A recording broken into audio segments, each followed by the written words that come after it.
Hello?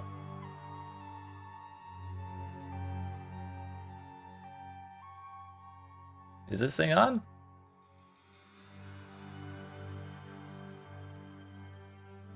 Sure looks like it.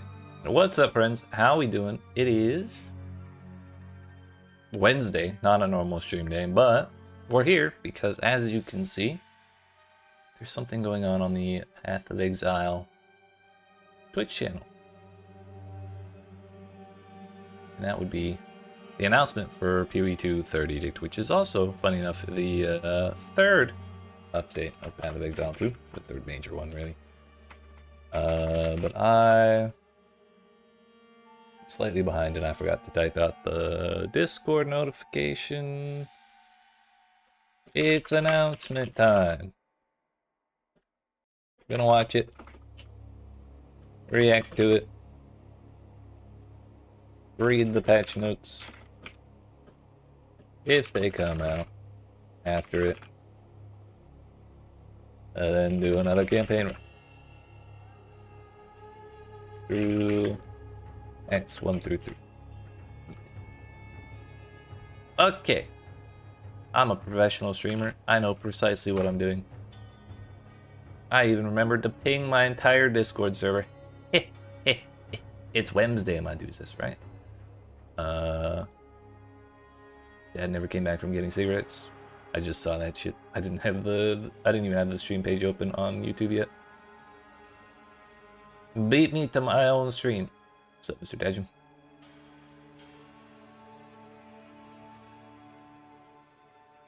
Alright. There was a bunch of leaks yesterday. I did not look at a single thing. I was tempted, but I did not.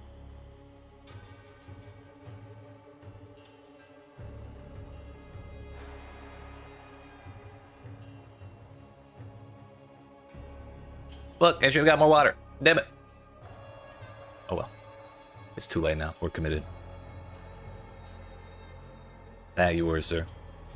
I'm still hoping. I'm still hoping, though.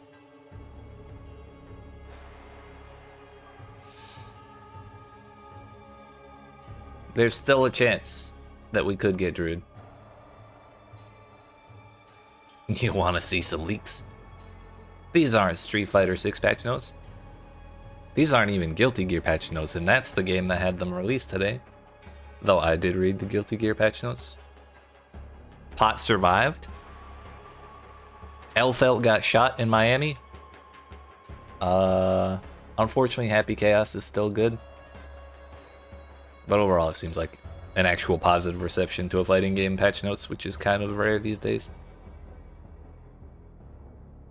I hear that they may be moving towards such things in Strive 2.0 or whatever that's coming soonish. Like next year sometime.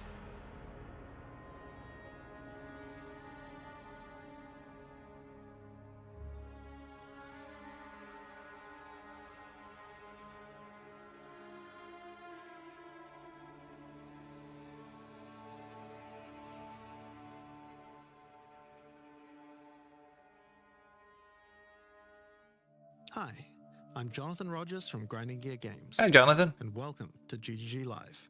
Thanks. Today we're going to show you an exclusive reveal of what's coming next for Path of Exile 2. Twitch drops are enabled on today's live stream, so you'll be able to claim your Sun Priestess Incineration rare finisher effect by following the instructions below. Actually, wait a minute. With that out of the way, let's get started. It's time to give you a teaser of what's coming in Path of Exile 2, the Third Edict. No, we'll do that later.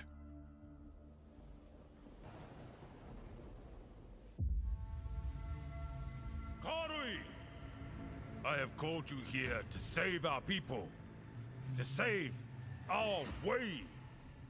Over the ages, we have known pain like no other, but we endured, and we became mighty. Is that better? Now, yo, is that boats? Outsiders dishonor our shores, and we have stood by, doing nothing. That looks like boats. Hear my voice, ancestors! Show us your strength! Show us the true way! I thought that man just died. Understand.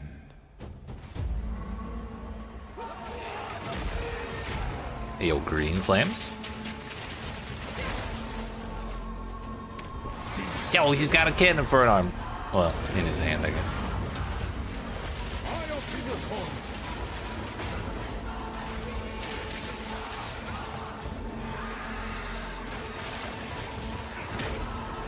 Yo, we got a new bird boss fight.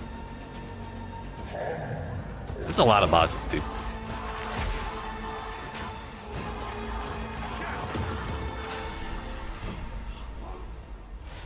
The true Lakura Makoi will rise. Yo, that's a lot of water. 3 interlude acts, what?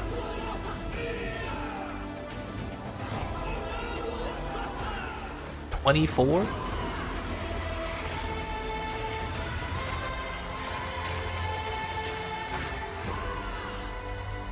The hell is a lineage support?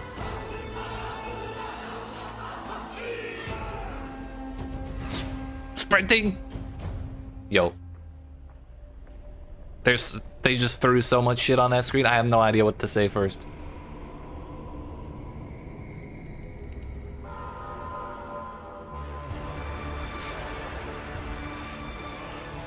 Ah, so it is Abyss.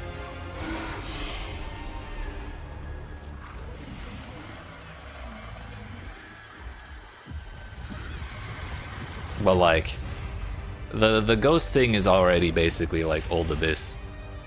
So is new Abyss kind of like Delve? Who knows?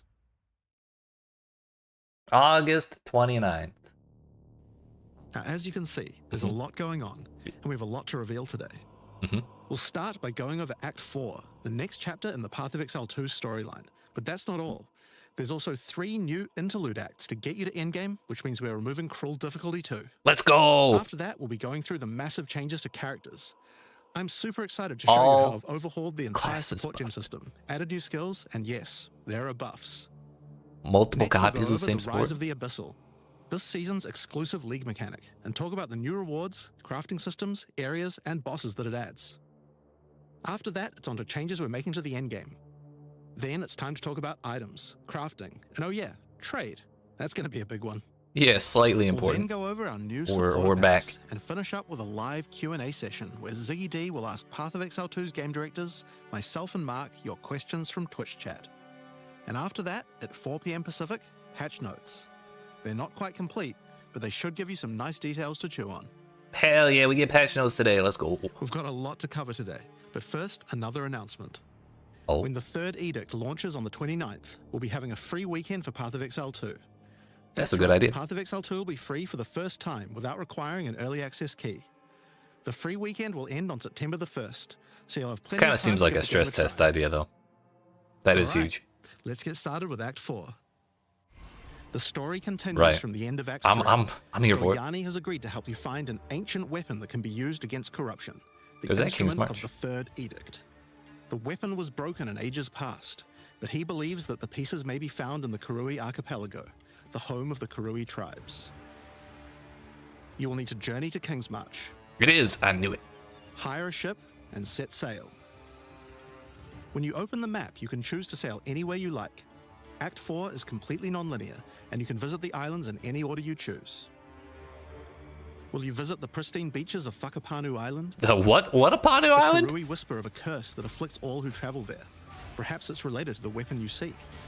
I just want. I'm not huge on lore. Or I maybe just you will want visit the volcanic shores of the Isle of Kin. to not fight Jaminrod twice on Kin the have way to been more endgame. restless recently, mining for sulfite and driven by some dark force. Ah, Perhaps That's you a will choose to name. consult with one of the local Karui tribes. Their ancient wisdom could hold clues to finding the Third Edict. No matter where you choose to go, you will fight dangerous beasts, find fabulous treasures,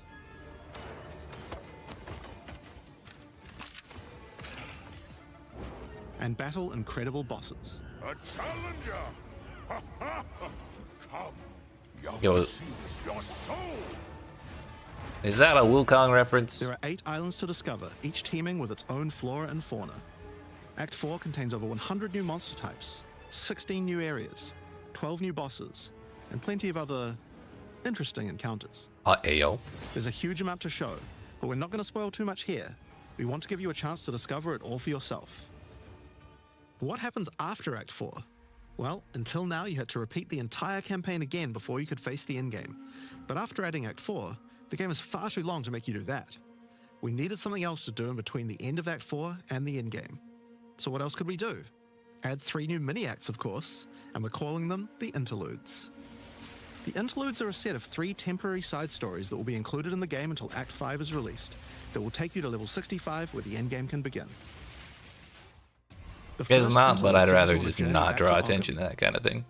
Like, sure, it's there, but like, come on. To rebuild Ogham Village after the defeat of Count Geonor, but there's a new danger afoot. The nearby town of Holton is surrounded by an impenetrable darkness, and each night their corrupted townfolk emerge to raid the local farmlands. You'll discover new areas and new bosses.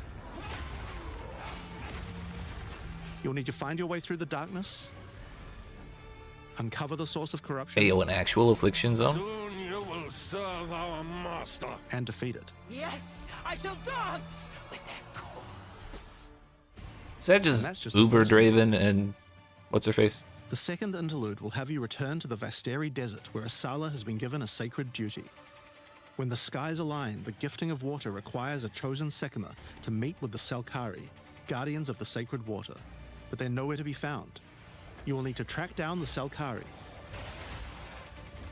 find those responsible for disrupting the gifting, fight even more new bosses, discover the secrets of the ancient ritual, discover new locations.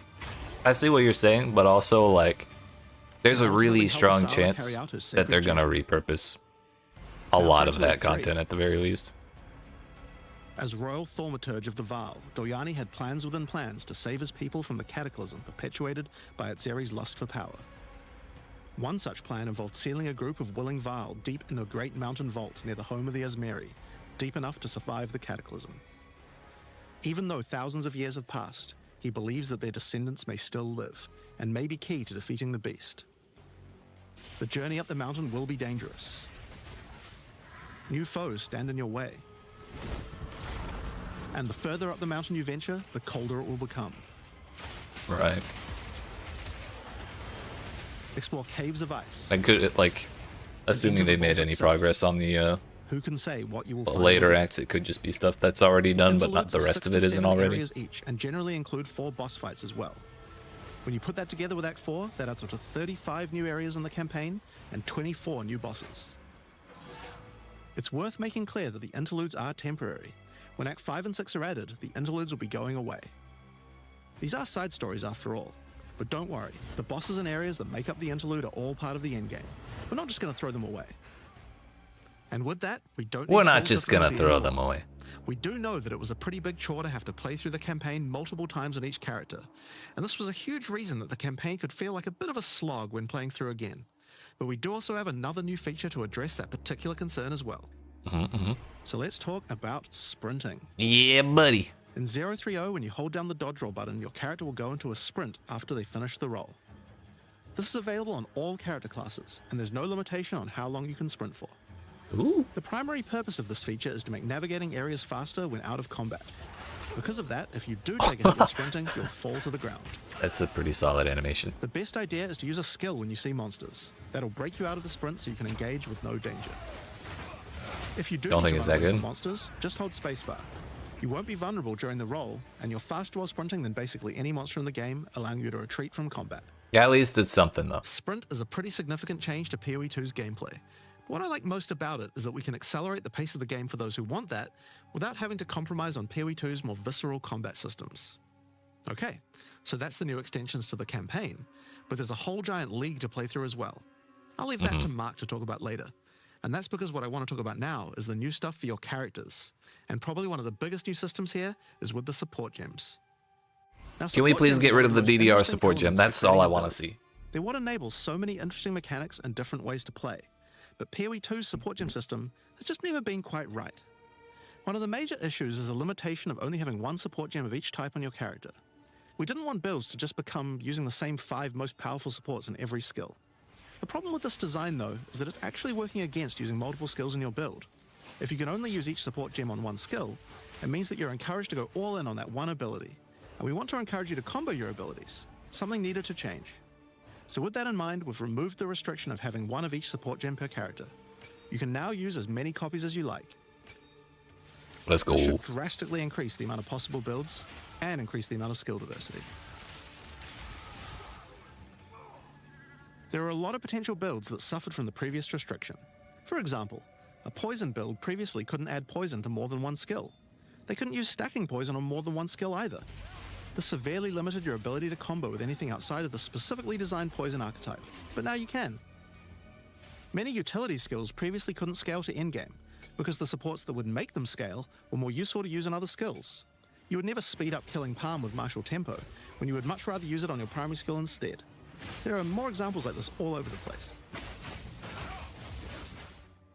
In addition to that though, we thought there wasn't enough feeling of progression in the supports as you went through the game. There were only 3 tiers of supports, and many of the most important ones were given out at tier 1.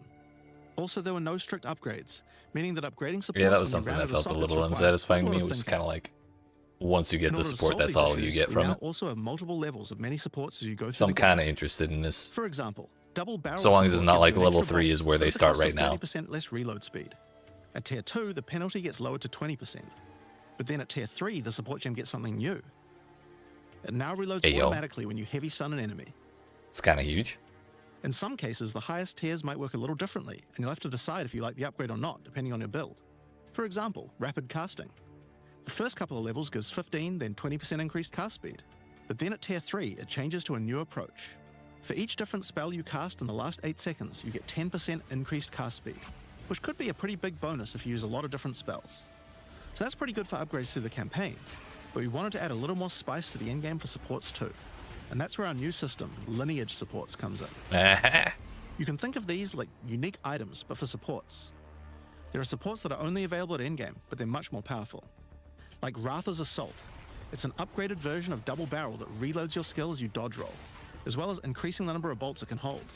But it does mean that it's the only way you can reload the skill now. I don't see that as a downside at all. You can't find these through the uncut support gem. Just like unique items, many of these can be found from specific bosses. Supported spells echo 2 times with no penalties? Drop pool too.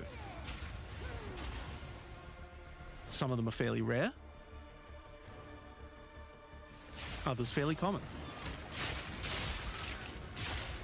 Some of them are build defining. Others are just straight up power upgrades.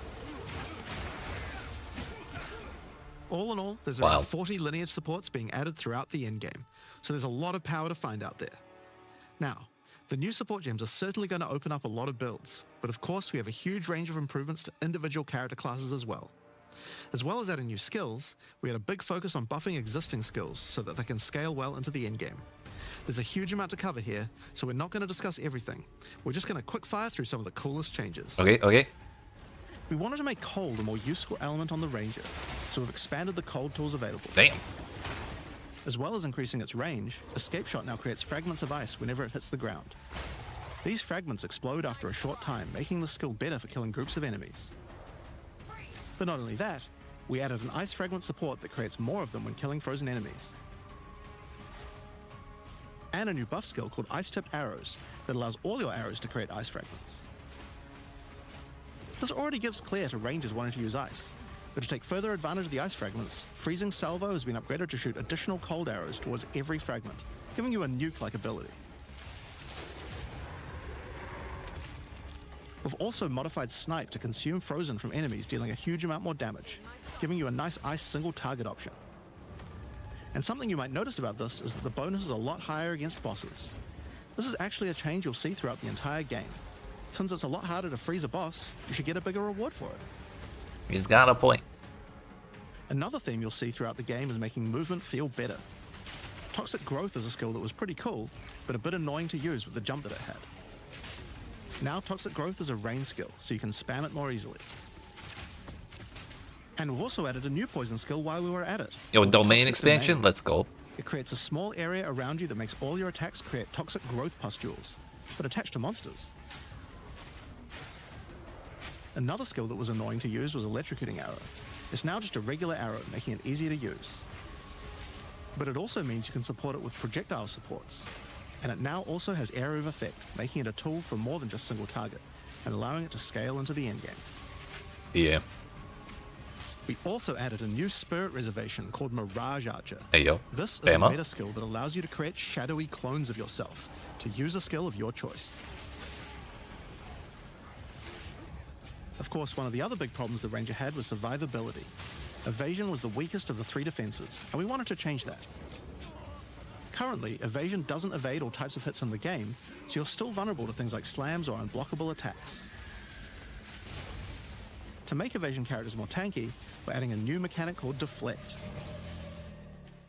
Welcome Unlike back. evasion, Deflect Suppress. works on everything. Close enough. And if you successfully deflect a hit, you take 40% less damage.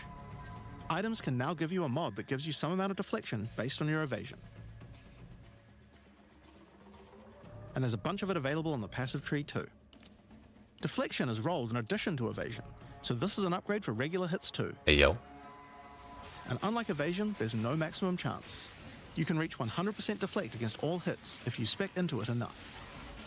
Of course, this is a buff that helps all Dex characters, so the Mercenary and the Monk, but especially the Huntress, are seeing yes, big defense this is a boosts buff. from this as well. Speaking of defensive mechanics, let's talk about block and parry. Now, one of the big concerns on the release of the Huntress was parry feeling unreliable. One of the big reasons for this is there's a lot of hits that are not blockable, and thus not parryable either. So a huge balance change we're making is that now everything is blockable, except for specifically unblockable red flash skills that bosses use. I feel like they mentioned red flashes, and I don't This see makes any parry red flashes much in more any reliable. bosses. And not only that, but to make block and parry nicer to Maybe it use, only happens you when now you're also blocking, move I've never faster actually than done before that, though. while using these abilities. This is a massive buff to passive block as well. So to counter that, we did have to lower the max passive block a bit, but overall you should feel much safer. Fire skills on the warrior were not really cutting the mustard, so we decided we needed to Cutting the upgrade a bunch mustard, of them, dude. but also add some more as well. Let's start with a buff. Volcanic fish are now branches into multiple fishes, giving it much more clearing potential. Okay, okay. We've also added a new skill called Forge Hammer. This skill throws a molten hammer that does a slam at a distance. Yeet. You can recall the hammer back by using the skill again if you like. How is this not a The lightning core skill? thing to do is to use a Warcry near it. Using a Warcry makes the hammer explode, What? making a bunch of volcanic fishes around. Volcanic fishes re-trigger when you slam them, so it's a great Okay, skill okay. to make a flaming arena to fight a boss. That's huge. We also buffed Perfect Strike to They a much buffed larger area of Perfect effect, Strike? and changed Molten Blast to not always force you to move forward. Trust me, it feels a lot better to use now. The skill now has massively boosted chance to ignite monsters as well. Brother. And you're going to want to ignite monsters due to a new glory skill called Ancestral Cry.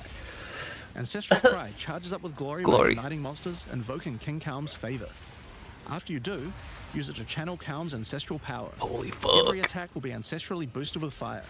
Your very steps will explode, triggering volcanic fishes. And molten balls Bro. will erupt from your attacks. That looks insane. Warrior shield skills were another area we wanted to improve. Now that we've got sprint, we actually don't need to have a cooldown on shield charge anymore. It now also does more damage the further away you are I'm when you probably use still gonna use shield charge. I can't fall over using shield charge. it. Shield wall got significantly upgraded AoE. Also, you can shield charge right through it to trigger all the walls. Fucking Kool-Aid man We looking also ass. added a new shield war cry. Fortifying Cry gives you a defensive buff, but it also builds up charge on your shield that empowers your other shield skills. And Magma Barrier now doesn't require timing in order to use. Just wait for your shield to charge up and block. Seismic Cry now stuns enemies that are primed for stun. Seismic Cry has a cooldown now, though. And we changed the They didn't Sunder wanna say interaction that with Armor part. Break. It now also gives a Sundered Armor debuff that makes enemies take 40% extra physical damage. Dude, goodness. Great for bosses.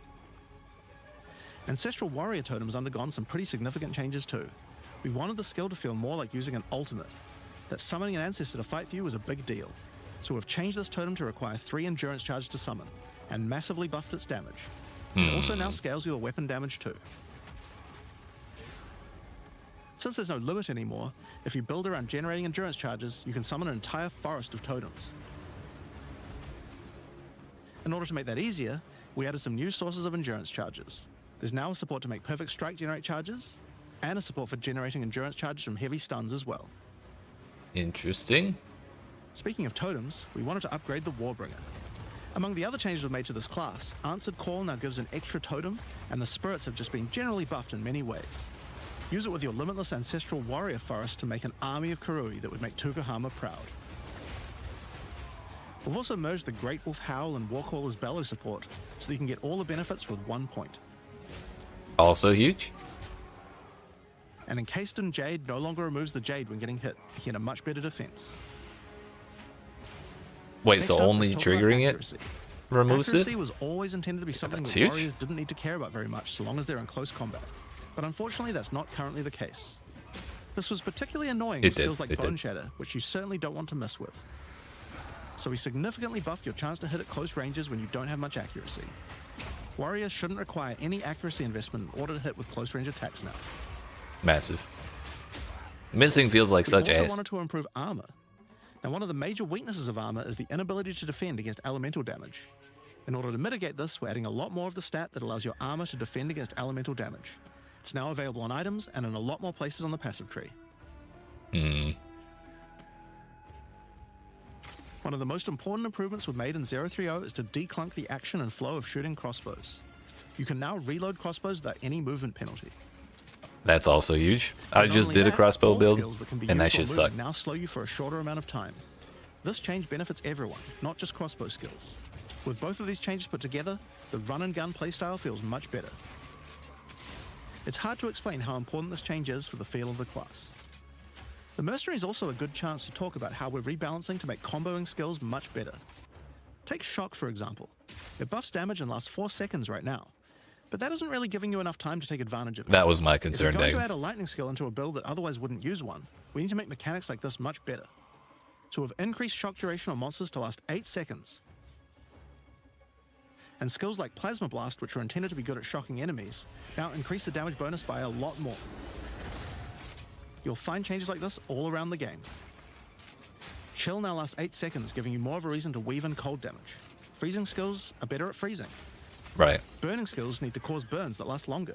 But making skills like Permafrost Bolts and Incendiary Shot double down on how they're supposed to be used, it makes using them in your build alongside other skills much more likely. We're also making sure to buff specific combos too. The freeze explosions from frag rounds now chain to nearby enemies. Damn. What the fuck? And using That high looks sick. velocity rounds with armor break will now fragment the opponent's armor. This causes monsters to take a portion of high velocity rounds damage with every subsequent hit, even tiny pellets. What So the that hell? means following it with a shotgun blast is way more effective. Wait, how many rounds were in Now, there's that a lot more buffs to crossbow fragmentation skills, shot? but for now, I'm just going to talk about the new one we added, the Mortars. Cannon. This one lets you socket any grenade skill, and using it will summon a cannon which loads and then fires the grenade you choose. Brother. Did that detonate on hit too? Oh my fuck, it did. Another issue on the Mercenary were banners. They were just not very good, so we're doing True. a big upgrade to them. They now last longer, don't disappear when moving out of them, and we removed the Valor mechanic. Thank They God. now just give a much more consistent and stronger buff, and you can use them when you get enough glory. It's glory. Fuck. On which, one of the main focuses was making various minion types more Why are useful we- to use together. Expanding on this. Melee minions in particular were just not that great compared to ranged ones. As a starting point, we just straight up removed the requirement for minions to have accuracy. I'm down for Attack that. Minions now always hit, which makes them way better. Brutes got some good numeric buffs, but we also added a new command skill where they do a war cry that intimidates enemies and detonates any frozen monsters and allies around you in a big cold explosion. We've also changed the Frost Mage's command skill to an ability that adds ice armor to your other minions, adding a layer of defense. And it makes them deal cold damage back to the attacker as well. The ice armor also makes the minion count as frozen, so the Brute's Warcry can detonate them too. Interesting. Unearth was changed to work on corpses of your dead skeletons, allowing you to summon the minions more easily in boss fights.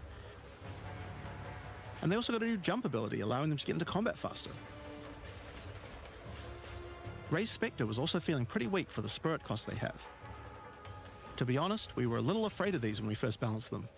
We've both decreased the spirit cost for a large range of monsters, and have significantly increased spectre damage too. They should feel a lot more impactful. There's also a lot of new spellcaster weapons with newer cult skills, but I'll just talk about one of them that I thought was particularly cool. The Reaping Staff is actually a wicked scythe that gives you a new ability called Reap. When an enemy is low in life, you can dash forward and rake enemies with the scythe to cull them instantly, healing you. Huge. It can also inflict critical weakness on enemies too. Now, there's a lot of balance changes in the Witcher's Ascendancy classes, but I'll just talk about 2 of them for now. On the Blood Mage, you were previously required to spend your first points on Sanguimancy. That Which shit really was sucked. supposed to be the downside for being able to access the powerful abilities on the rest of the class. In Ah, order yes, to a make picking the downside Blood in Mage my a better early option, subclass. we've made Sanguimancy free, unlocking the power of the rest of the class immediately. On the Infernalist, the Demon form wasn't something people were really using because you lost your weapon stats while transformed. Well, you no longer do, so it's a much Nice. better option now. On the Monk, the wind skills needed a big upgrade for sure. Staggering Palm can now stack up its duration if you use the skill multiple times in a row, so you can keep the effect of all your skills throwing up wind much more easily. Wind Blast had the purpose of building up to dazing an enemy, but dazing just wasn't worth all that effort. Now it just dazes on hit, meaning a single Wind Blast will make all your skills stun enemies more easily. Sick. Following up with Vaulting Impact on a dazed enemy previously did a bunch of stun. Now it allows you to break your enemy's stance. When their stance is broken, following up with a fast attack will do way more damage. A cool build that certain people always enjoyed in PoE1 was hand-to-hand combat, but until now we just didn't have a real way to make it viable. Well, that changes now. Yo, we get The Hollow Monk, Palm. as a true martial artist, now has the ability to learn the Hollow Palm technique, a keystone that lets you use all quarterstaff skills while unarmed. All quarterstaff attacks now have a special unarmed version, and you get further bonuses to all your attacks from stacking Energy Shield and Evasion on your character. Interesting. A new keystone we also added to the Monk section of the tree is Walker of the Wilds. This changes Mana Leech to work with elemental damage instead of physical, which is pretty useful for all those elemental attacks the Monk has, but it works well for the Ranger too. Now, one of the least used Ascendancy classes in the game is the Acolyte of Chayula. Let's So go. we knew we needed to make That's some what I was changes here. thinking. One of the key things we had to do was make the chaos damage that the Acolyte can do much more useful. So we've added a new skill, allowing chaos damage to ignite, shock, chill, and freeze, embracing the elemental prowess of the Monk in a truly chaotic fashion. Sheesh. In addition, Now, we how can about make all of its darkness? chaos damage leech. And we've buffed Into the Breach and Embrace the Darkness by moving the effects of the 4-point nodes into the base skills. He also gains a new notable, Grasp of the Void, which leaves void illusions behind you as you dodge roll. If they're killed, they do massive explosions of darkness, dealing damage to everything in sight. Now let's talk about Sorceress skills. It still ripped away all One of the things the we wanted spirit. to improve on the Sorc is the ability to use multiple elements together more effectively. Now, this might seem small, but one of the things pushing you towards using a single element is debuffs like Elemental Curses, which lower resistances of a single element. In order to fix that, we're making quite a lot of game-wide changes to these kinds of mechanics to broaden what they apply to. Can we also make So, for curses example, less ice? There's no longer 3 curses for fire, ice, and lightning. Instead, there's just a single curse that buffs all 3 at the same time. I'm okay with And that. things like Frostbomb, which gave you cold exposure, now give elemental exposure. You can use it to buff any of your other skills. That's huge. We also wanted to make switching between different weapon sets smoother, so you can use different elemental staves more effectively. That's To do fast as that, fuck. we've removed the weapon switch time, and now happens instantly. This applies game-wide too. All weapon types? Now, we didn't just want to stop there. We wanted to add some specific mechanics that work between different elements, and that's where I mean, I'm elemental okay with infusions it. come in. Certain skills can now drop elemental infusions. For example, when a Frostbomb explodes, it leaves behind a cold infusion on the ground. After picking it up, you can spend it on one of any number of different skills to transform how they work. Spark will create a nova of cold-infused projectiles. Whoa. Bro, Ice shattering will enemies leave a look chill so area good. on the ground. And we also added a new low-level skill that fires ice shards. Use it with cold infusion though, and the ice shards will explode. Orb of Storms now generates lightning infusions when you cast enough spells near it. And that's all spells, by the way, not just lightning. So that's a huge Once you change to have one, Lightning you Orb. could cast a lightning flame wall, which adds both fire and lightning damage to all the projectiles that pass through it. Assuming that's what he meant. Or power up Ember Fusillade with lightning, which will generate arcs to nearby enemies as each fireball hits. Or maybe go lightning on lightning with arc. This skill is now a projectile, and by infusing it, you can go full Palpatine. Get fire infusions by blowing up monsters with living bomb. Then use them with Comet to summon a giant fire meteor from the sky. Or use it with Firestorm, which transforms it from a small area into a much bigger one. Firestorm is unique in that it can be infused by multiple different elements at the same time. Add an ice infusion to rain down ice at the same time as the fire. And add lightning to add deadly strikes from the heavens into the mix. Or use it with all three to generate a storm that is truly apocalyptic. Cold Snap has been simply turned into Snap. Previously, Snap. you could use it to shatter ice, but now it works to detonate all of the different elemental ailments and makes them leave behind infusions. And just like how you could previously use it on Frostbolt, you can now also use it on Orb of Storms and Solar Orb to detonate those as well, which means you can create many infusions at once. We also have a Spirit Reservation skill and a support gem to help generate them too. On the passive tree, we've added quite a few new keystones to the Sorceress section. Here are a couple of examples. The Black Flame Covenant keystone converts your fire spells to chaos and causes your ignites to deal chaos damage. Your fire spells and ignites will also turn purple. Oh, that's sick. The Ritual Cadence keystone causes your invocation skills to trigger more times. It makes them trigger periodically over a longer duration instead of one. Great for those auto bomber builds. Now, in addition to skill changes, we've added a lot more options for the passive tree for each class. Overall, there are more than 100 new notables on the tree, usually around 20 per class, along with smaller clusters as well. Check out the old version. And here's the new version. Fuck. It's a lot more dense, and there's more interesting nodes than before. Now, we probably can't go through too many of these in the livestream, so I'll just show you one from each class's area of the tree. We tried to be a lot more thematic with the new nodes. So, for example, the Molten One's I'm okay gift, with that, Daggum, it honestly. lets the benefit of armor break apply to your fire damage. Or how about Last Stand, which gives you lots of stats as your situation becomes more and more desperate. A lot of these have themes aligning with Ascendancy classes. Like for the Gemling Legionnaire, for example.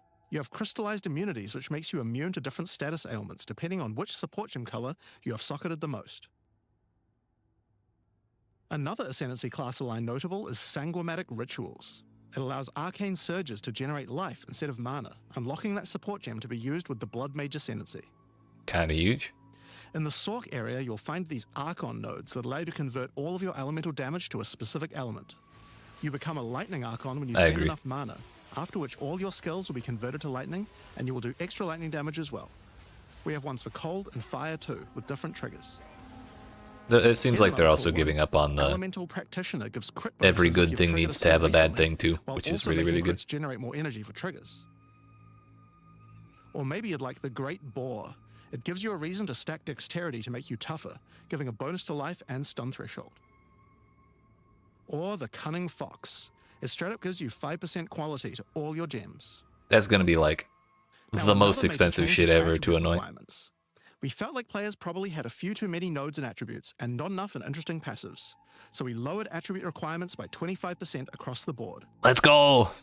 That That means shit you have more sucked. points to spend on interesting notables rather than just needing to allocate more strength, dex, and int. Now there are way more changes than just these. Mm-hmm. These are just some of the cooler ones we wanted to show off. But I'd say that's just about enough for now. We're not even half done yet. So I think it's time that we talk about the League. The rise By of all the means, keep Abyssal. talking, And to Jonathan. do that, I'd like to hand things over to Mark. Or Mark, As you that's just fine saw, too. even though there are major changes to the campaign for this Right. update, we want to make sure that every That's what I time like you to come see, back Dave. for an expansion, each area feels different with something extra going on. It is really important to make sure your experience when returning between expansions is fresh and filled with new content. And the way we did this was through leagues. Every expansion we make has a league, which not only has a fresh economy, but also has new content exclusively available in that league. So, let's delve into the details of what Path He of said Exile delve. 2's first official league is bringing to the table. Baby's first league. The Yep. Abyssal are a race that have mastery of forbidden magics and necromancy. They were thought to be extinct, but have merely been biding their time underground. You first encounter signs of the Abyssal in Clairfell, where you discover that That's during early. the night, weaker members of the Undead Legion have been attacking the encampment. The townsfolk require your help to investigate where the Mortimer? monsters are coming from. I and put a barely stop to know their her. attacks. Out there, ancient creatures, lurking beneath the surface. As you proceed through Rayclast, you'll find fissures in the earth connected to larger pits. The monsters normally inhabiting the area are being affected by it, harmed by it even, having their souls eaten to strengthen the abyssal underground.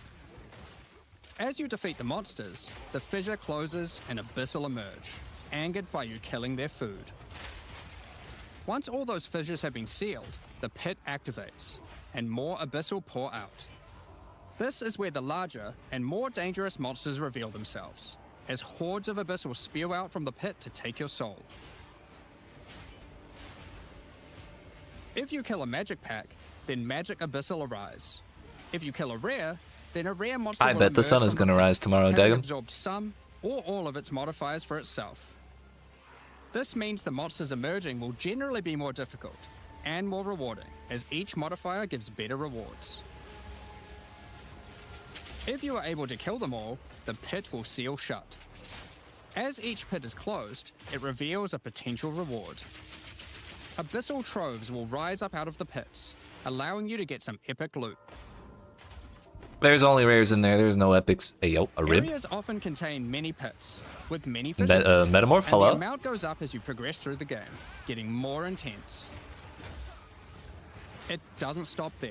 When monster mods are absorbed, they have a chance to become infused with the dark necromancy, transforming them into abyssal modifiers. For example, you defeat this monster with the Mana Siphoner modifier. Their soul is eaten by the pit, and a rare monster emerges. The Mana Siphoner modifier has transformed into Soul Siphoner. That's a lot and of is green now shit. amplified in danger and reward.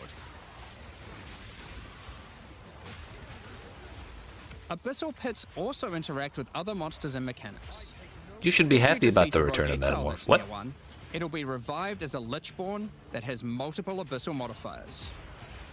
Lichborn Exiles even have their own unique jewel they can drop, if you are lucky enough to encounter and kill them. If an abyss spawns near a boss, killing it will summon a gigantic Giga Larvae creature. Oh my book. Monsters imprisoned in essences near abyssal pits are affected by the abyss too. They will come with an additional new essence item that can be used to craft your items. They didn't show the tooltip. Those So, bastards. That's your bread and butter of the Abyssal League.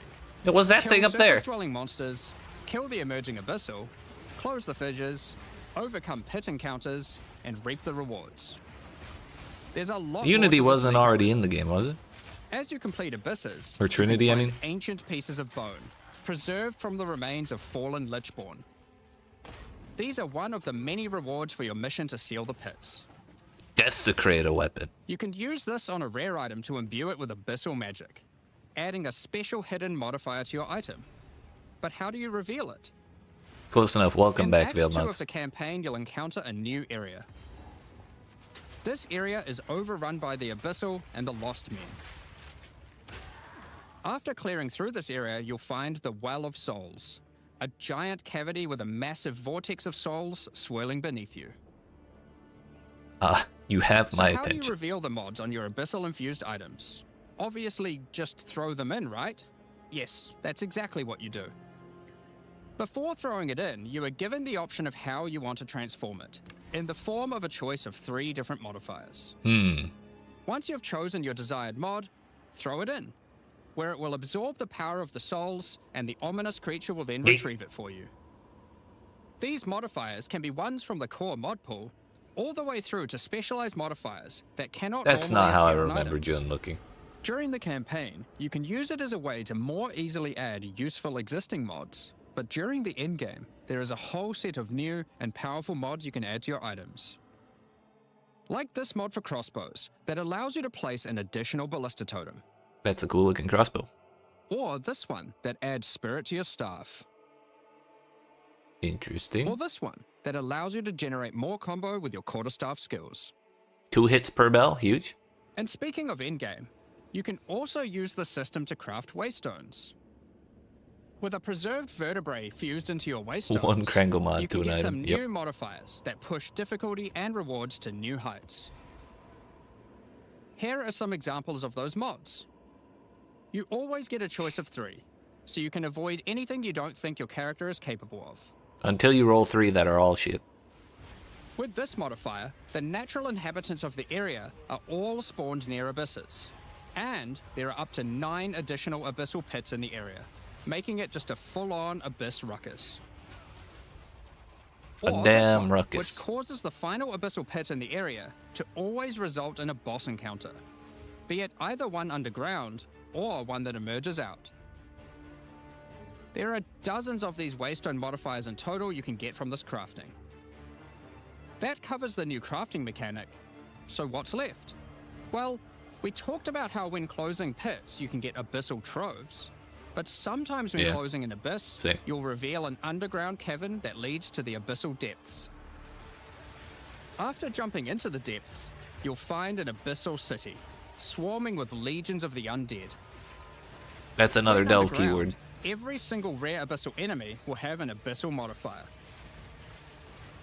And at the end of the dungeon, you'll even find a rare with a more powerful Lichborn modifier. Once you're able to defeat this powerful rare, you can Shaper also but find green. some nice rewards. Aside from the entire area Greater being orb valuable of due to augmentation. the abyssal modifiers on the monsters, Add 2. it has its own specific drops too. One example is a set of lineage supports that can rarely be found in these depths, like Kurgel's Leash. This support empowers both you and your minions when you command them, granting unholy might to you both. Another depth-specific outcome is a set of That could be. omen-like items that amplify your abyssal crafting. Additionally, we're adding some new socketables that can drop from the abyssal depths. Take Ulaman's Gaze, which can be socketed into your armor. These are a bit special in that you can only have one equipped at a time, but give some pretty powerful effects. Prevent 3% of Think of deflected them as damage. almost a unique socketable for your equipment. In the endgame, where you can still find depths, you also start to find a different type of underground chamber.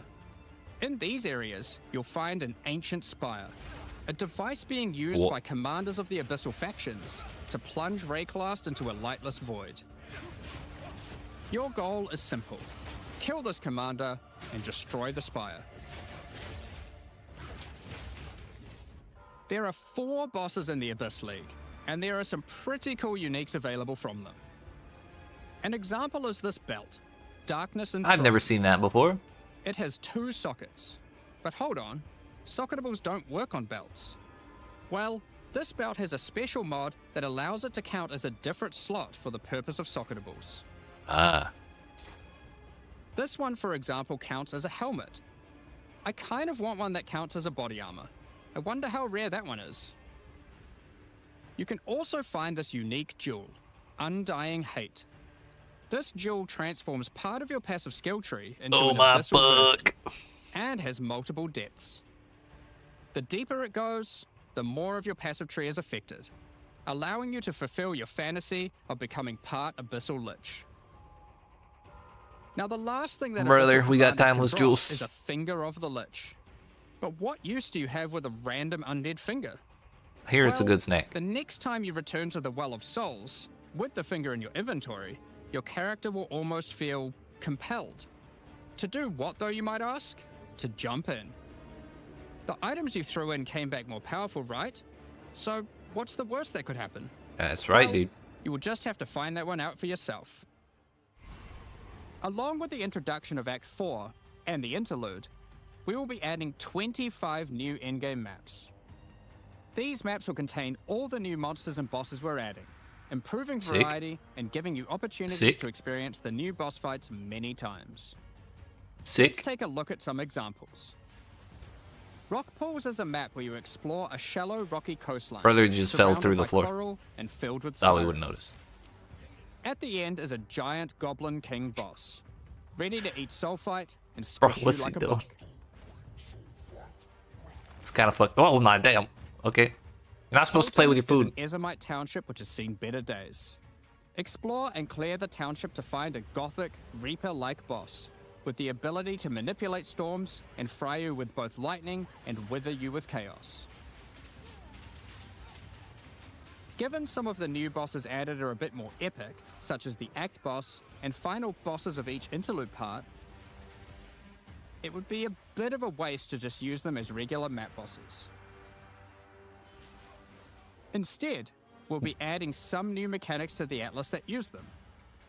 These start appearing pretty fast into the endgame and will help bridge the gap until you do your pinnacle bosses.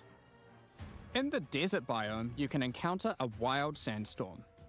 3 maps around the sandstorm contain a device you must activate.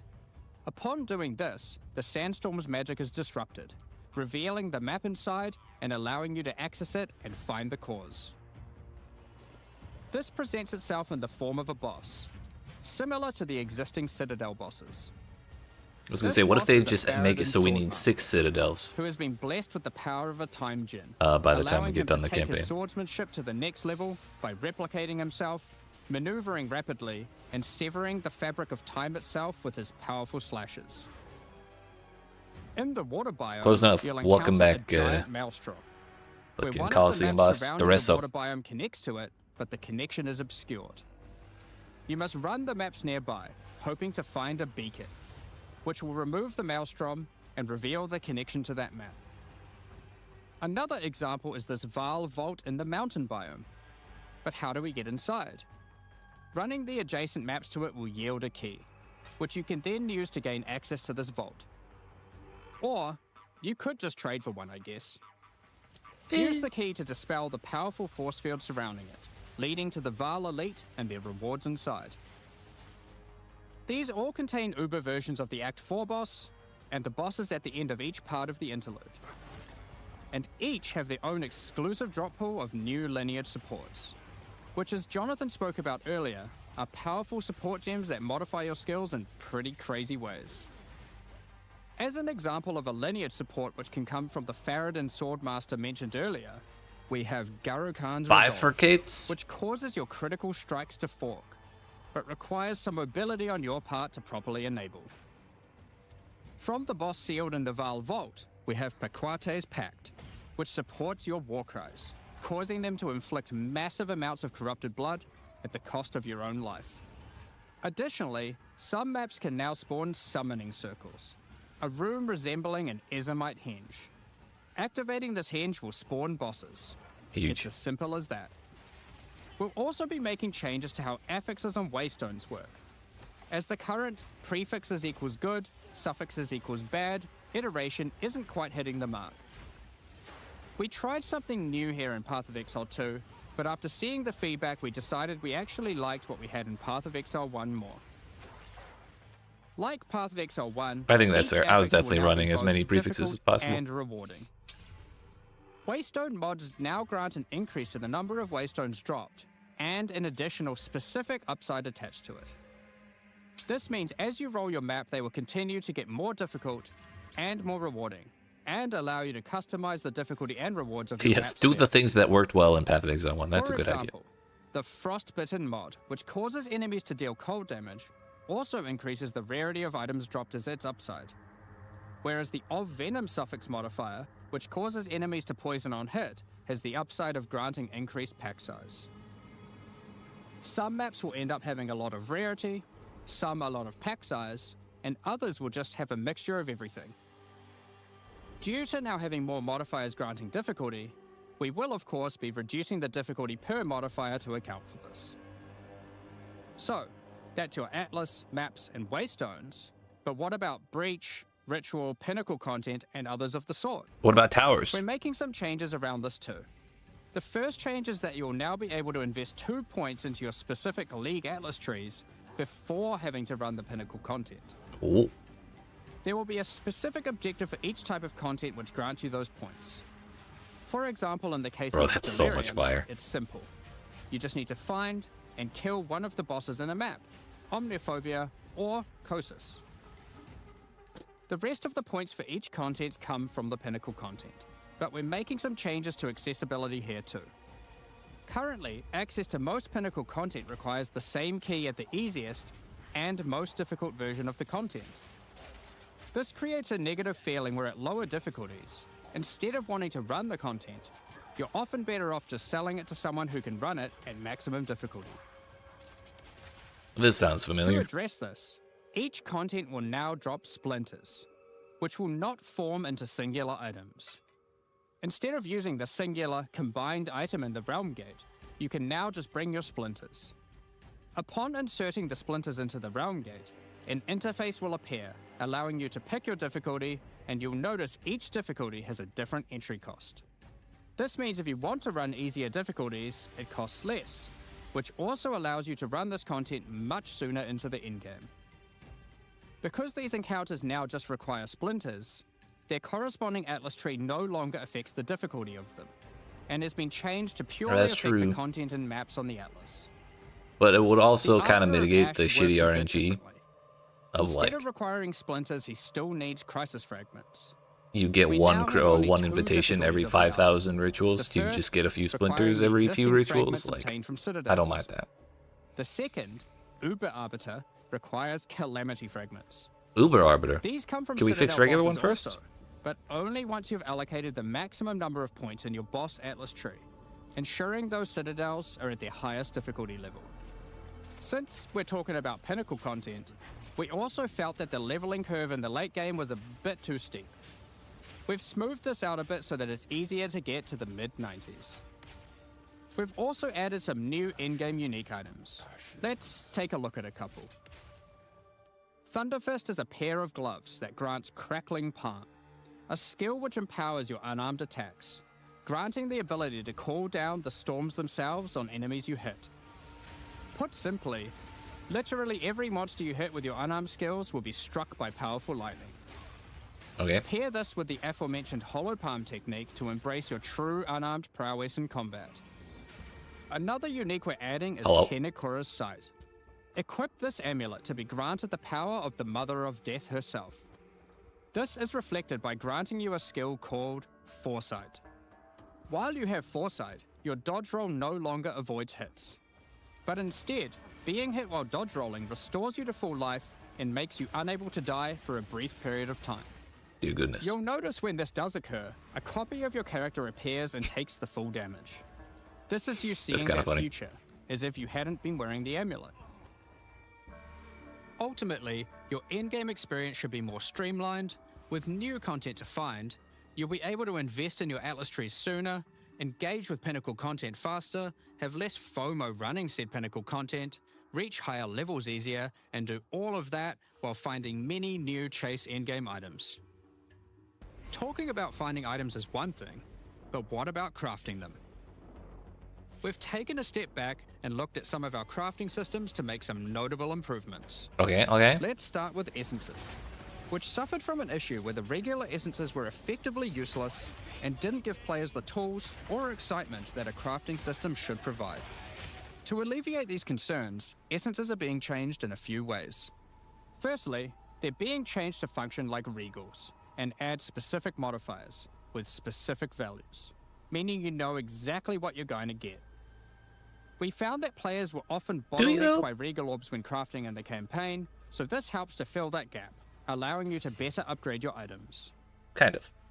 For example, this Lesser Essence of Flames, which will be able to add a flat amount of fire damage to your magic martial weapons. Secondly, we're adding many more tiers.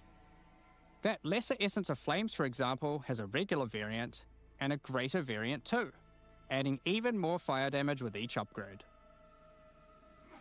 The intention of this is so that when you find one early on, you don't worry about holding onto it till later to use on a higher level item. You should feel free to use them as they come to get powerful upgrades during the campaign. I'm okay with that. Lastly, our highest tier of essences, now called Perfect Essences, will function like a Chaos Orb instead of a Regal. So it will replace one of the modifiers on your rare items with the specified mod. Such as this Perfect Essence of Flames. You'll notice this one doesn't just add flat fire damage like the ones before it, the perfect essences often give something a bit different, with some opportunities to be pretty damn powerful. There are many different essences, each with many tiers. Yo, are we getting an covering essence many of tab the yet? more core Or do we already have modifiers one? I you'd don't. want Oh on no, we items do. early on, through to chase specialized Brother, ones stop for popping that shit up. endgame. Speaking of endgame, we really wanted to expand our crafting options for late endgame crafting projects. You might have noticed that at endgame, you get way too many transmutes. Wouldn't it be nice if some of those didn't drop, but instead you got something a little more powerful? At higher levels, you can now find Greater Orb of Transmutation and Perfect Orb of Transmutation. These can be used on normal items to upgrade them to magic, ensuring Minimum that the modifier modifier level. generated is of a minimum level. This is similar to how you find higher tier items on the ground, but for crafting. These higher tiers will also exist for Orb of Augmentation, Regal Orb, Exalted Orb, You were right. and Chaos Orb, meaning you can get all of the orbs required to take your item from normal rarity to a fully completed rare with guaranteed high tier mods. On top of these new core crafting currencies, we wanted to make sure there are powerful crafting bases to use them on. Now in endgame, you can start to find exceptional items. These are items that drop at normal rarity and are perfect for your from-scratch crafting projects. They can come with extra quality, up to 30%, or an additional socket to use your crafting socketables in. Yeah, I was gonna say, not And everything yes, cares about They quality. can be corrupted for yet another socket. You can Interesting. also get exceptional unique items. Dear goodness. To add even further to your crafting arsenal, we've added a whole suite of new omens to ritual content, and removed some of the more unimpactful ones that weren't being used. Some of the new omens include the Omen of the Ancients, which will cause your next Orb of Chance to not destroy the item, but generate a random unique of the same class. Or the Omen of Sanctification, which is my new favorite. This will cause your next Divine Orb used on a rare item to reroll the values of its modifiers, allowing it to exceed the normal minimum and maximum values, raising the ceiling on the new most powerful rare items in the game. This Omen will also cause your item to become So it's like corrupting without corrupting. Sanctified items Or at cannot least for be the crafted, uniques. just like corrupted ones, so consider carefully when you use this. That's gonna be expensive Another as is the fuck. Omen of Chaotic Monsters, which will cause your next Chaos Orb to reroll all modifiers on a Waystone, allowing you With to fix your modifiers life that to grant get some pack size. modifiers that are not feasible for your build. Besides these examples, there is a huge variety of new omens for you to discover in your ritual encounters. With the release of Act 4, notably taking place in the Karori Archipelago, you'll be able to now find a new currency item, Henikora's Law. I was wondering when they showed her. Henikora, the if that was Karori coming to goddess the of game. death, has the power of foresight and is able to see many futures, including the outcome of your next craft. So, imbuing her lock onto an item gives you that same power too.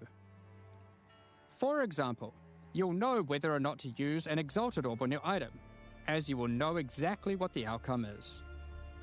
So, with all these new crafting improvements, it's safe to say you're going to be making some epic items, and not necessarily just ones for yourself. So given that, it's time to talk about a massive one. Trade. I'm ready. I'm ready. It's finally here. The moment we've all been waiting for. Fully asynchronous trade. Over the years, the way players trade with each other in Path of Exile 1 has morphed from using the forums, through to the in-game chat, all the way through to using the website. These systems, in all their iterations, work for a while, but with each iteration, they new though? problems eventually reveal themselves.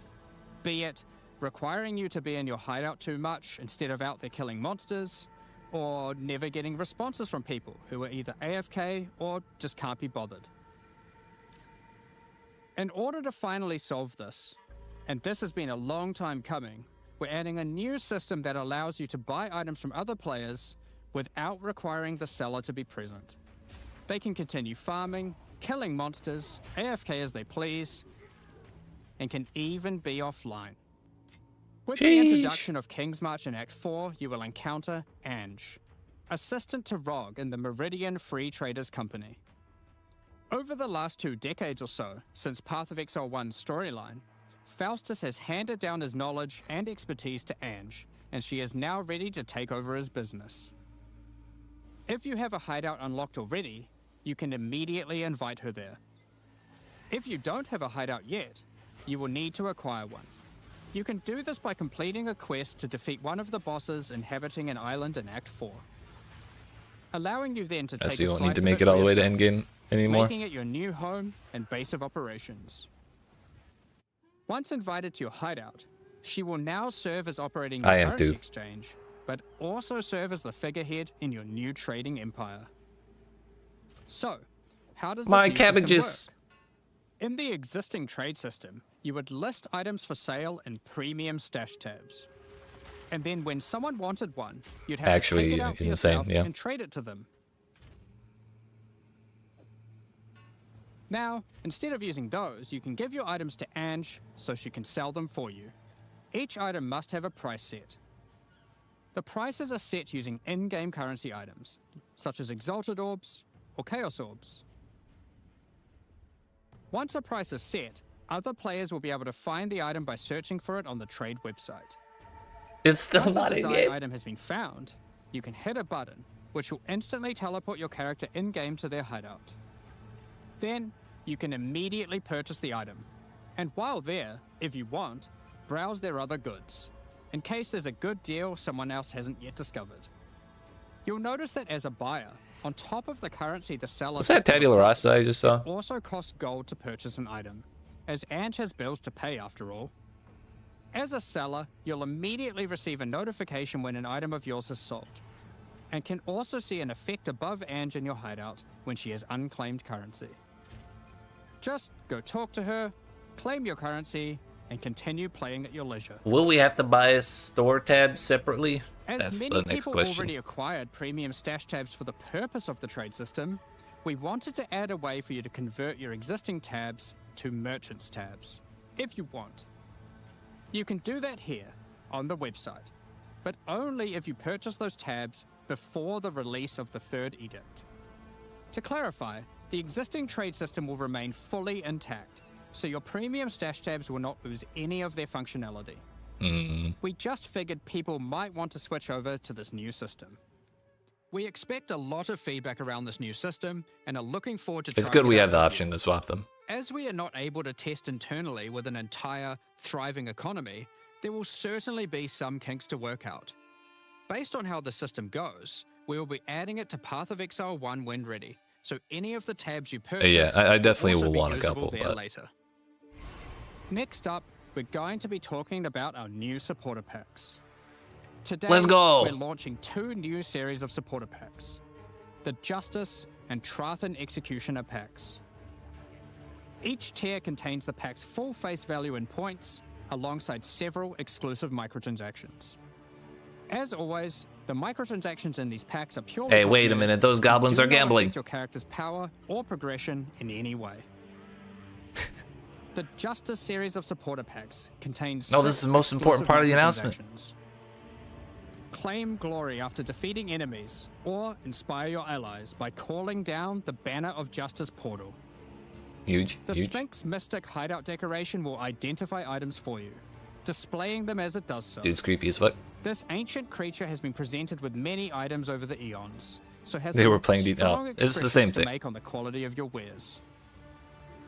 Become a true warrior, worthy of delivering the justice of the eternal gods, with the Apostle of Justice armor set. This armor set also comes with a matching back attachment containing a set of scales to measure your worth. With the Apostle of Justice finisher effect equipped, the Goddess of Justice herself will appear to decide on a verdict for slain unique enemies. Bro, he went to heaven? Witness as she decides the fate of your slain foes. Will they ascend to be amongst the gods or be banished to the underworld? The Griffin fledgling pet will be your courageous Dude, companion as you journey throughout Rayclast. Take your place in the skies in the Plateau of the Gods hideout. This hideout comes with many different sections for setting up your home or base of operations. In order to travel between them, you simply just need to walk off the edge. Like a true eternal god, you can float between the mountains on the clouds themselves. Wait, can you set up in the sky? The Trathan Executioner That'd be pretty pack funny. series also contains 6 exclusive microtransactions. The Trathan Executioner finisher effect is a brutal display of Trathan might, Dear goodness. crushing slain unique enemies as if they were bugs beneath your heel. Charthus seems like a very unpleasant As place. a Trathan Executioner, you're the perfect master for the ever-hungry carrion raptor pet. It has taken a particular liking to the taste of other pets, and at your command it will swoop down and eviscerate them, What? proceeding to satisfy its hunger Bro. by feeding on their corpse. That's fucked up. The nobles of the 4 major Trathan houses had their mercenaries, but if their hired hands became notably irritating, they'd have to call in the Trathan Executioners. You can now embrace their methods and become brutality incarnate with the cruel Trathan Executioner armor set. The noisy pets are gonna get The dumpstered matching at all cruel times. Trathan Executioner cloak will shroud you in scarlet as you crush the skulls of your enemies and leave a trail of blood behind you as you build up a kill streak. Or use the alternate variant to simply put a skeleton on your back. Be bathed in blood as you mutilate monsters with the cruel Trathan Executioner character effect. The swirling blood increases in volume as your spree of slaughter continues. Both this effect and the cloak use the same kill streak for tracking how much blood is shown. After a long and tiring day of executions, enjoy a relaxing game of dice with the Goblin Gambler's Hideout decoration. They'll definitely be playing fair, right? They're the new Gamba vendor. Pulverizer map device brings a horrid efficiency to punishing the damned of Trathus. Each map you open will execute the next victims. This map device in its true ruthlessness tracks the total number of monsters killed, your kills per second, and your largest kill streak up to the point of the map being completed. Yeah, it also has the This is timer then on it. displayed on a leaderboard, so you can take a measure of you and your friends' violence at the end of each map. Additionally, any microtransactions from the supporter packs will be made available for use in Path of Exile 1. That's enough about cosmetics. Let's get into the Q&A. But firstly, I want to give a huge thank you for your ongoing support. We're just about to start the Q&A No, with Mark. Ziggy D. Thank you. Afterwards, at 11 AM NZ time, or 4 PM Pacific, we'll post Path of Exile 2, the Third Edict's patch notes. Dear goodness, this is gonna be a With 2-hour the release Q&A. At the end of next week, our community team will be posting crucial information you need for the release. I'm gonna run a bathroom. Keep an eye on the news. 2 Thanks for seconds. joining us today and checking out our latest developments. We're looking forward to seeing your experiences with Act 4 and its new bosses, fighting the Abyssal, trying new builds, and crafting new items. We'll begin the Q&A shortly, so please get your questions ready.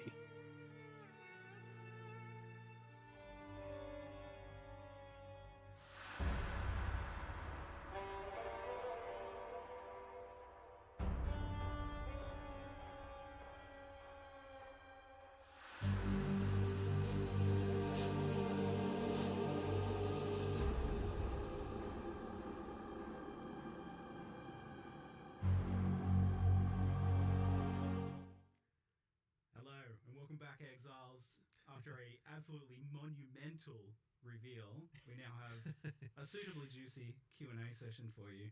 Probably like 2 hours or something, so grab a cuppa, grab a snack, and settle in. I'm joined once again by Jonathan and Mark to discuss a lot. The patch that had to fix all the things, right? That was the goal. I mean, we didn't quite get to literally everything, but we certainly managed to do a lot of things that we were very keen to do. Yeah, you guys were telling me that this was uniquely nerve-wracking for you because there was, I guess it felt like there was a lot of pressure on this one to fix everything. Absolutely. I mean, look, we've obviously got a lot to prove. We need to make sure that we're like that. Well, put it this way: I wouldn't want people to feel like we that we don't have answers to a lot of the things that people have been unhappy about. So we really tried to do as much as we could in one go to kind of do everything. As I said, didn't get to literally everything, but we got to quite a lot of it, and I'm thinking that people will be a lot happier with this release than they were with the last one. Yeah, I was pretty shocked to see how much was in this one, especially given that you've moved to this kind of like 4 and 2 cycle of you know, you just feels like you just released the Path of Exile 1 expansion, which also had a lot of pressure on it to be a big one as well. Yep. So yeah, I mean, it's certainly hard. I mean, look, the really hard part is having to make an act at the same time. Like that's a really huge commitment. So I'm certainly going to be happy once we finish the campaign because we're going to be back to normalcy again. But yeah, it's a what it does do is it mean that there's like a huge amount of content to draw from.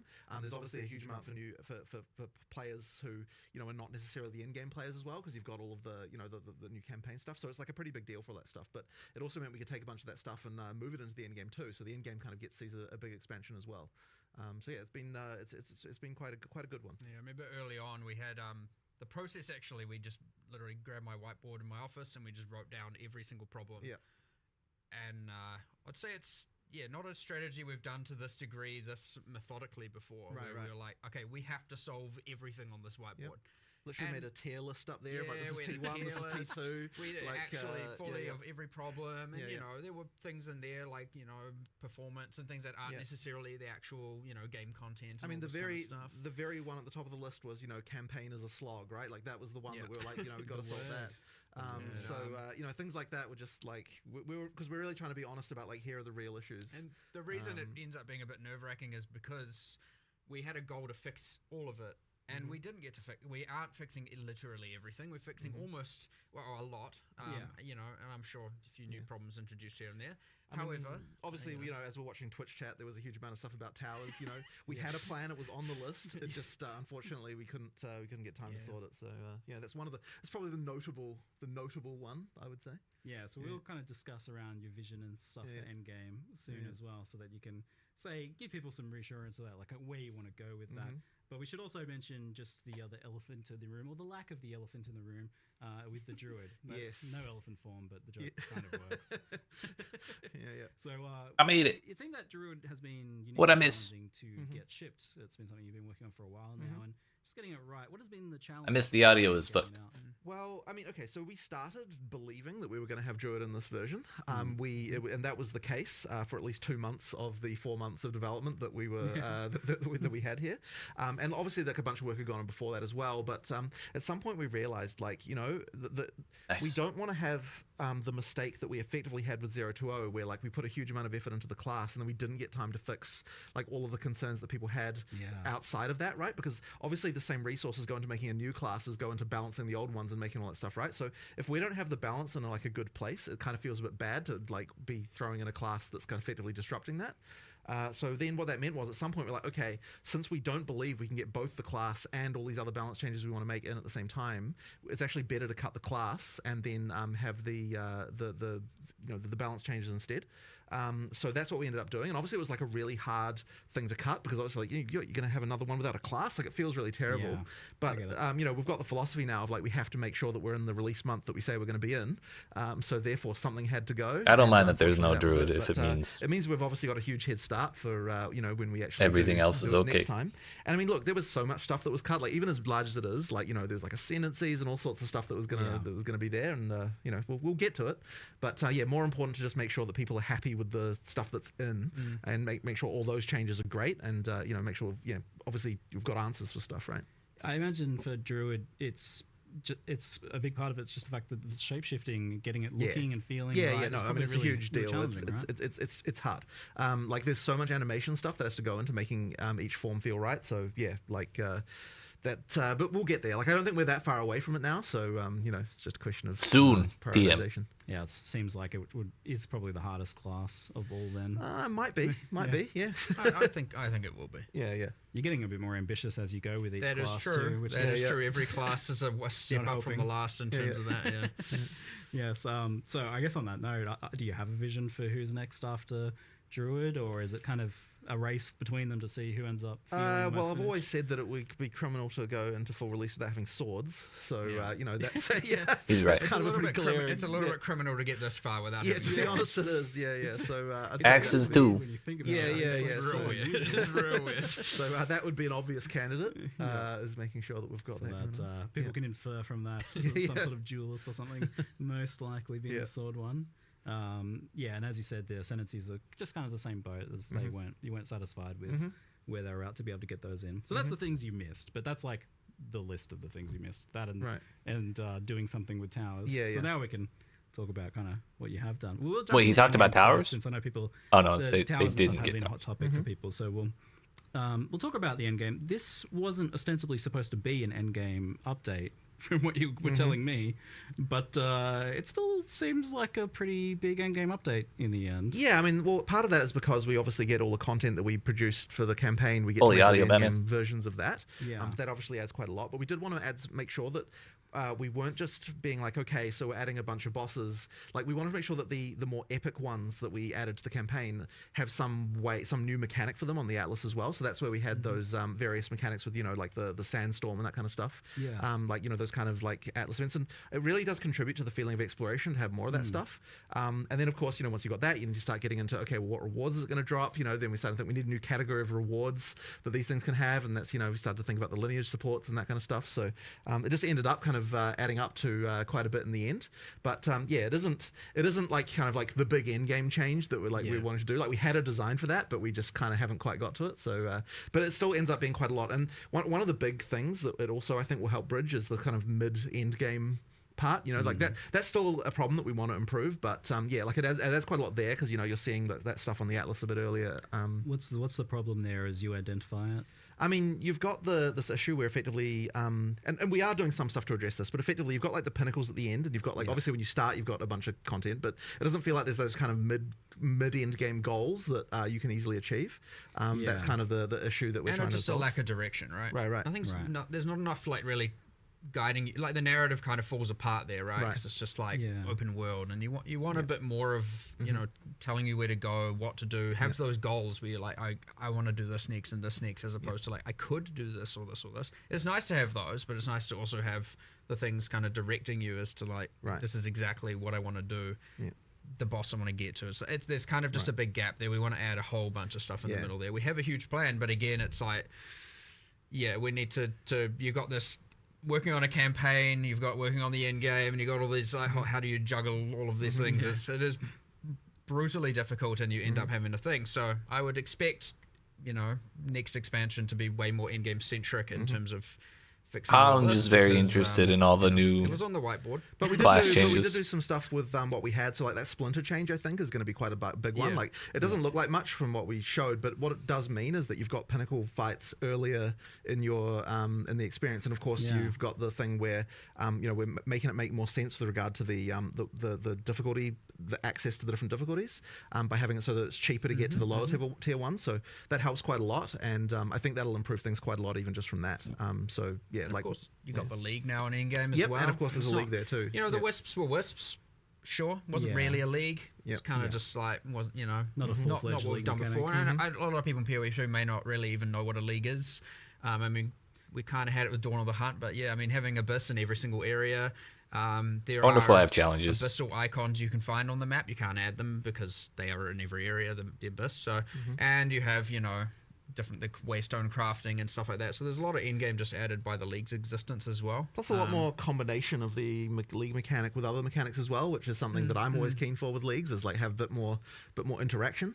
Yeah, you were telling me that you had specifically made it so that Abyss would have specific interactions with basically everything else. For sure. Like if a Rogue Exile's standing there, you get a special boss based on the Rogue Exile. So that's a rather interesting extra combination stuff there. Yeah, I guess we'll know for sure when the patch notes drop. Mechanic it's in every zone. It's a guaranteed. They always put that at the top. Mechanic. But no challenge league with challenges. Does it have like Atlas tree integration in the way that it would later on as it becomes like a core element? No, not the way that's kind of handled is through some of the waystone crafting. Yeah. We, depending when the league ends, we obviously do the whole again more for people who maybe don't know what a league is and how we handle this stuff in PoE1. I'll over-explain it a little bit, but yeah, generally we review the state of it at the end. We see what changes we want to make. Sometimes we add it to the core game immediately, sometimes later. And then we add it to the tree and decide how we want to invest into all the different things. But we try and have the meta progression, so to speak, of a league within the leagues itself, and not connected to the core tree. Because you could have a separate tree. It is a thing you could do. But in this case, it comes in the form of the Waystone crafting. You did an experiment with that recently in Path of Exile 1, doing that in a league, and you didn't exactly like the result. Different because it's not a separate tree, and that was during Necropolis, yes, and it felt like because it's in every area, you have to take it. Yes, exactly. So that didn't work. We're not going to repeat that mistake. It could be a separate tree, but I just did it through the Waystone crafting stuff instead, and you can invest in the Abyss and juice the Abyss that way. And I mean, we'll see how we fold it all in as we go into the 040 though. Like that'll be an interesting one. All right. Well, one of the kind of like I guess endgame issues that I've identified in the past was kind of how the Atlas trees worked and progressed. I was wondering how you'd feel about that first. It was very top heavy. Like you had to beat the boss to get points to just scale. Well, that's what I'm talking about with the lack of mid game stuff, right? Yeah, exactly. Yeah. So that's changed now. But they did say you can like, if you find ways to generate billions of endurance charges, then you can just smash the totals down. So in fact, you some of them, we made some changes to that actually as well since last night. And thus it wasn't in the live stream accurately. It was talking about how you have to complete specific objectives. Maybe like one day. Maybe one day. And whatnot to get your points. It's actually just now you follow the quest line, and there's a point in where you get the tablet, which is after you find the league and you kill the. Dude, some of those skills look sick as hell. You successfully go back and get a tablet. You're also going to get the first 2 points there. Now I wanted to change it so that you can get like. You know, if we have 8 points, you get 4 points before the pinnacles and 4 points from the pinnacles. Right now it's 2 and 6. We're still looking at this just because we made a change last night. There's a good chance we might end up, adapting this a little bit more. So it's even the first 2 points come even sooner. The and even more obviously, ailment immunity thing. RNG into finding a boss in order to get those first 2 points now, which was mentioned there. No longer going to be the case. But we just want to really make sure we're smoothing that progression through, getting that stuff earlier, all that sort of stuff. So the other thing, was you've got this kind of world map. It seems to be exploration focused. The recent that one. of the Hunt actually, I felt were a big step forwards in that regard. There was a lot more exploration, with the new unique maps and even towers. That is a good question. I didn't think of that. Exploration feature worked quite well. Like they leapfrog you to your next. You see that next unique map over the hills, and that's like a cool motivator that pulls you through, and that helps with that mid game issue you were talking about. Is that kind of the goal? Is to make this like really exploration focused? It's certainly something that I really love, and the more things you add to the Atlas, the more it feels like you're finding things. But so we definitely appreciate the concern with towers being that you've got this tension between having to turtle in one location versus explore. Yeah. And so that's something that we need to look into addressing. But I don't want to kind of like talk explicitly about exactly what we're going to do here, just because there's like obviously a lot in flux there still. But it's something that we understand the problem, I would say. I would understand that there's an issue, and so we will be addressing that a bit later.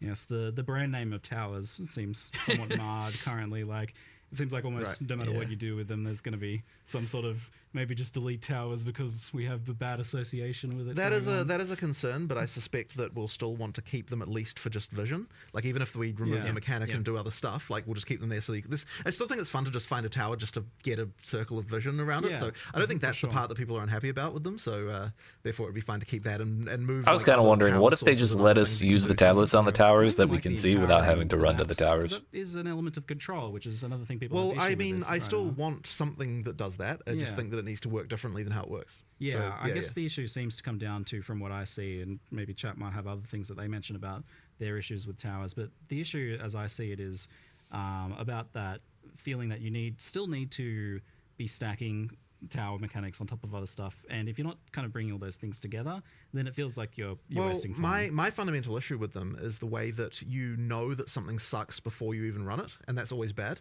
Like effectively it's like, okay, like if you're running maps that don't have tower that's running, handy like, for okay, sure. well I know this is bad, or I just always feel like I need to look for more towers. Like, and then like when I get 3 towers and then there's 2 more towers on the other side of all this stuff. Then you're like, okay, well I feel bad running a 1 tower overlap thing. Exactly what he's talking about right now. Stuff is a thing as well.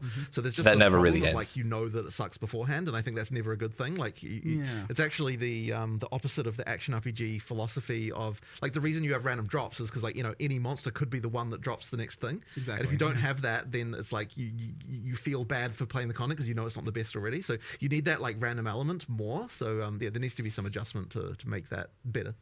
Yeah. Do you think that's like bringing up what the base map experience can be in terms of its upper potential, like adding more interesting confluence of variants? I mean, look, I always like more interesting combinations of stuff to happen, but I don't necessarily think that the core problem is like lack of ability to juice things. Like I think the core problem is to do with the fact that like you don't like when it already sucks. As I said, like it's just kind of like that thing there. So we need to sort of like there will need to be some approach to solving making it more controllable, more deterministic in some way, just something along those lines, so that you can so that you don't have this feeling of like because of a thing I can already see that sucks, that this experience is going to be worse than what I'm hoping for. So, somewhat related to this, another thing I see brought up all the time is being able to kind of choose what map you're doing and just being able to exert more elements of control. I saw a post in chat just there that was like the idea of being able to kind of erect a tower where you want it, rather. Like, is this element of like being able to choose your maps a little bit more, or have a bit more influence on what's happening. So I think having control over what content is there is good, but I don't know that I want to lose the fact that you still have the Atlas fundamentally where you like the actual map areas you get are random, and part of the reason for that is that it gives us a lot of opportunities to do interesting things with like different maps can have different things that they drop and other stuff like that. Like there's a lot of that sort of stuff that's like quite nice. Like you can actually have a unique map be way more powerful if like it's kind of you don't know exactly when you'll encounter it.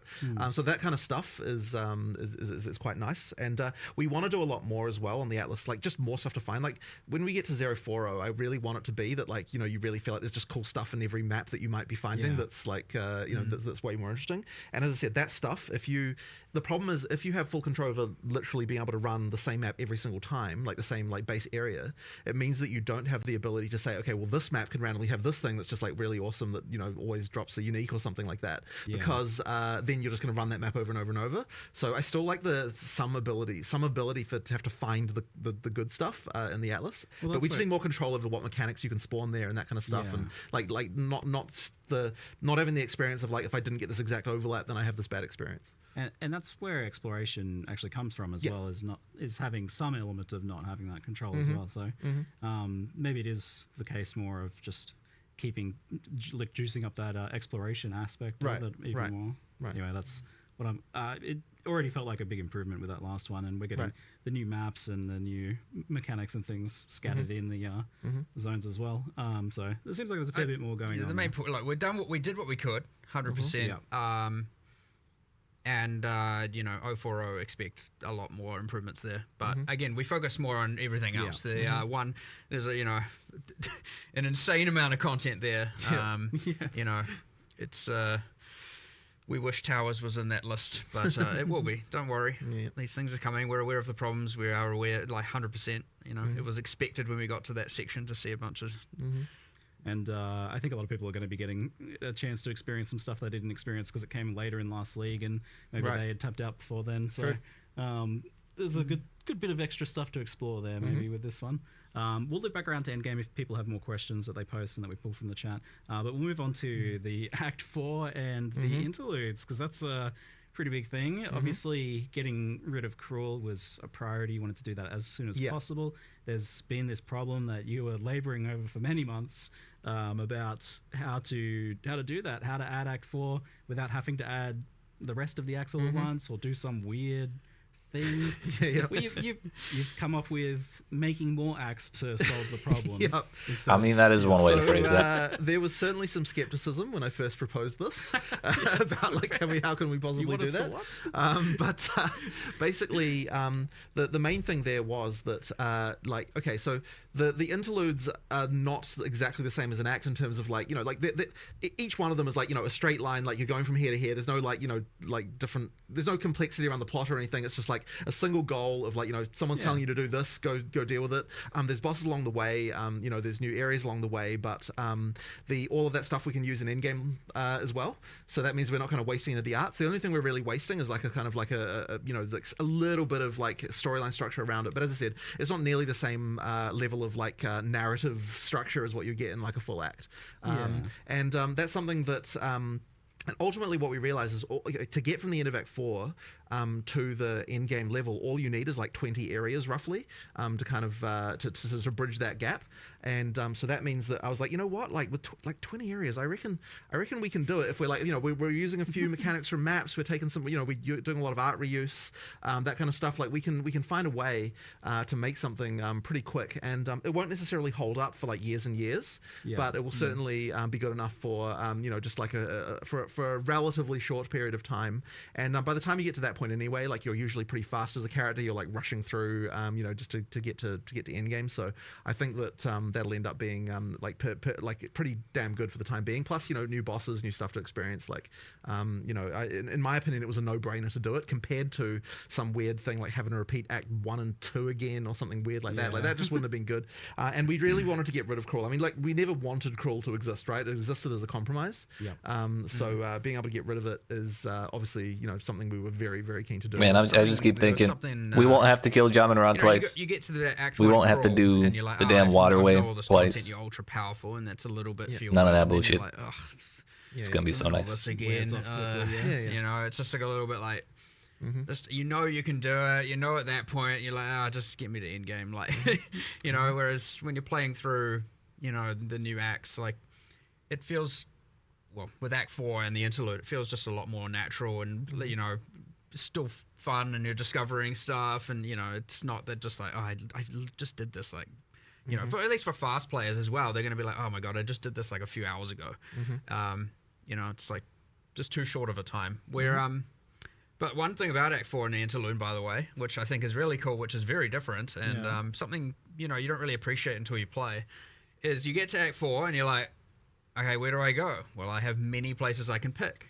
I mean, Jonathan was talking about how they're kind of interludes are kind of straight lines, but there's 3 of them. But there's 3 of them. You can do them in any order. There's a choice immediately there, right? You can do those in any order. You can do them in any order. You can do them in any order. When you complete one or partially complete one, it levels up the other 2. They always stay, ahead, and they bridge the gaps. You can do them in whatever order you want. It'll be interesting to see the speedrunning strategies because there's different bonuses available. Like the spirit draft comes from 1. Yeah. Okay. Where another might be more passive point heavy, and another might be more permanent bonus heavy, and another, there's going to be all kinds of crazy stuff going on there. So you go in Act 4 where you've got full freedom of like choice of which island you want to sail to, and then you go into the interlude and you're like, which part would serve me best? And maybe the answer is do a couple areas of this part and then swap to another and do that one, and then like who knows? Which is fine because again, as you progress through them and defeat the bosses, the other ones will level up and keep up with the level. So you can do half of each and then do the half of each again. You can do an area of each, and then That's wild. I didn't realize the interludes were sandboxy like that, because I was planning on asking about how the fact that Act 4 is like a sandbox for like the great portion of it there, and that's going to be super interesting from like racing and speedrunning perspective as to what people take. But also that does seem like it might help with the campaign slog, the repetitiveness of it if you can kind of do things in a different order each time. Is there some good reasons to do it in different orders as well? Like you mentioned, like differences in rewards, differences in challenges too, I imagine, for different builds? Yeah, for sure. So like the reward thing is like probably the main reason you'd change the order, depending on what's going to work best for your character right now. So yeah, each one has got stuff that like we're taking all the different fixed bonuses. I think that actually the fixed bonuses are different a little bit now, aren't they, than the way that they were when they were in Crawl? Did you change what the stats they were? I thought you did. The passive point number is the same. Yeah. The spirit is the same, but the other bonuses, we've kept like, we'll still have the resistances that you got before, but some of the other bonuses from like, for example, Crawls, the snake in Act 3, I can't remember the name of these areas. We have internal names, the old snake chamber. The reward from that will be slightly different because not all 3 of those options are available, and they're available in different ways. Some of it might be, some of it might not be, and some of it will be in Act 4, some of it might be in the interlude, So it's kind of mix and match all over the place, but there's some pretty cool stuff in the interludes that, that you've obviously got your permanent bonuses, you've got your skill points, you've got just like which bosses do I want to do first or last. That's all nice, but you have a lot of other things subtle. Like the first area of one of them, I'm not gonna be as spoiler light as possible here, has a wandering vendor that sells, guaranteed rare caster gear, and you can go and be like, I'm gonna go there, check that if I'm a caster, and then I'll go to the other 2 acts because that might have like a straight up weapon upgrade. And then there's another act that sells a whole bunch of greater runes, and so you might be like, I need some runes, I'm going to go there, find that vendor, get some runes, and then go to another. And then one of them has, and you're going to have to find this for yourself, one of them has a nameless seer in it, and so go for it. Find that. And I'm not going to tell you which.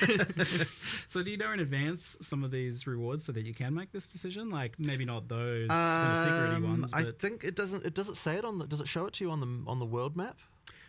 You generally see the icons on the world map up to the point your character and the NPCs could reasonably know about. Yeah. Okay. So it depends on the act a little bit. In some cases, it's like no humans have been there, so you can't know until you've opened it, and then it will, or until you have been told about it or know about it or advanced the quest, and now you see all the icons. So.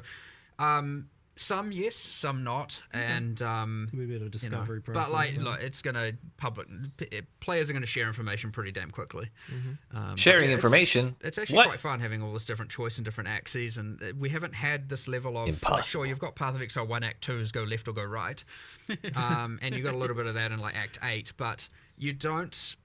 Yeah, get this much like parallel things going on like this in a kind of interesting way. So it'll be. I suspect it'll actually last a little bit longer than we anticipate, given how we had to put this kind of 3-part thing together so quickly. Last a bit longer in terms of like players finding it fresh and interesting. Yeah, that's the hope. Okay, good. The all 3 interludes kind of appear on one world map, so you kind of got 3 parallel tracks you can see on one map. Cool. So yeah, that's how that works. It's cool. Decision paralysis is going to set in. Where do I go? I think a lot of people will just pick one just because it's the first one. Yeah, probably. I bet that'll be the most common You'll choice. see stats on that, I'm sure. Yeah, it's yeah, like, yeah. oh yeah, 60% pick rate for the first option. Yeah, probably. Left to right's most likely. Left to right makes sense. The order of the islands in Act 4 a little bit less predictable. Yeah. One of those islands, like there's four permanent bonuses kind of going on in one area, kind of thing. It's like a because. Go there first. I'm not going to tell you which ones. But, okay, I'll have to figure that one out, eh? Someone will do it, figure it out. Yeah. Make the progression guides. But I like the idea that it could be different for different builds too. That would be very cool if that ends up being the outcome, because that will keep things fresh long term. Yeah. There's a good reason to do it differently and doesn't just get kind of immediately solved. Yeah. So Act 4 was planned to have a new way of ascending, but that wasn't mentioned here. So it's not quite ready yet. Didn't quite get time for it. It'll be coming a bit later. But you can there's still a quest to go to the place where that is happening. But and we added like a kind of another reward there, just for the time being. Yeah. But later on there'll be that. The amount of work required to make that trial just unfortunately wasn't quite compatible with making all of the other stuff we made. Probably if we hadn't made the interlude, we would have been able to do it. But so it was Jonathan's fault we didn't get Trial of the Ancestors. Cool, so we ended up making that decision. But we'll get to it. Thank goodness. I'm like so stoked Cool's gone. If it's what most of us imagine it's going to be, I can imagine where a lot of that work comes in. So hopefully you guys, is it something that you'd like to get ready for next league? Yeah. That sounds like. I wasn't a huge fan of it, but it'll be nice to have something like a different trial to do to make the release happen. So I wouldn't want to promise anything, but that would be nice. We'll just have to see.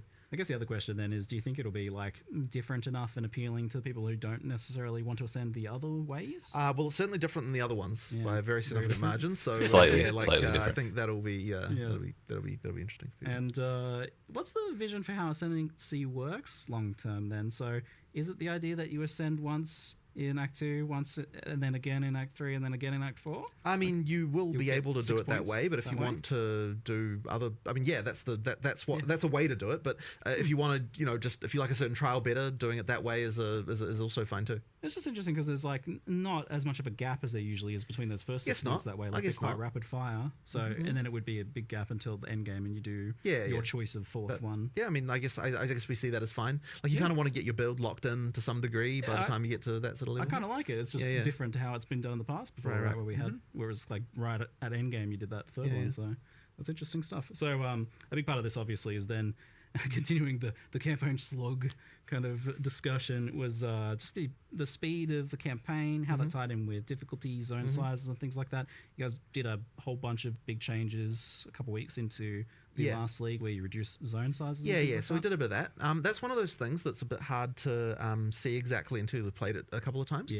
So I like, for example, right now, like the first time you play through Act 4, I doubt you'll be worried about zone size. Second time, then it might then start to realize like what places are too big and what places aren't. So there'll probably be a little bit of adjustment to That's what you think, but I was upset about zone sizes in Act 3 the first time I went through it. In 030 as well, just because, like as I said, it's actually a bit hard to appreciate until you've kind of played it a few times. things. But the sprint helps a lot. Like sprint is a big deal as far as like changing how the game feels in this regard. So if you're fast and you know how to use it well and that kind of stuff, you can motor quite a lot more than you were. It'll be interesting to sort of see how how many people are using that all the time. Oh, yeah, we'll see how Sprint does with that. You have, well, yeah, but the thing is, you're an experienced PoE player, right? Like you're gonna be. But like, there's a fun risk reward to using it that way, though. Like, if you are just using it to traverse or like backtrack or something because you go the wrong way or something like that, then it's pretty cruisy and it works well for that. But it also is a very powerful like combat tool. You can use it like a boss is doing something, you can get further away than you could before. For boss stuff, you can, although it is dangerous, right? Like, I mean, if you screw it up, then you get knocked down. Yeah. But I think the thing that I find kind of interesting about it as well is that like you can skip monsters now more easily, and that means that if you are overpowered due to getting a good item drop or something like that, you can kind of like motor through a couple of areas a bit more, like sort of then catch up to the point where you sort of feel about right as far as the difficulty, and then keep going from there, like more specifically. So you've got that kind of tool at your disposal. Not something I'd expect like new players to do, or like players who kind of don't want to engage with that stuff. But if you're talking about like like the person who's playing through the campaign the fifth time, certainly that's an option that you've got that can kind of speed you through a little bit faster. So that's something as well that it kind of does, just because you are faster than basically everything. So you can skip past them if you want. We're a bit of like good players, like knowledge players knew how to move a lot quicker. There's a bunch of skills, you get animation cancelling, you got shield charge. It's true. The speedrunners already have a way, but like no one really wants. Like, obviously, you don't want to be doing that all the time, right? Like unless you're like really dedicated to speedrunning. So. Niche, unintuitive, and whatnot. So like there's a simpler way to now close the gap between the players who knew all of that and the ones who didn't, and which is great. And maybe a lot of those players are still using all of those tools even on top of this, and that's fine. Yeah, I'm genuinely wondering if I'm going to be doing shield charge through the campaign if I have sprint the whole time. Animation cancel shenanigans. Haven't exactly done a race. I think it's close. I'm pretty sure it's relatively close though. Yeah, well, the difference there. I know there's some passives in the deck side of the tree for right, like slightly increasing your speed while sprinting. You could at least use shield charge like increasing to go forward while sprinting and sprint for backtracking. There's some of that going on as well. That maybe when you speak into all that, you have a more of an advantage over those other skills. We'll see. Actually buffed dodge roll a bit for the sprint too. Like you can turn a bit better. For longer during the dodge roll. You can. So that one was, man, I'll tell you what. So this is kind of inside baseball stuff, but sprint was like way harder to implement than you might expect. Like it seems like, you just add a speed buff, but like getting it to be smooth and like feel right, and like all of the stuff around like the turning at the end and like all that stuff, that was really, really hard to do. Like there was like a programmer for a very long time just working on sprint issues. Like holy crap. So yeah, like it's one of those things that like every little imperfection of it, so you do it so often, needs to be ironed out. I'm looking forward to stacking move speed and dodge roll distance in Sanctums and using sprint. I use sprint in the Sanctum and I was testing earlier, and it's so fun doing some of the things with sprint. It's like we're like mega long dodge rolls into sprinting is gonna so fast. Actually, sprint might make improved mobility. We've improved the fourth boss feel a lot better. Talking about sprint Sanctum slog fast, like there's more to it. There's for sure. Obviously dodge rolling has improved.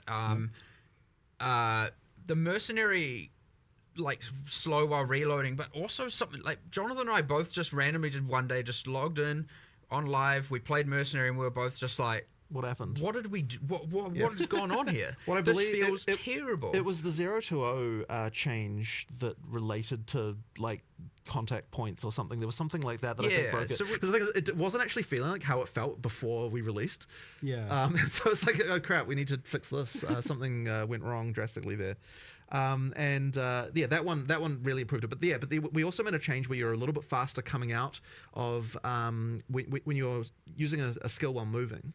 You're a little bit faster coming out on all classes. So that actually affects the Ranger and the Sork as well a little bit. It's not like at first it seems quite subtle, like but when you play it side by side, it actually makes quite a difference, even though it's a relatively subtle change. Like it worked as well. And then you've got things like with the block being faster, you know, like you're just overall more mobile, you know, with a lot of the stuff. Like I think it's helped a lot. But the nice thing is like we still didn't have to compromise on like making sure the combat still was right. So that's obviously been like a big worry, especially because there's so many other buffs and things to other character classes. Like there is definitely a concern that we've like overcooked, gone too far. Like things are, you know, like things are going to be too easy, and I'm a bit worried about it. But I think it should be okay. You know, we just have to.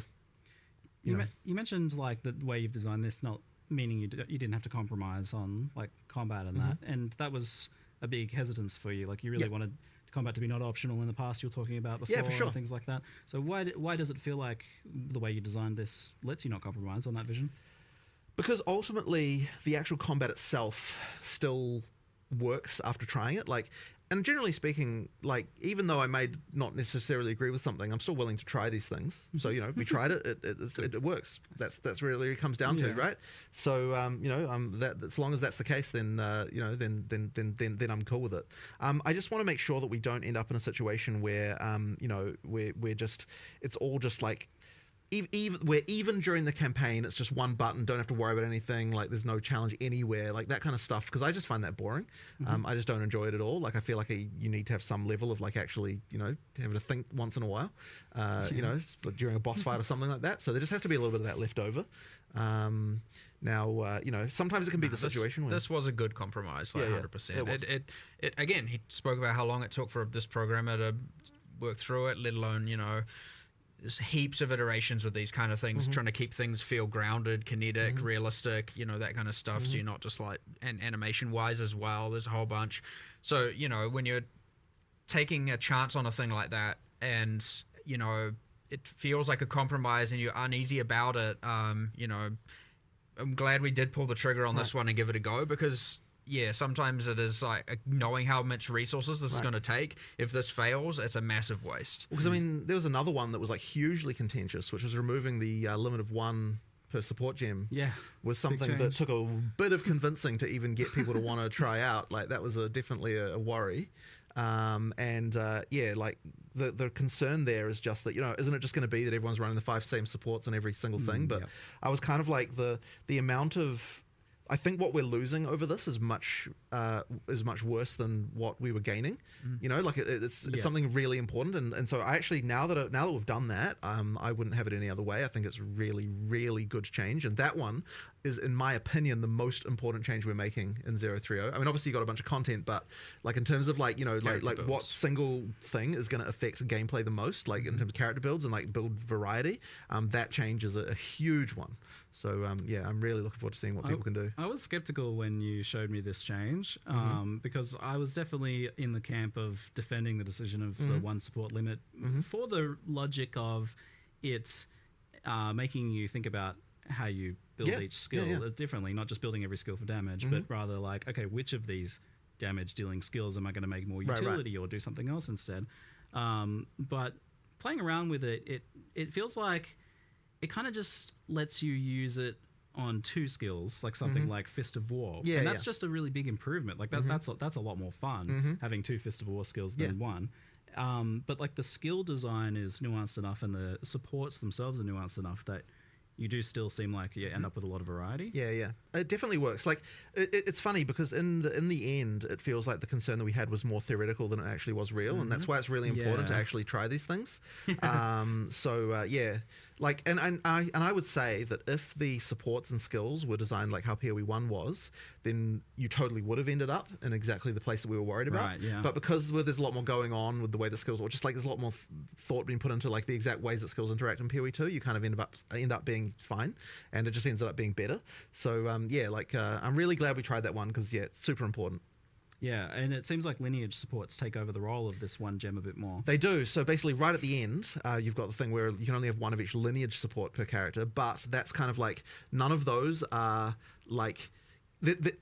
okay, so you know... Something like multiple projectiles or martial tempo, like these things are super important to kind of make skills even viable at endgame, whereas the lineage supports don't have that same thing. So we effectively get to keep a little bit of that like interesting decision stuff, but only right at the end when you're kind of at the top end and you're thinking about like hyper optimizing specific stuff or like with interesting mechanics. So we still get to retain a little bit of that there. I just want to know if they're deleting the damn DDR support. Change. Like, Yeah. That's I've been playing one of the things I'm Warrior, gonna look I at, always like feel like saying the new Warrior because specifically for in the patch any notes. one specific thing, like Yeah, the support yeah, gen change, the sprinting change, Yeah. the faster while blocking, being able to block everything. Yeah. It was way more impactful than I expected. Yeah. Weapon swap instant. weapon swap thing. Instant weapon swap is huge. Yeah. That's like It's the sum of all these small individual. I'm so things. And excited honestly, for it was instant quite hard weapon to swap- design weapon the swap live too. stream what we were showing for this reason because it's like it kind of ended up being just like a huge scatter shot of like all sorts of little things, and it's sort of hard to appreciate the sum of it all, like adding up to a much better experience. But I mean, obviously, there's like really big things like you've got the infusion stuff on the sword. I which is, like, suspect like, I have radically, visibly, obvious. figured out the answer to it, but it's like by when all making a means. case for like why is the warrior better? It's kind of like you've got a few new skills, you got like a few different mechanics, but like together it just kind of comes into something that's like way better than it was. Yeah, I've spent the better part of 2 days trying to put my finger on what it is exactly that is making that. Because you were asking me like whether I'm worried that the warrior is a bit too strong, and I'm like, I'm definitely a lot stronger, but I'm trying to figure out what it is exactly, and it's like a bit that, a bit this. Yeah. But, Everything. Everything. Definitely feels like way more fluid, faster, smoother, chunkier all at the same time because I've got more Fist of War skills going off. We like the instant weapon swap thing is huge as well. Like that seems like a pretty minor change, but all of a sudden you're not thinking about like there's no reason to not. Right. There's no reason removing all the reasons why people wouldn't use combos is exactly the focus that we had for a lot of the stuff, right? It's like what is preventing someone doing a combo here? What can we do to fix it? So you've got like the shock change where that's longer. You've got like the change to chill and that kind of stuff. And there was a whole like thing with we never even talked about Ignite because there kind of wasn't room for it. But Ignite has got a whole different thing where it. All right, sir. Thank you for thanks for sharing. Every time you fail to ignite, it builds up flammability. That means your next ignite is more likely. So there's like that. There's like a bunch of changes just all through like the places, just these little things that tweak stuff. One of the ones I know is actually really big is the thing with the curse and the what do you call them? The thing that lowers resistances. What the hell? Exposure. Yeah. So exposures, right? Like it seems so tiny. Like let's make it so that you don't have individual exposures for different elements. But it's like it actually changes the gameplay so significantly because the moment that there's something that's going to add like 30% more damage in the case that it was before, that you don't have access to if you're going to use cross element. It's like you're never going to use cross element, right? You're never going to do it. So it's like really, really important to just remove every single barrier that's getting there because we merged we merged cast on shock ignite and freeze into single. We did. So gem. there's no more cast on shock anymore. It's cast on ailment Oh, for that reason as well, right? Exactly, right? So literally we're like, let's find every single reason that's going to stop you from wanting to be able to use multi-element builds and actually try to improve that, right? Yeah. And guess what? You can still just play one element if you want. Yeah, you can, of course, right? but yet now if you're doing multi-element, there's just no reason anymore not to. I was so stoked looking at what you were doing with the elementals because it feels for the first time it actually is like an elementalist. Like there is mixing of the elements. It's cool because that's a fundamental game design thing with action RPGs is that it always at some point makes sense to focus in on one very specific thing because of scaling. And but it seems like you've gone a long way towards solving that issue. Well, I hope so, because we really tried to fix every single case we could see. Now, there might be still some more, like you'll find there's some random mechanic that only works on one thing, and then people pick that, and they're like, okay, we have to find and make sure that there's something that's going to attract you to every element and play it. I mean, look, part of the upgrades to the individual ailments also really helps because it's giving you another reason. Like, it isn't just that you've removed the things that were preventing you from, like, you want to both have I'm not specializing you because this mechanic works across different elements, but also you want to have like this element has something that you're going to want to use with other elements, right? So like buffing shock, for example, we're like, okay, like, is there enough of a reason to weave lightning into a fire build, right? There wasn't enough of a reason. So by making shock better, it's like, well, then now there is a reason to use two things, but you also want the burn and you also might want the chill, and like making sure that all that stuff is powerful enough to actually tempt you to actually do it. Hot take, now it's going to feel bad to focus on one thing. And you even mentioned bigger magnitude shocks. A number of the skills have a bunch of shock effect on it. So effectively, if a skill is supposed to be for shocking, then that skill will have magnitude on it, because the idea is that, like, we really want to make sure that, it actually works. But that take might be a little too hot for me. The fire skills that are intended for burning as well. Like if something's intended for burning, it's going to have some kind of duration or something like that. So it's like you want to use that one, then you want to switch to something else while that's burning away and that kind of stuff. Yeah, because I always want to do that sort of thing, but you feel a bit silly because like it's just not enough. It just wasn't doing enough. Yeah, you should just like use your main skill instead. Yeah, You're wasting exactly. time. But like even like once again, you wrap back in the support changes where it's like, okay, like why would I want to use this other mechanic when I can't do this as fast, or I can't do it as powerful as I could have been doing on something else that I've all-in on. Yeah. Like it's like that as well was contributing. It's like the whole lot was just all a bit of a mess in that way. Yeah, and you mentioned the Ignite thing. I did want to clarify because I saw some questions about it in the chat. It builds up now. So like, if you don't Ignite, you get 50% of the Ignite, and then the next failed Ignite will. It's called flammability since we no longer have the curse. Right. And Damn, we're even reusing words. Flammability on an enemy. That's efficiency right there. The probability of an ignite occurring goes higher and higher and higher, and once the flammability is full, the ignite is deterministic. So if you miss an ignite, you at least contribute towards the next ignite being more likely, and eventually it is inevitable. But one of the other amazing things we got, which was huge from our perspective, is that the way that ground effects work now for the fire is that it has to build to 100% flammability and then it sets them on fire, which means that if you use a level 1 flame wall, it doesn't ignite shit anymore really, really easily. So that means we can actually add mechanics that trigger off ignites and do all that sort of stuff without it being a disaster. You don't have to worry about people being full degenerates with it. Exactly. So if you're using a high level flame wall, it'll set on fire real quick. But if you real quick. But if you're using a low level one, then it takes forever, so you won't do it anymore. Yeah, so, it's finally a good solve for that, because that'd be I know it's been a bit of a disaster for a long time. But so now we can have ignite triggers and more supports around that and that kind of thing. And let's be more liberal with the power you can give out to that sort of thing. And just the consistency has been a pain for any Ignite builds for a while now. So that's just going to be actually consistent now. Yeah. So that's really good news. And I saw that freeze was getting a lot better too. The same idea of like any freeze skill. So the freeze skill, for that one, we didn't, I believe we didn't change the sort of base freeze balance exactly. It was more that freezing skills just have more freeze going on. Yep. And then there was also the other change, which I guess we didn't even cover really, which is that anything that consumes... we'd use the word poise, but basically what that means is that anything that's like harder to apply to a boss, if the mechanic is harder to apply to a boss, then we want to increase the reward for doing it on bosses. So that we've got like an extra damage versus unique monsters, like kind of in quite a lot I think of they places did and different specify skills they now, wanted it because, to be you know, even once again, better. freezing And when monsters they is way said harder to that, freeze than it would be was regular also a monster. little We want to confused. make sure the payoff for that, for utilizing it, is now. But maybe it's just what he's talking about here, where when you do finally build it up on a boss, it's actually... saw the boss getting chunked from those shots in the footage compared to like the regular But attack. there are other ones as well, right? Like, so with the armor break, for example, it's like you weren't really incentivized to consume armor break on bosses. So the way we solved that particular one was like, okay, if you're an armor break consumer, rather than consuming the armor break, we're going to upgrade the armor break to a new state, like a new higher, like a level buff that's going to do something different. So yeah, like in the case you're like, in the case of Sunday, you're like upgrading from plus 20% to plus 40%, but then it also refreshes the duration, and then so effectively you're more incentivized to do this, and then because it actually extends it now. So that's like another thing where like let's actually make this combo work. The high velocity rounds one is very good. That one looked pretty insane. crazy. It's so that's crazy, it takes your armor break into, I don't remember the name, let's say T2 armor break. Shattered armor. But it's then for the next Super however armor break long the blue. duration is 5% of the, I think of it like a kind of infinite impale.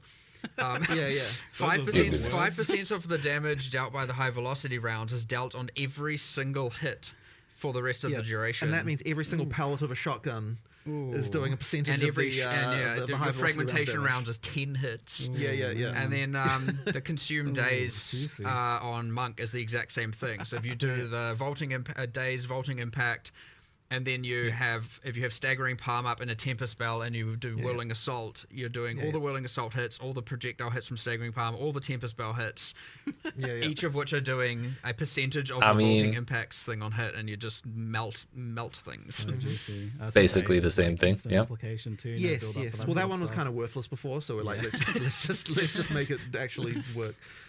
This idea of like buffs that get escalated into tier 2 buffs is like a kind of cool concept. I like that one. And the other funny thing about it that's like less obvious but really good from our perspective is that it means you can't repeat the combo piece immediately either, because once you've upgraded the armor break, it's extended the armor break, which means that you can't just reapply the armor break immediately again either. You have to do something else. So it actually kind of generates that rotation kind of naturally, which is kind of a nice one. It's chunkier, and it feels like you're not an idiot for doing it. Right, exactly. Before it's like, why would I want to remove their broken armor and make them tankier again? It never really made any sense. That's a good one. But it also like prevents some of the weird edge case stuff that is a pain for you guys. So huge huge improvements there. There's a lot to take in with the supports and skill changes and things like that, but it's like with the amount of supports that are getting added now, and now tiers of supports and lineage supports, do you feel like there is a point where it's a bit much for players to like take in? Like, well, so I've got something. discovering. There's some stuff around this that I would like to improve, which is that okay. So, well, first of all, we did a full pass on recommendeds to like because there was a lot of terrible recommendeds right now. He's not wrong. And so we did like a full pass on that. So basically, what I'm hoping is that now, at least all the recommendeds are not bad. Like I was kind of trying to really answer the question of like, are these 3 supports the truly best supports that this skill could have, right? And previously we had this extra constraint that kind of screwed this over, which was that because you could only have limit 1, there was always this thing of like, oh, but would you use it on the skill or would you use it on a different skill that we were always kind of working around? Now we can just be like, what are the 3 best options, right? With no other constraints, right? And so that means that like that immediately makes it easier for us. But I think the other issue is that what it was, the whole like, there's too many supports thing, part of it was because since the recommendeds were bad, you kind of had to go to that other screen where you've got all this other stuff. It's like, if you actually rely on the recommendeds to be good, it's like, the fact there's a bunch of supports doesn't kind of matter as much. I remember we had a ranger with the 10 skills, 50 supports, and it was 2 out of 50 were recommended, I think, for the skills they were on. I'm like, yeah, it's a bad sign, right? And so if that's a bad sign, if your in-game ranger is that, it means that if the player who's following the guide that we have given them is not only not being rewarded, they're being punished because we're making them make wrong decisions. Yeah. So I'm sure there'll still be a few that are incorrect on there, but like hopefully it should be way better. And the other thing as well as I'd really like to do is I think that we might want to get into starting to recommend more stuff, or maybe even like recommending stuff based on the previous stuff that you've already done. That's crazy. Which might be just get a bit complicated, but I'm kind of like, I feel like we maybe should start thinking about that. That sounds like a nightmare to code. Maybe, but then it's kind of like, or maybe like if you've got this other skill on your build, then this becomes an option, or there's something like that we might have to do. It could I be. think there's more we can do. I kind of just wish the UI was better on the gem cutting screen for like the massive looking list. The names are so much better now. Yes, right. So we did a pass of like making the names more obvious. Like, because there was a lot of supports that just kind of weren't like search for there's this thing that does a thing I don't what is it called? God, I don't know. Yeah. I don't know. Impossible. Whatever. Google it. Yeah. Like, there's something that does an explosion with armor, but what's it called? Well, that one should be obvious, I think. But armor explosion. Yeah. Yes. But yeah, that's what it needs to be like. No, I'm pretty sure it is called that now. Yeah, good. But yeah, I remember just being like, if I'm struggling with this, so many people must be struggling with this. Like I remember we went to build or whatever. Right. Yeah, it was not the most intuitive of systems for sure. So massive step forward in the UX, the understandability, all of that stuff for sure. I'd say as you play it and as you take it as it comes, it's not overwhelming. It's easy to look at it in this context and go, oh my god, 100 in support and whatever the numbers are, and lineage supports, and oh my god, there's so much going on. The lineage supports really should be treated more like uniques, so they kind of just go into the big pool of like, stuff that at in game you're kind of like, potentially working on. But I mean, a lot of the lineage support things will end up probably being like, oh, this build guide says, this is the thing to use here, so and here's the boss you need to farm to get it. So I suspect that it obviously ends up a lot of that way with uniques a lot of the time, but there being so many options for this stuff, actually, kind of like, so there's this thing that ever since kind of the internet, we get, we're spoiled, right? We're inherently spoiled for everything. We have the build guides and all that, and there's a lot of fun to that as well, but we obviously lost some of that kind of mystery of your own self-discovery, but I feel like you're almost forcing us back to that age a bit, because there's just too much for guide creators to really cover. I don't know about that. Like, people will still converge on things. But even if a guide creator creates a build, even if it's quite well optimized, there's usually a few other options that are ideally, almost as I mean, optimized. that's part of the fun, right? Like, over time people come up with more stuff, and ideally, since we're shaking the meta up each if someone follows one of my build guides, they gotta follow every step to the letter. Path of Exile is actually a game that still has that, because of the fact that there's enough stuff and there's enough meta changes to actually cause it to be that there's still cool stuff to find that no one's discovered yet. Which is, there's not many games like that really that. Still I don't really think I get that as much from PoE1 anymore, but PoE2 is getting that. I guess so. But I mean, that really just comes down to the amount of meta. That's the expected outcome, honestly. Yeah, I guess so, yeah. For sure. That's not surprising in the least. So with the sheer amount of supports and things, have you taken a look at how we obtain sockets and get a 6 link and how hard it is to do that and how many we get?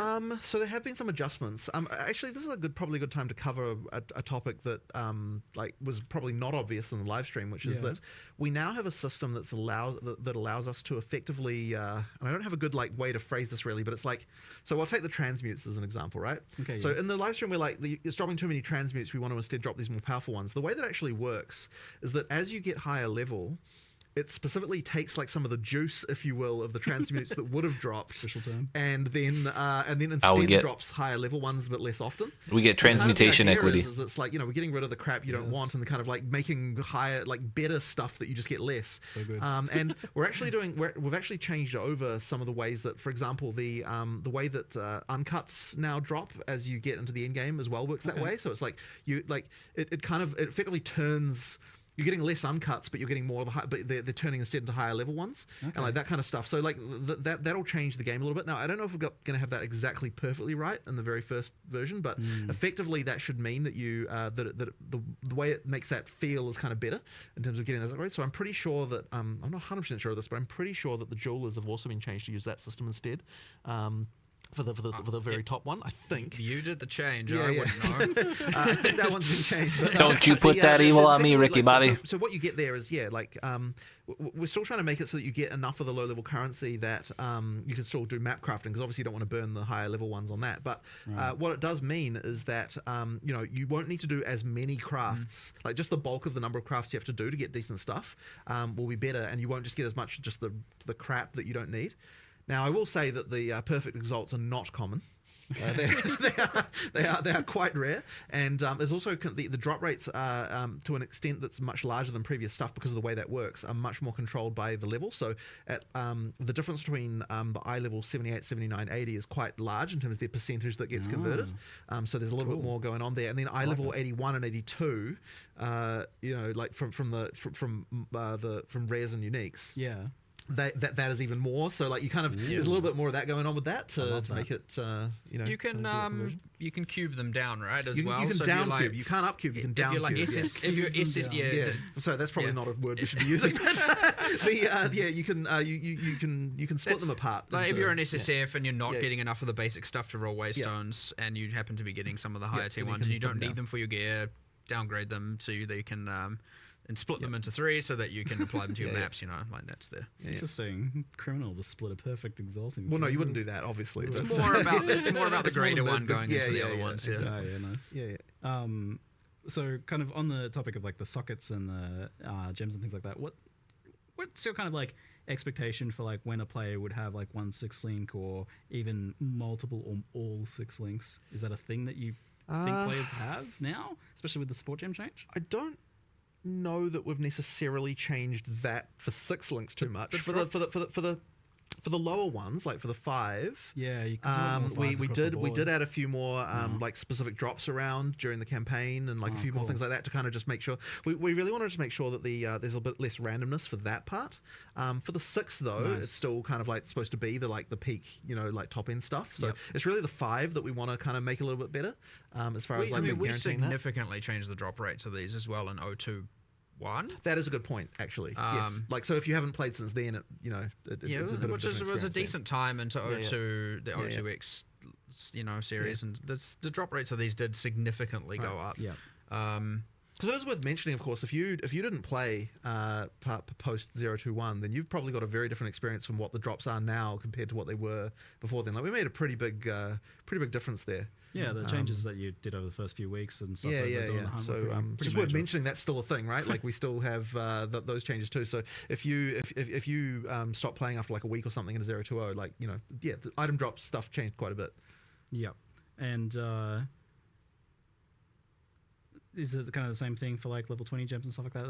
That's something that's I'm not meant exactly to be kind of a chase long term. It is supposed to be chase, right? Getting those higher stuff. But one thing that you shouldn't get anymore is the just spam of crap you don't need as far as the uncuts are concerned. Well, during that 0.2x when we were looking at item drops and everything, I looked into the gems, and it was okay. So obviously we added that Venter's gamble box, and that was dropping them. And I was like, why does it feel like 90% are coming from that? And we looked into it, and then it was oh, these are only dropping from the way the levels had been set up was assuming that the tier 16 maps were 83, like in PoE1. Oh. The highest tier of maps. That's why they weren't dropping level 20 And gems. so the drop levels of level 20 gems were like dropping from only the corrupted +1 level areas and all of that, and only from super restricted. yeah. And so I was like, oh my god, this was just a straight up error. Oh, that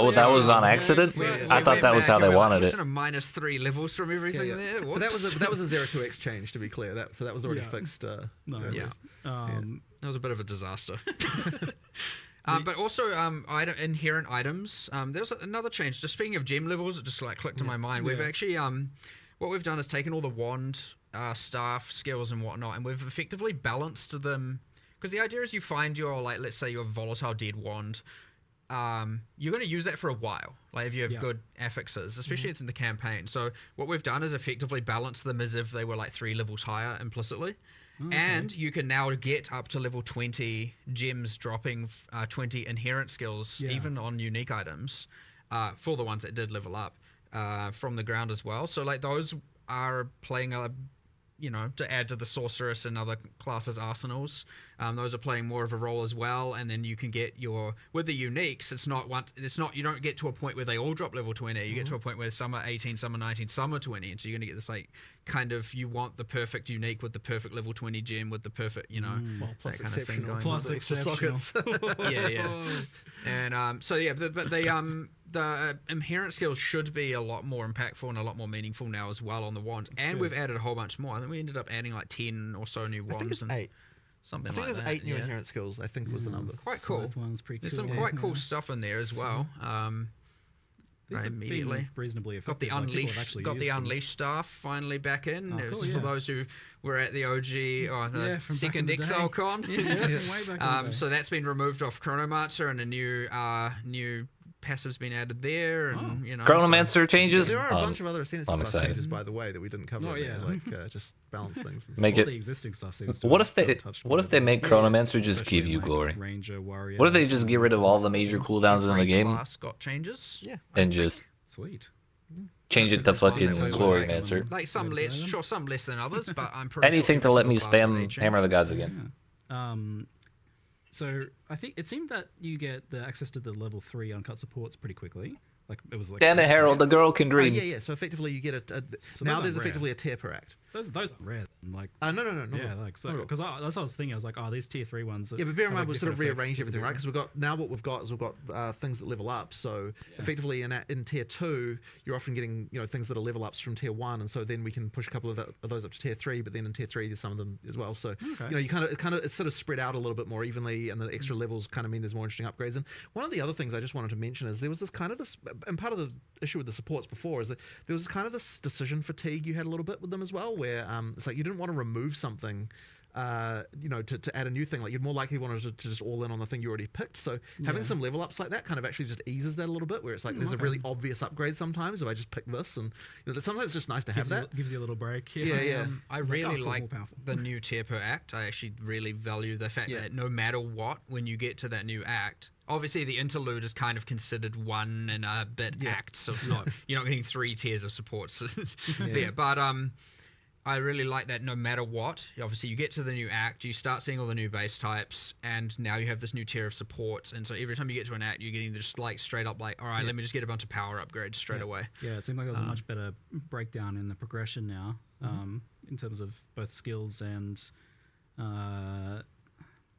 Well, like every second act you get new rune tiers. Every second act you'll get new. Every as well, can't remember doing how a bit that's more. split. I feel like that's 1, 2, 3, 4, and interlude, and then end game for essences. So like, there's a lot of you get to Act 4 and you get a new tier. You get a whole bunch of new base types. You get a new tier of essences appearing, and so on and so forth. It's like just feels really good getting to a new act and getting all the power from it. We'll talk more on specific archetypes then, but first, so like on the skill topic, thing that comes up often from Chad and earlier questions I've gotten is like about the overimportance of plus levels across the board for a lot of things, and also the impacts of mana costs on that. Like you guys did a pretty big adjustment on that recently, but how do you feel about where mana costs are at and plus levels? We have lowered the exponentiality of mana costs like pretty drastically, especially level 20 plus is going down a lot, like an absolute huge amount reduction. We're trying to keep the campaign relatively intact. There's another, you were talking about the importance of plus levels. Like one of the reasons for this is that a lot of in-game builds especially ended up using something that was using flat damage and thus scaled strictly from gem levels and not from your weapon's damage itself. And as a result, what a lot of people were using was, oh, what's this magic weapon with just plus whatever the number is, 7 or something. We've actually changed quite a lot more things to be weapon-based scaling around the place. Obviously not on the sword. What's kind of like an example about that? Like, what sort of I things mean, have like, changed? I mean, everything that was flat damage, all those unarmed skills, all the obviously different. With Hollow Palm gives you damage a different way. But with Shockwave Totem, all of the stuff, we're just generally going like, nah, we just want weapons to matter, and this whole just using a single affixed weapon at the end is. I need good stats on my weapon. This is now bullshit. that being said, plus gem level still pretty important, and especially in the case of casters.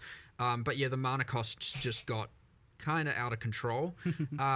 Manageable Take that, in some Totems, yeah. cases, with some Get builds, shit on. with others. I'm still really tempted to play that damn cannon that's totem come though. down like a lot. I don't have the exact numbers. We were looking at a lot of the models yesterday of what the numbers were. Changing to, and I was like, look, I'm happy with the 21 plus, but there were some changes towards the later campaign that I was like, no, I don't do those, undo that change. So we're fiddling with the numbers a little bit so that the intent was to obviously have it so that when we post the patch notes we have something that's relatively correct, but of course we like to tweak these things all the way through to the end based on testing, so we'll see how it goes. But yeah, 20 plus in particular, way down. Cool. Great. It got out of control, like actually out of control. But I know that conversely you do want mana to be a thing that you actually interact with. So where do you kind of want mana to be on a build-by-build basis? Like, what's the expected kind of like player solve? Or and as you can see from something like the new keystone we added for Leech applying to Elemental, like ideally, especially right side of tree, you can spec into some Leech. You got your Monk, you got your Ranger kind of thing. Ideally, being able to just solve your mana problem with Leech almost entirely. Nice. You have obviously attackers in general are meant to have cheaper costs and do have cheaper costs. It is something an int character is supposed to have to deal with to at least some degree, and I'd say that is relatively the case most of the time, especially when you start to get gem levels. It's just part of that puzzle for those characters, and that is intended. Now, it was to extreme, obviously. So that's come down, but it is still, you can't just get away with not investing into it at all. I generally, when I try and play on live, try and play the thing people will play in the least. Let's go. That I'm most equipped to be able to deal with the rebalance of it. So I just played a sorceress for the last league. Mark's an off-meta enjoyer. Solving the mana thing, but yes, then once you have your plus, I can't remember all the values, 6 on your wand and 3 on your amulet and all of that stuff, you're just like, oh my, this is insane. And then certain skills just become completely non-viable, and all of a sudden the triggers are just like, goodbye all your mana. And then you have all that, and I was like, I had mana on every single slot, mana regen on every single slot. I had probably a third of my tree in mana, and like my damage wasn't a problem, but I was like, okay, this is just going too far. And like and then I'm still doing far less damage than whatever some other build that's had to not care about it in the slightest. So missed the mark for sure on that one, but it should be a pretty drastic course correction on that front now. I like when you actively suffer in game for us, Mark. Good changes come out of it. Well, the trade suffering got to a point where it's like, nah, this needs to stop. It got so much worse last league for me. I was like, seriously, I was trying to ignore the name drop, but AFK. Yeah. Just please, can more of you be at your computer? And then it's like, well, we have this plan, we have the system. Let's just bloody get it done, so that we don't have to deal with this ever again. I miss Mark every day. I don't Let's talk about trade then. It's been a long time coming, much asked for. It feels like we don't have a thing to ask for now. Like, I don't know. Yes, we do. Don't lie, Ziggy. We need to ask for an in-game interface. Every trade system eventually becomes a problem somehow. So we'll see what happens. But yeah, obviously the intention was to try and fix all the problems that people currently have. This has been a big a big thorn in our side for a long time as far as like issues are concerned. So I'm glad we've finally got something that we're kind of happy with. I'm really hoping it's going to turn out well. Obviously, one of the things you just can't really test, because you can do every theory that you want, but when you actually needs to be real. Economy needs to be real for it to actually make sense. So yeah. And I have been thinking about it nonstop since you've showed. Bots are going to destroy the bottom of the gear market and ruin it for casuals now. It seems like it can have so many follow-on effects. Like, for one, all of a sudden, the amount of available items to purchase is multiplied by a huge amount. Like, times 4 for the amount of offline players that are now available, at least. I can't bring myself to care. I'm going to list items that I wouldn't have listed before because I couldn't be bothered leaving the map. So Right. that's doubles it again. Like, what's 10, 20 times more items available to players? Like, that's a big thing. It is, and that's part of the reason why we need the gold costs to kind of offset that, because that will potentially drive down prices in some cases. So you need something that's kind of a barrier so that people aren't like buying things too easily. But at the same time, well, sorry, guys, what I'll say about this is that, so the gold costs are there for that. One of the other big, really important things with the gold costs is it means that it doesn't screw your progression up too much as you're going through the game. So effectively, you've still, as your first, going through your first experience, the prices have a bit of a floor, so that, like when you're in like Act 3 or something, like, yeah, you can afford stuff, but you can't necessarily just buy a whole set of gear, like out of nowhere, that kind of thing. So that's kind of important. And then the other thing as well is it stops any kind of well, maybe not completely stops, but the hope is that it'll stop botting of like high frequency trading, that kind of thing, because that in order to be able to flip items you would need to run maps to actually get gold, right? Because you can't get any other way. So effectively what that means is that you can it's going to prevent that kind of thing from being an issue too. So the hope is that this should be a situation where we don't get like catastrophic hyperinflation or something annoying like that. And if we can achieve that, that'll be really good. We did pitch the gold prices on the high end to start with, because we're a bit afraid. If it turns out everything's fine, we can lower them down a little bit, but they'll be a little bit high to start, just because we're a bit afraid, and we don't really want to have to jack them up after they when they were low.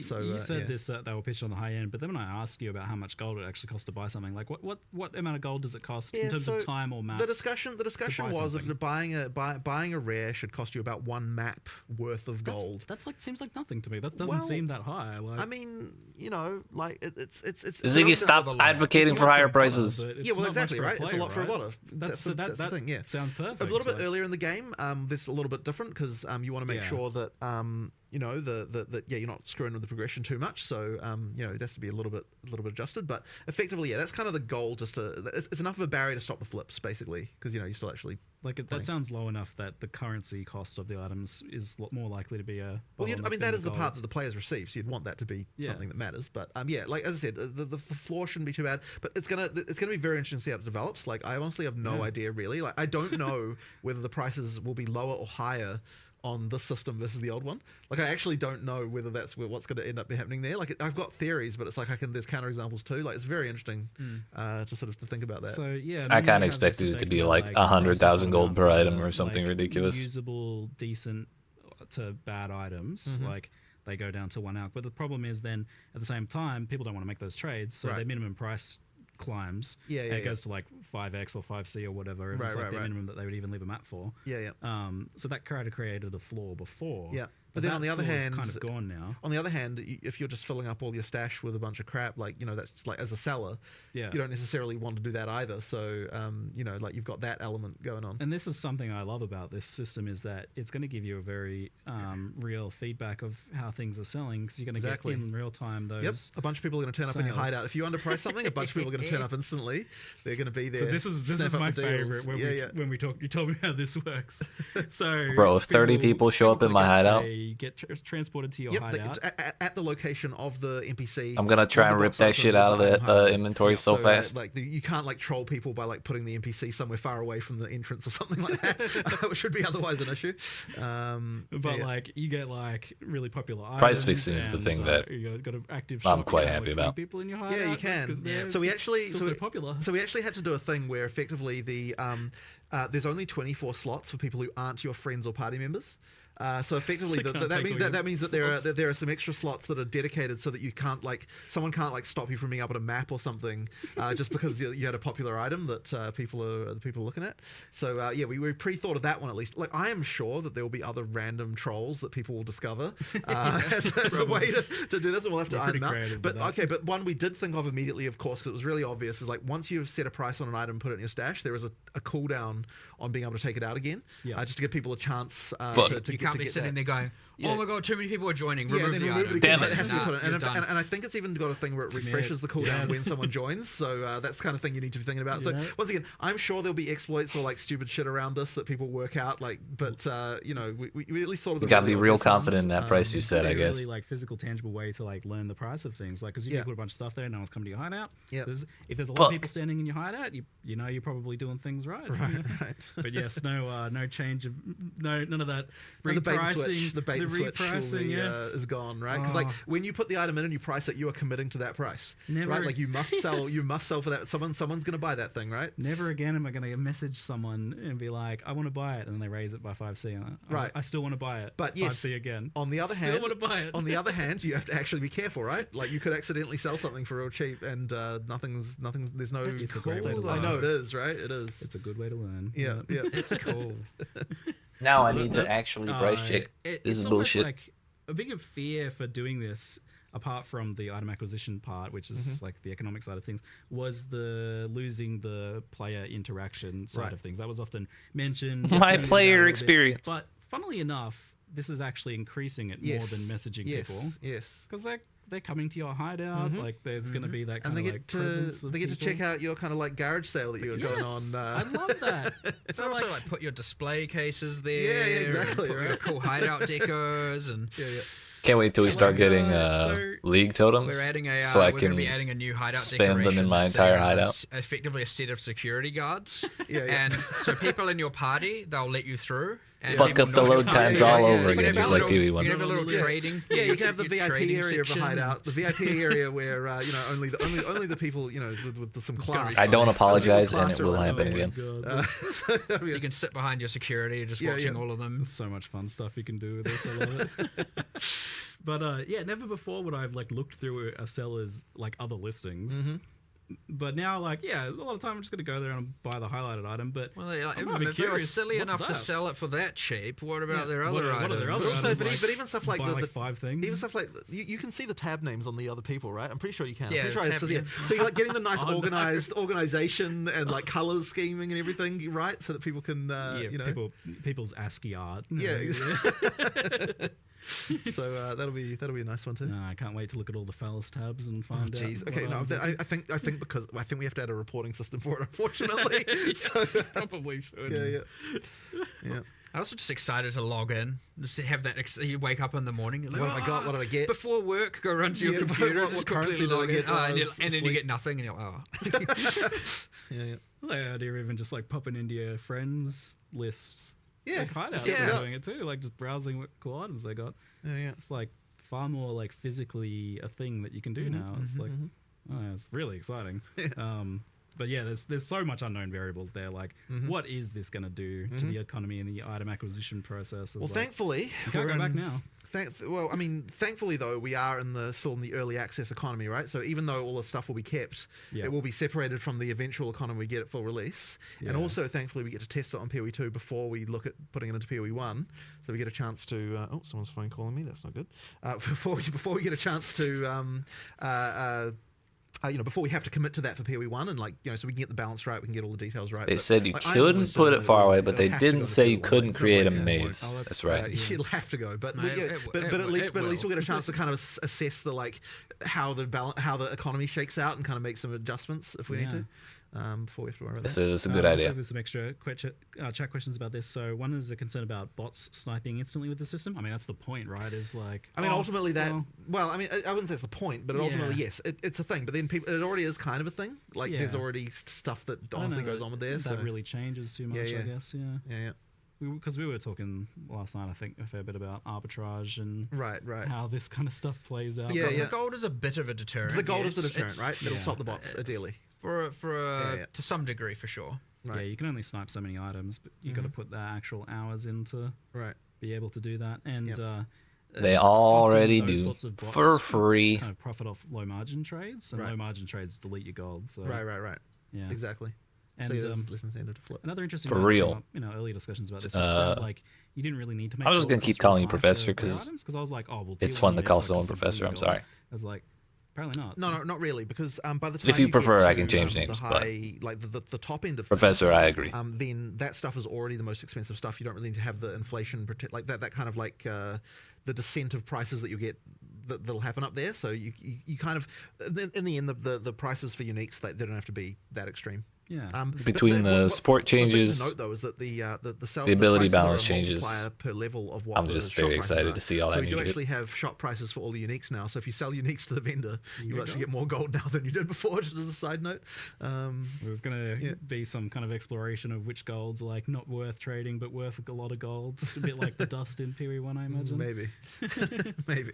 Yeah, it's also worth noting that the this tab only sells stuff not in the currency exchange.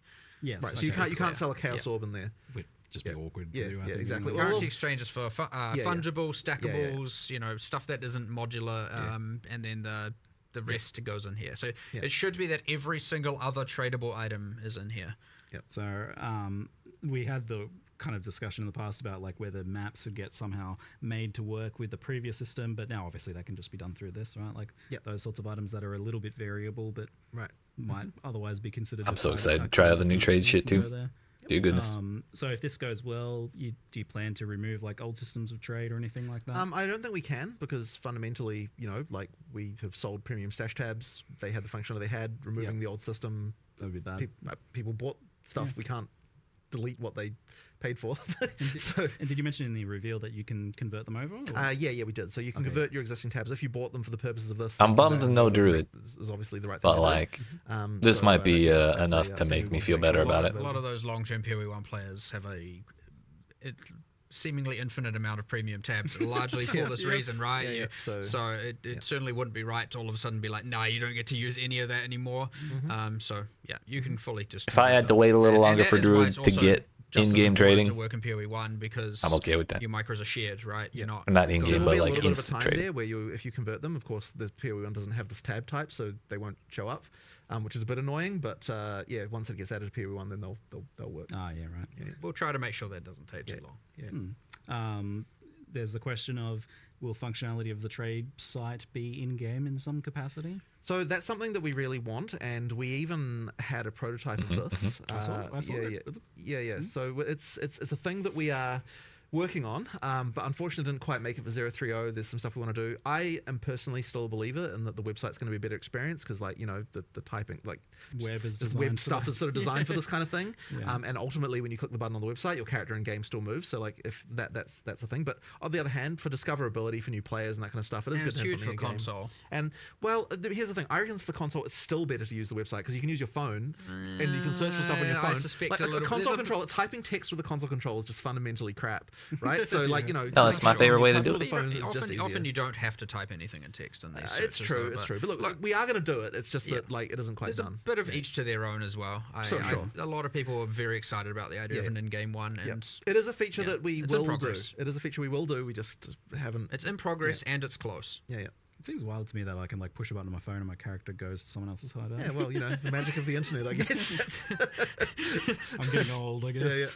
We have the technology. You mentioned that like there's more things on the horizon that you would potentially like want to do with this as well, like in-game features of things. I mean, yeah, like obviously the first question people will have about once you've got in-game trade searching, when's Awaken Trade coming, that kind of thing. I mean, look, maybe one day, like it certainly opens the door to it. Like, I wouldn't want to say that it's not going to happen. Like there's stuff that we could do there, but like there's a lot of UI issues to sort out. There's quite a lot going on with that. Like it's kind of one of those things that I'd look at a bit later. But yes, obviously something people want.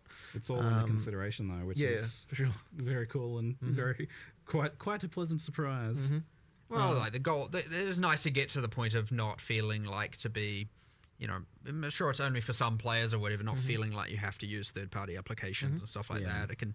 You know, not to say Awakened Trade is dodgy, but there are some that obviously are a little bit suspect. People are a bit like, no, I shouldn't have to do this. I don't want to do this. You know, it gets you can get a bit scared about it, and it can be a little bit like, you know, especially when all of a sudden they're asking you to provide information you shouldn't have to be providing them, and you know, that kind of stuff. I'm not a fan of Awakened PoE trade, so I wouldn't necessarily want it nice, secure, in PoE, but if it means is the ideal goal. one less avenue of having to go do third-party shit, I could see why they would want to do that. This is a big step, but we'll see what's next after we test this out.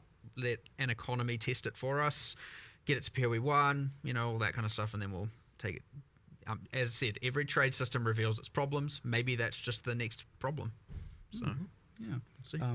Another question here is like, when you click like secure item or like buy item on the site, and it's going to take you to the hideout, it's like, is that locked in and other people can't then click it? Or no, they multiple, it is technically a race. Yes, we'll see how that goes. Yo, move speed is the new. But yeah, that's trading that. Understanding. That's going to be interesting for like those mega deals, and see like 10 people loading in all at once trying to grab it.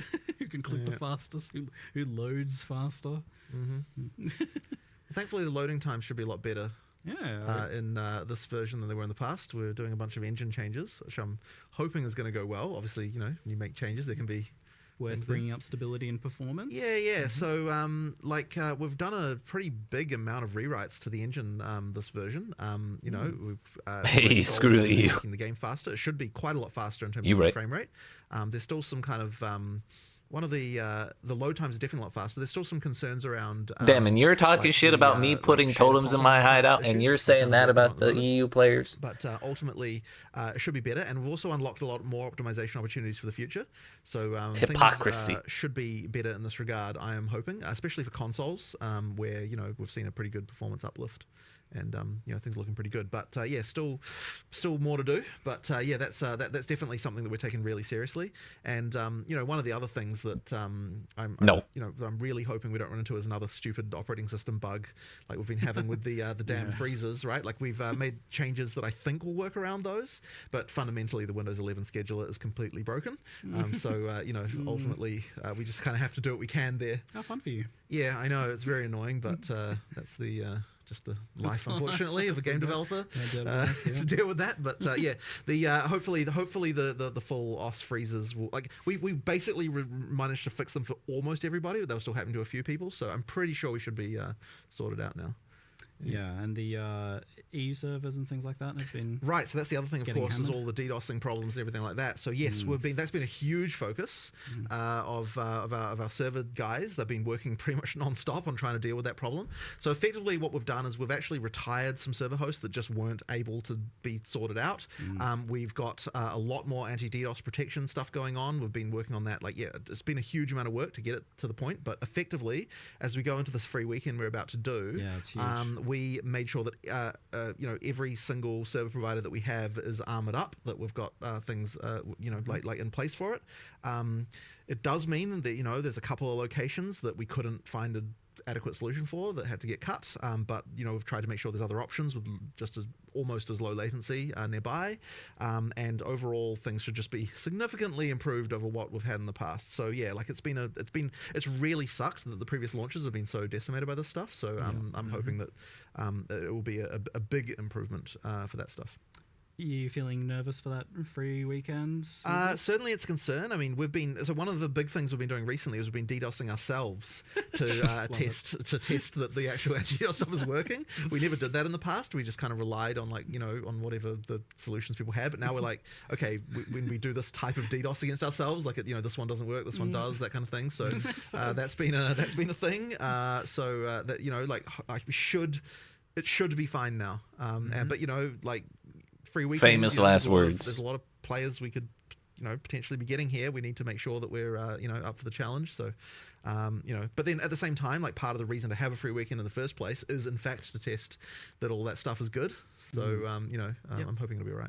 Speaking of new players, how do players onboard with, like, the new trade stuff? Like, is that introduced in some way that helps them figure it out? Because it was never really the case that people were explained how to trade. To be honest, we haven't really had, like, any time for tutorialization of this stuff. So is it we'll something have to you see. Honestly, I have to see how it goes. Yeah, like we'll have to see for that. But yeah, like it's to be honest, right now we don't even have a sprint tutorial in. Like it's been, we probably need to get that in there at some point. But the focus right now is like get the features working, get them good, like get the people testing them, and then we'll get the we'll make sure that we've got the onboarding for that stuff. We'll circle back into a big. What do we need to tutorialize again? Bro, I'm already like a zombie wondering, should I just day one I have to think about that. make a how to sprint tutorial? Tutorialization They won't make the tutorial, so I will. The player and say no, you have to learn this. Which you literally they literally won't. So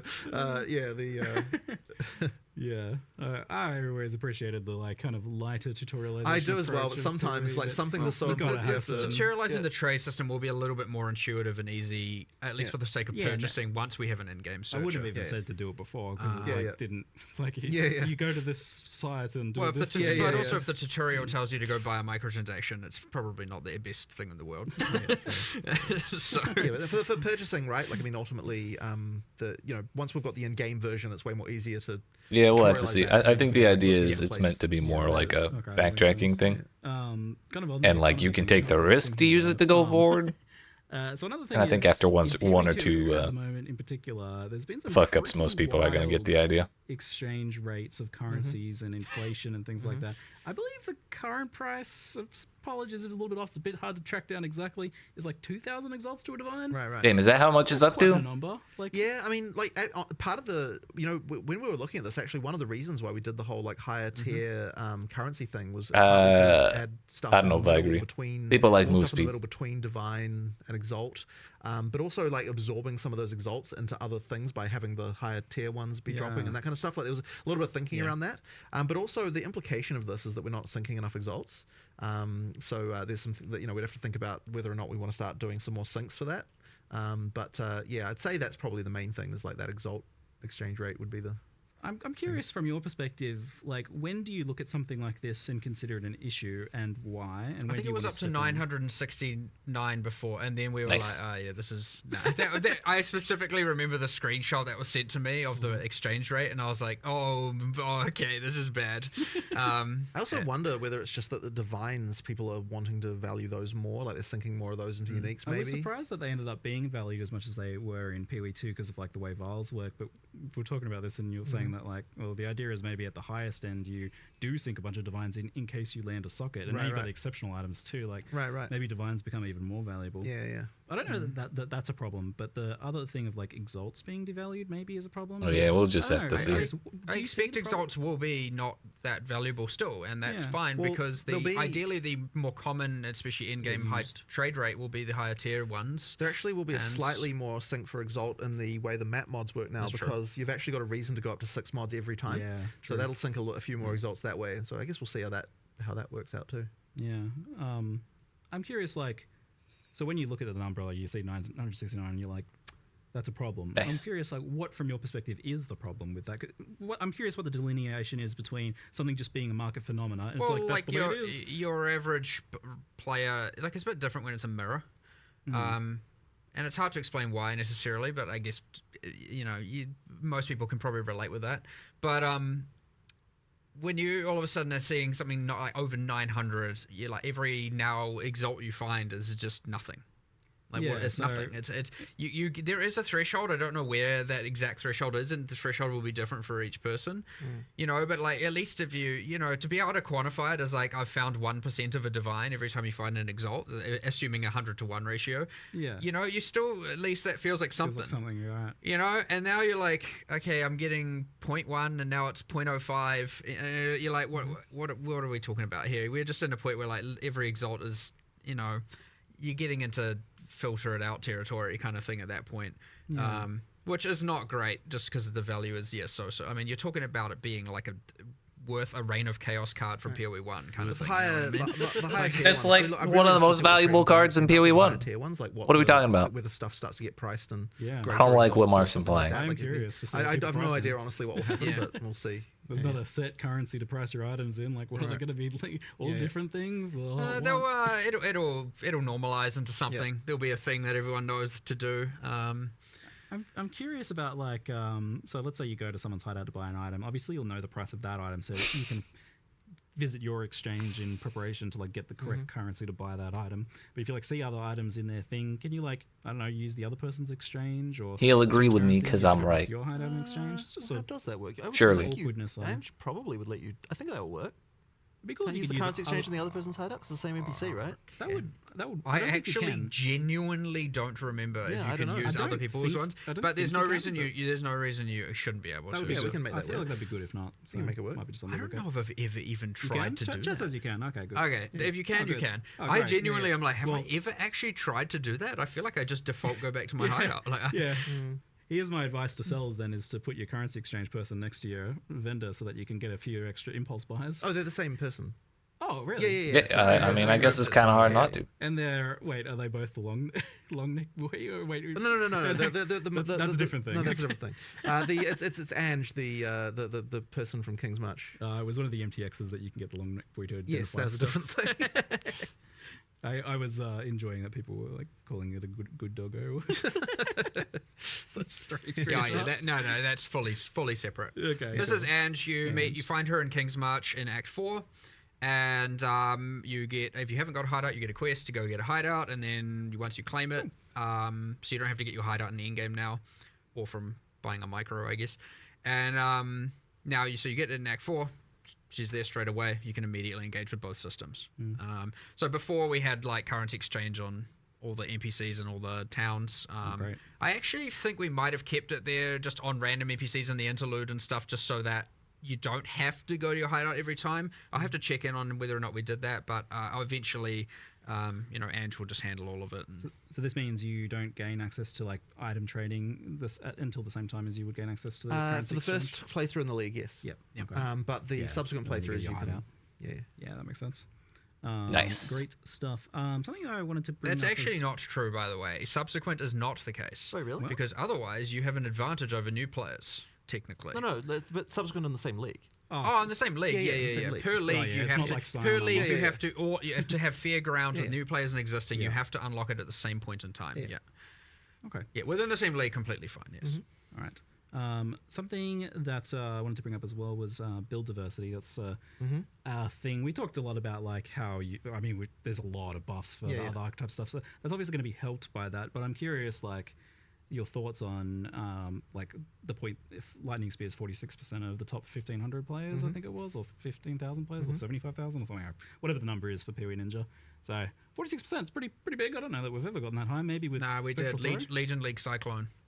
Cyclone. Was it Yeah. 51%, I think, of Cyclone Slayers. Yeah, okay. Or something like that. Yeah. It was like, so maybe. So maybe we're not one or quite two- there. one or two other times. Not quite there, but obviously It's that's just as bad. It's just that's as the bad. extreme To be end. fair, that's. I'm only counting one class there. Actually, Lightning Spear is across many classes. So maybe it yeah. is the worst it's ever been Because that's just the skill gem itself. across both games. Yes, true, Yes. true. Well, either way, it's bad. So yeah, I'm curious. Like, at what point do you feel that's like a problem? It's obviously a problem For now. what duration is that a problem? Yeah, obviously. But like, what's the point at which it does start to feel like a problem for you guys? And when do you want to even like address it in the next league versus in the current league? Because that's obviously a difficult And thing to do. the mid league nerfs, like people say they want them, but like the reality is that we get You think you crucified want for it, them. but you don't. Absolutely crucified. Like it's If you get on it fast if you get enough, on it, yes, you have to get on it so fast basically to make you it get okay. away with it. Yeah. and if you can invested find it, but themselves. if you That's the perfect if title, you don't know Dagon. about it for 3 days. Well, I know it's silly to say, how do you not know about it for 3 days? If you like misinterpret the severity of it, for example, and everyone starts doing it, you're like, oh no, it seems kind of fine, and then boom, out of control, and like it's now been even one full day, you can have a lot of the player base completely pivot. If that happens on a weekend, if certain people are away and busy, especially people in balance, Jonathan or I and stuff like that, obviously we'll support other people forward. Like you get our staff are playing and all that. So like this stuff does get around and we do learn about it. But like if you slip by even a day, you get to the point where you now have to make an excessively hard decision, which is like make 50% happy or 50% angry, right? And it's like it's a lose-lose. And so often, and sometimes you make the wrong decision. It happens. But look, it's less about like there's a number that's wrong, and it's more about like the way we looked at it this time is like, look at all of these bad builds. Like why, like these need to not be this bad. Like you shouldn't be able to make this many mistakes, this many bad decisions, this many wrong decisions through supports, passives, everything. All Mark, of that. you It's like, we just need to underestimate bring my all of ability that to up. make bad decisions. Now by doing so, you're bringing everything up. You can't just have Lightning Spear go up proportionally to everything. There's no one's gonna swap and play all this other stuff that's now, you know, in that kind of same level of balance. So yeah, the outliers have to come down. It just has to. You do it, and yeah, in this case, we definitely thought it would be best to, you know, some people will say you should have done it in the league. Yeah. Maybe they're right. Whatever. We're doing it now. We're bringing down those outliers. So yes, Lightning Spear is nerfed. Let's just rip that band-aid off. And honestly, damn it, that was my whole plan. Fuck. Come on.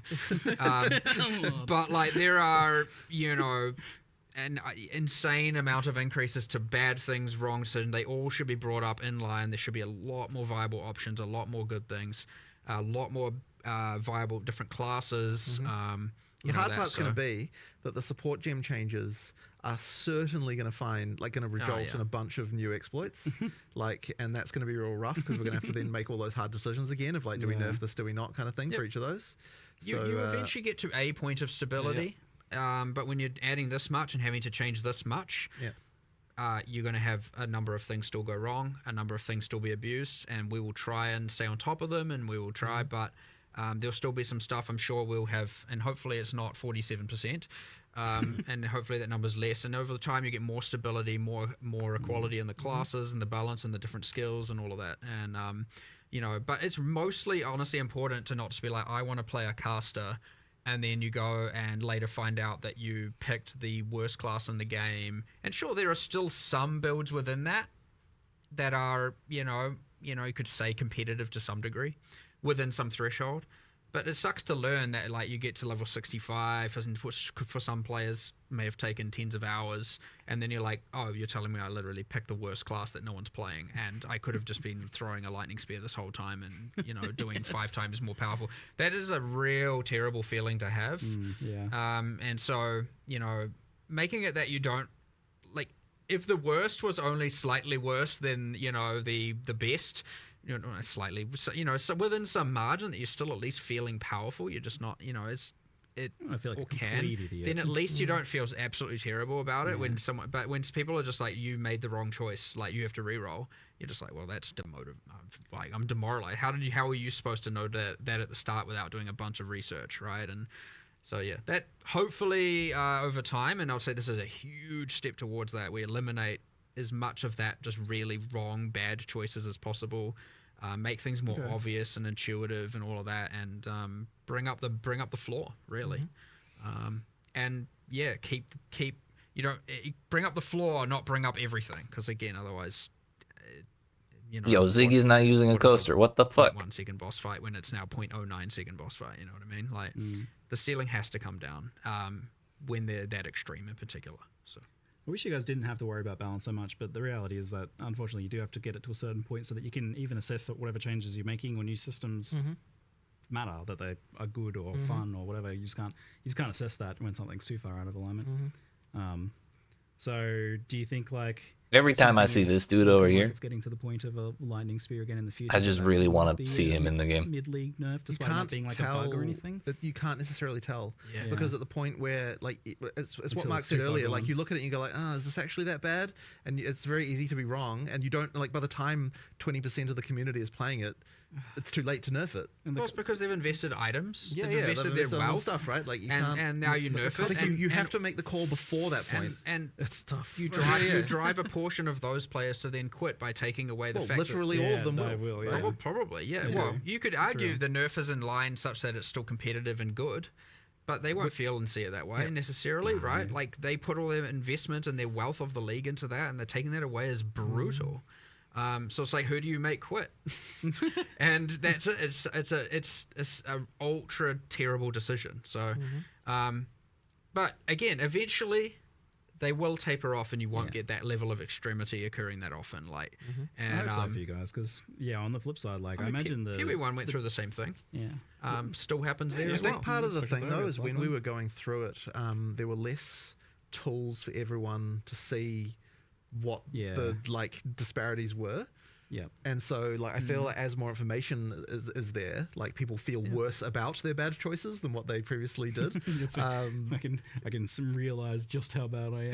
Exactly. So it actually, I think, does exacerbate it a little bit. Like, we're going through this now. Yeah, I just saw it. Time than what This we big did initially when we're like, we had because like early highly period, like, tons of underrated. terrible balance going on all over the place. Like, I remember like some of the stuff that was happening. Yeah. So, but yeah, we just can't get away with as much now these days. The old guaranteed crit flask. Yeah. Yes. Yeah. With your 1500 that crit restores multi. charges on crit. Right. Oh Right. no. Yeah. On leveling, so leveling builds are kind of another topic in general as well. Like, do you guys are you looking a lot at like leveling build diversity within each class or even across classes? In some cases, where some things are strong enough, like Rake Stomping Grounds, where spellcasters are doing it. Is there a point where you... I mean, I want to look at things all through the game, really. Like, I just want the fundamental underlying skills to just be fun. Like, so I'm not really necessarily looking at a skill as, like, this is an in-game skill versus a leveling skill. Like, to me, they need to serve both purposes. And, like, when we're looking at skills, we're like, can the skill to in-game? But, of course, it also has, is it fun in campaign? Like, both of those need to be true. I wouldn't, like, classify one skill or another as fitting into one of those categories. Yeah, do you kind of, like, aim to have at least a few for each archetype that feel good then, so you're not kind of like feeling like there's only one way to level a certain character? I mean, as I said, ideally all the skills feel good. I mean, I know that we need to improve some of them, but that's part of the goal of what we're doing here, right? Order. You know, not always the design makes sense. It's like early with on. the monk, for example. You know, lightning, ice, clearly better than the wind physical version, right? And so may make changes to that subcategory. Ice archer, you know, so, and then there's the clunkiness with the poison ranger, and you know, so because most people are leveling as lightning when they are playing archers instead of lightning spear, they're which whatever 50-50 shot. They were playing lightning, and the other things, like, sure, there's a couple of things that are still good, but you know, like, there are clear, you know, things that are losing comparatively to the others within each of the classes. And so we focus on a lot of those. We looked at, like, look, these aren't being played, and why. Let's see if we can get them to be played competitively with the things that people are playing on those classes. So yeah, and I mean, things like Sorceress, where you have, you know, at top 15,000, 0 to 0.1% play usage on literally one of 7 classes, not great. Like, so that gets something way more drastic. Less than ideal. You know, so that's not just like bring up cold. Bro, I just want to see the patch like, notes. all right, I need to see what they're doing with the we need to do Chronomancer. something crazy here and just like shift everything and pivot, and now we've got something that's like kind of promoting this multi-elemental, and honestly, playing each of the elements is probably still just better anyway. But yeah, now you got the multi-element and combining a lot more and passives and everything. Yeah, like, it's all. There's like so much going on there, though. It's like there are so many variables changing that it's almost impossible to predict what is even going to happen here, though. So we might come out of this and now another class is at 0%, maybe. Then we have a new goal to fix. You know what I mean? Like, but that's not by design. Like, you don't want that to happen. Yeah. But we'll see. Yeah, it's exciting. I don't know what I'm going to play. I'll tell you that. I have no idea. I'm like, I don't know. Struggling between the unarmed, the elemental. Well, I said I'll play the worst class, so I need to know what the worst class is so that I can play it. What people aren't playing. Yeah, because I have to work on release day, because nice. trying to make sure everything's stable and. Damn, he can't take time off for a release. I get that day to see what's the worst class, and then I'll jump into that just so I can experience it and see how we want to. That's very good. It also makes it more challenging. I like it. You like the arbitrary challenge of play the worst one. Speaking of worst ones, on the topic of like defenses, we had a lot of discussion about armor and how good it is, and it got a pretty hefty buff this time around in terms of it being able to apply to elemental damage through modifiers and nodes on the tree and such, and that looks really, really good. Do you think that there's any other fundamental issues with armor? Because I know you were looking at it as a whole and deciding even if you wanted it to work the way it does. Well, the thing that people would probably say is the worst part about it is that they take a big hit and they can still take a lot of damage. Yeah. But the thing about that is when we look into it, it's like it's still pretty damn good percentage reduction if you look at it. So like I was sort of less confident that was the true issue with it, and that's why when we were looking at it, like, well, what is the actual weakness of this thing? That's when we started to look at the elemental part. But yeah, Smith of Catava was alleviating that, and Yeah, it's like, okay, that's probably not acceptable that you have to, in order Right, to right, mitigate right. the elemental, Yeah. get the insane max res, and that's go Smith of Catava. So like, well, hold on, we need to take that, make that not be so mandatory. Right, Let's instead increase the elemental side of it, and that way you're not like feeling obliged to play Smith of Catava to get the insane high max res. That's like, one part of it for sure.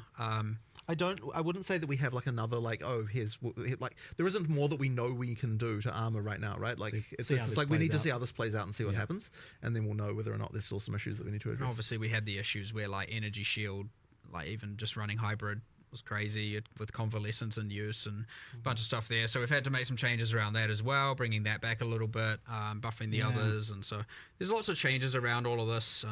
But So next in the triplicate then is the energy shield. It's a challenging one because it's difficult to make it not just be blue life and be better life in some cases as well.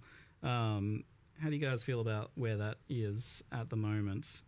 I feel like the culprit is recovery. Like energy shield is supposed to be a defense. It is somewhere between a defense and a life pool. as much as a lot of people might not want to hear it, we're going away from like, look, recharge should be the way you recover energy shield. I agree. We I need think to so too. better embrace that and not have just every other way under the sun to get it back. I can't remember the specifics. The patch notes, I'm sure, will tell you. But yeah, it's like, anything that's kind of just like overly trivializing having infinite amount of energy shield is certainly the current main issue. So yeah, I mean, that's part of it. But like, again, like the whole weapon swap convalescence thing, which we have made changes around, is also just like you get the bonuses of convalescence without having to incur the spirit costs while you're doing your DPS kind of thing is not okay. Like, at least not from our end. So making changes around that as well. But yeah, I mean, before that it was Grim Feast, and so Rest in it's peace.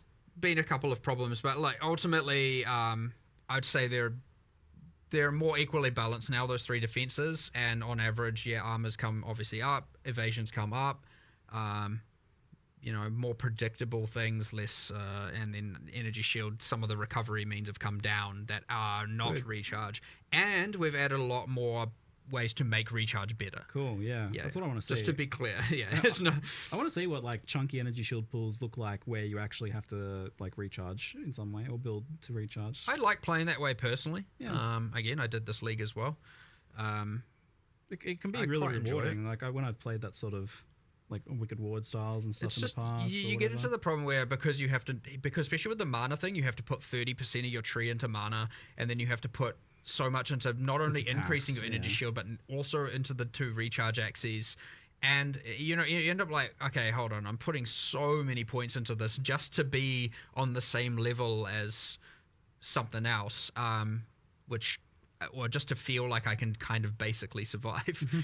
Whereas like other classes are just like, as much as armor has its disadvantages, the warriors are rocking around with double the life of the other your average ranger, and they're pretty beefy for sure, and especially the titans, and then you get your all the smiths with all the resist, and so there is some certainly tanky warriors going on out there for sure. But yeah, doing the elemental thing with that will go a long way, and the deflection with evasion will go a long way. Parry and block being way like just predictable is huge. You don't have to go like, is that so blockable? nice, that change. I don't know if that's blockable. No, it wasn't blockable. I'm dead. It's kind of lame. I do find myself, you see, didn't do that with evasion though. Like the guys that slap with statues, for example, those guys will still hit you as evasion, right? Like guaranteed. The slams will still hit you with evasion, yes, Yeah. but the deflection applies to everything. So curious about. So was it the case that you put deflection in? You felt like, okay, we probably don't need to do the evasion thing like we did with block because There was we've got discussion of deflection. that, and I can't remember exactly why we decided not to do it in the end. Well, it was kind of one or the other, and we thought that the deflection being, because both are too strong, you'd have to water them down to some degree, and having one watered down seems bad because then you could have that and have deflection be 20%, and then you're like, what the hell's the point in this? Like, you invest all of that into it and don't really get much. So having to not water them down was the main idea, and thus you get to have both, and you get to have deflection being the thing that is like ultra predictable, And evasion can obviously still be quite strong, but not as with the whole applies to everything thing going on. So I agree. I can see both ways. We landed on this one. We'll see how it works. But yeah, I always agree with the I don't know if I can avoid this or not. Yeah. At least deflect, that's great. And with block and parry now, that's also great. So I don't know. We'll just have to see how it plays a little bit though. But I fully see both sides 100%, and I wouldn't say I'm confident that one is necessarily completely perfect over the other. Good job in advance on solving the spell suppression issue with deflection by tying it to evasion, so that not I don't have to play my Templar and have a mandatory investment in deflect. Yeah, we made that a specific goal, and we kept getting stuff like suppression. It being granted from other. I'm like, no, it must come from evasion. Otherwise, we're just going to have every single character in the game having to get 100% chance from flat things from sources, and then we're going to have now every single character has their specific way of getting 100% suppression equivalent. I kind of wonder if you don't just do that in PoE1 for suppression as well, but that's a topic for another day, I guess. Yep, different live streams topic. Different live stream. Not to say we have any plans there right now, just to calm anyone down before they're suppression dead. Just hold on. But different live streams topic. How's your schedule feeling overall? You feel like you will be moving into the next Path of Exile 1 expansion in the 2 months expected, and then having the next PoE2 we're definitely going to hit those deadlines, there's no question of that. Yeah, you guys are however, it's certainly it's certainly hard to get to meet them. It's difficult, but it's so much better to commit to the date, and just make sure. It is. It's been difficult to adapt to this new cycle for sure. We obviously want to do everything we can for every patch and the next patch, and this requires a more parallel work going on and parallel thinking, and to be able to make sure that each game gets the correct time. You need to make sure, okay, if you're working on 030, you got to make sure at some point people are pulled off of it to work on 327, for example, right? That has to happen. Otherwise you don't get enough time. And especially considering after 030 comes out, you've got an amount of time of fixing things and addressing problems. Hopefully not too much, but you always have a little bit of that to do. And so all of a sudden that can extend even further. And so, you have to, at some point, and it can feel very unintuitive to be like, well, 030 is what the whole team's working on. The team's excited. Everyone's like, yes, we're doing it. We're prepping all the marketing. And it feels weird to then just start pulling people off of the thing that you're kind of working your immediate goal towards, and have them working on a future thing. And same with vice versa. You get a little bit of that.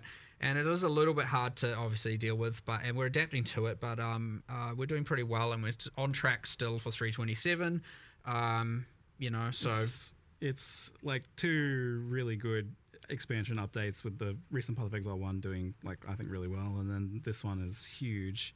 I hope that you guys can settle in, and this feels like a reasonable workload soon, because what isn't right? It isn't this week, I can tell you that. No, it seems people are going to need a bit of sleep soon. But we'll go down to the bottom of our Q&A doc if we can, and we'll just wrap up with a couple of the last random questions.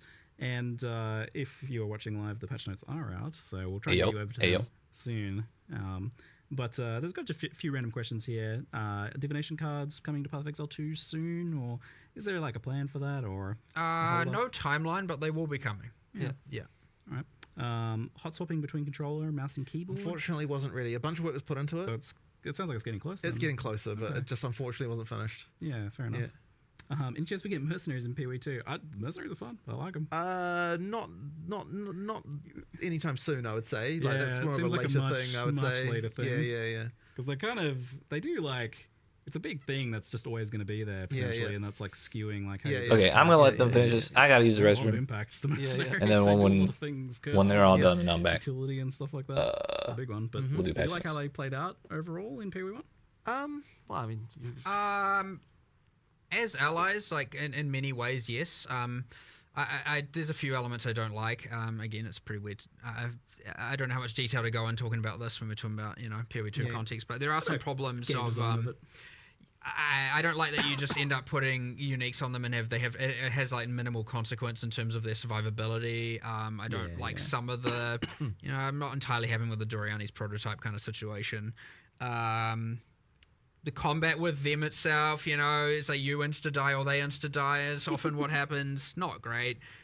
So that's the kind of thing where if we were to do it in PoE2, they wouldn't just be like recycled character skills and recycled character animations. It would be a lot more consideration. well, even if it was, at least we have new animations. So you'd have a lot more telegraphing, a lot better fights. It'd feel like actual skill fights as opposed to just like, what is this ruckus going on right now? You know, so there's ups and downs to it, and I'm not saying any of that will necessarily drastically change even within PoE1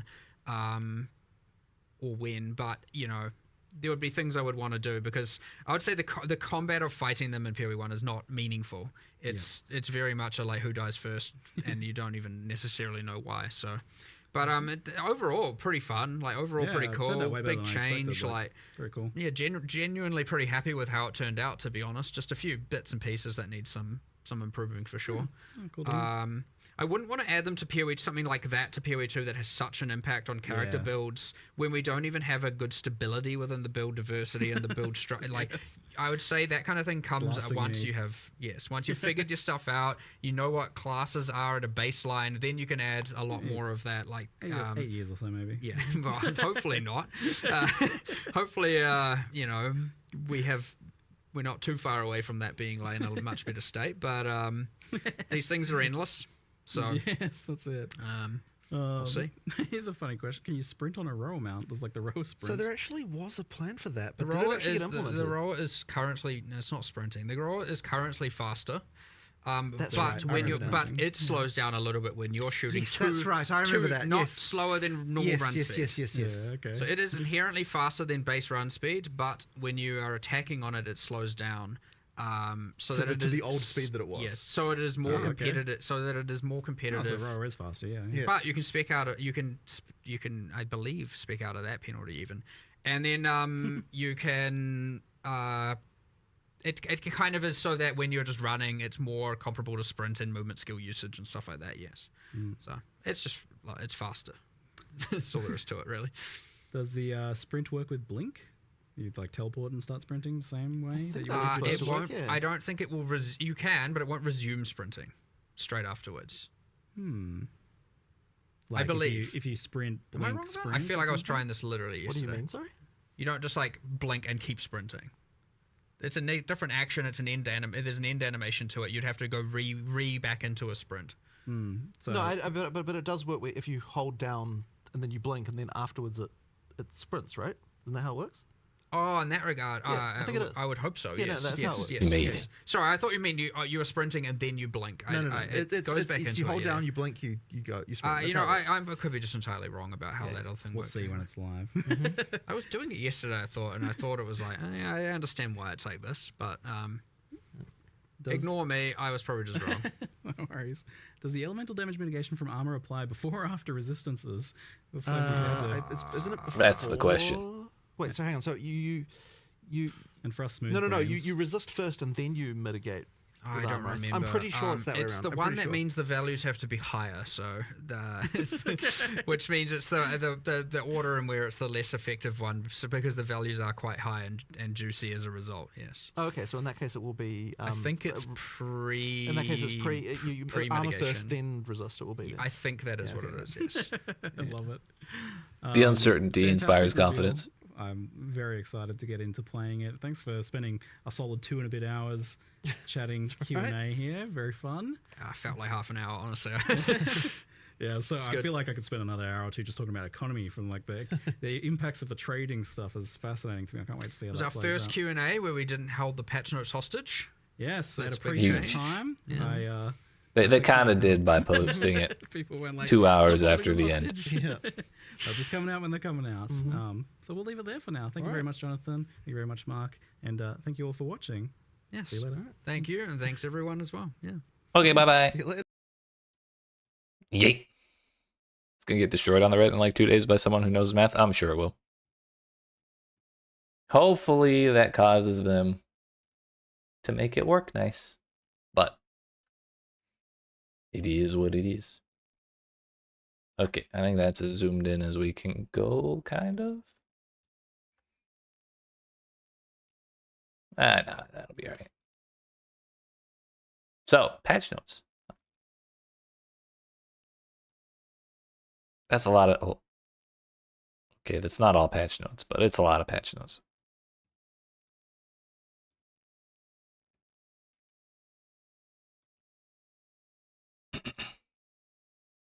So first of all, Rise of the Abyssals League. Yeah, it's fine. Start fresh, new economy. Yada yada yada.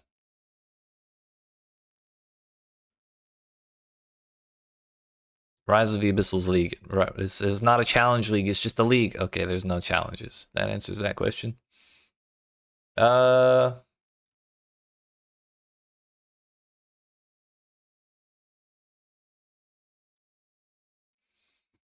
Let's see.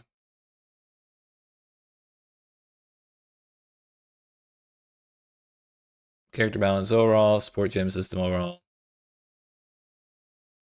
Removed the limitation.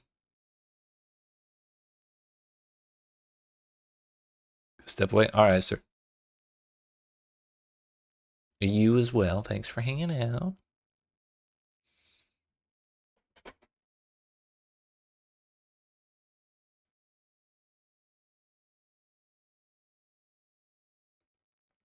Updated the wording for support gems, which add a cooldown to supported skills. This has not resulted in a change in functionality with the exception of Expanse support, which incorrectly had a 6-second cooldown when it stated 8 seconds. Now correctly has an 8-second cooldown. Oh, that's great. Will do, sir.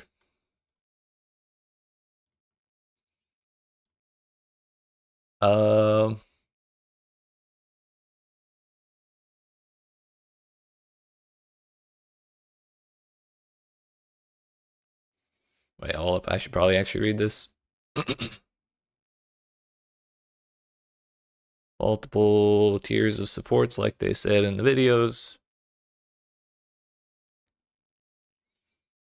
Numerical changes. Number of support gems with simple effects have been renamed with names that more obviously hint at their functionality. Blood in the eyes, discombobulate, unsteady tempo, unbaiting, unbending, untouchable, and unyielding can no longer be engraved in the gem cutting menu, and existing gems will be deleted upon logging in.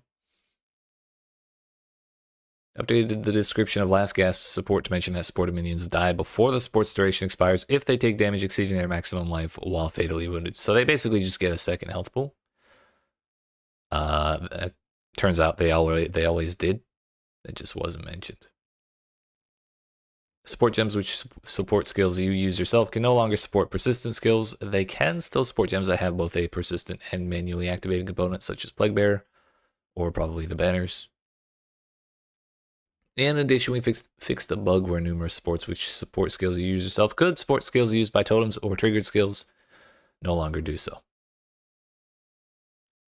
Clarify the wording of muster support to refer specifically to the number of different reviving minions you have. This is not a functional change.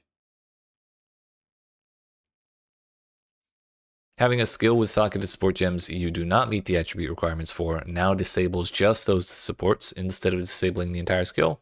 That's kind of nice. Lightning, Cold, Fire, Chaos, Infusion support gems have been renamed to Lightning, Cold, Fire, Chaos Attunement.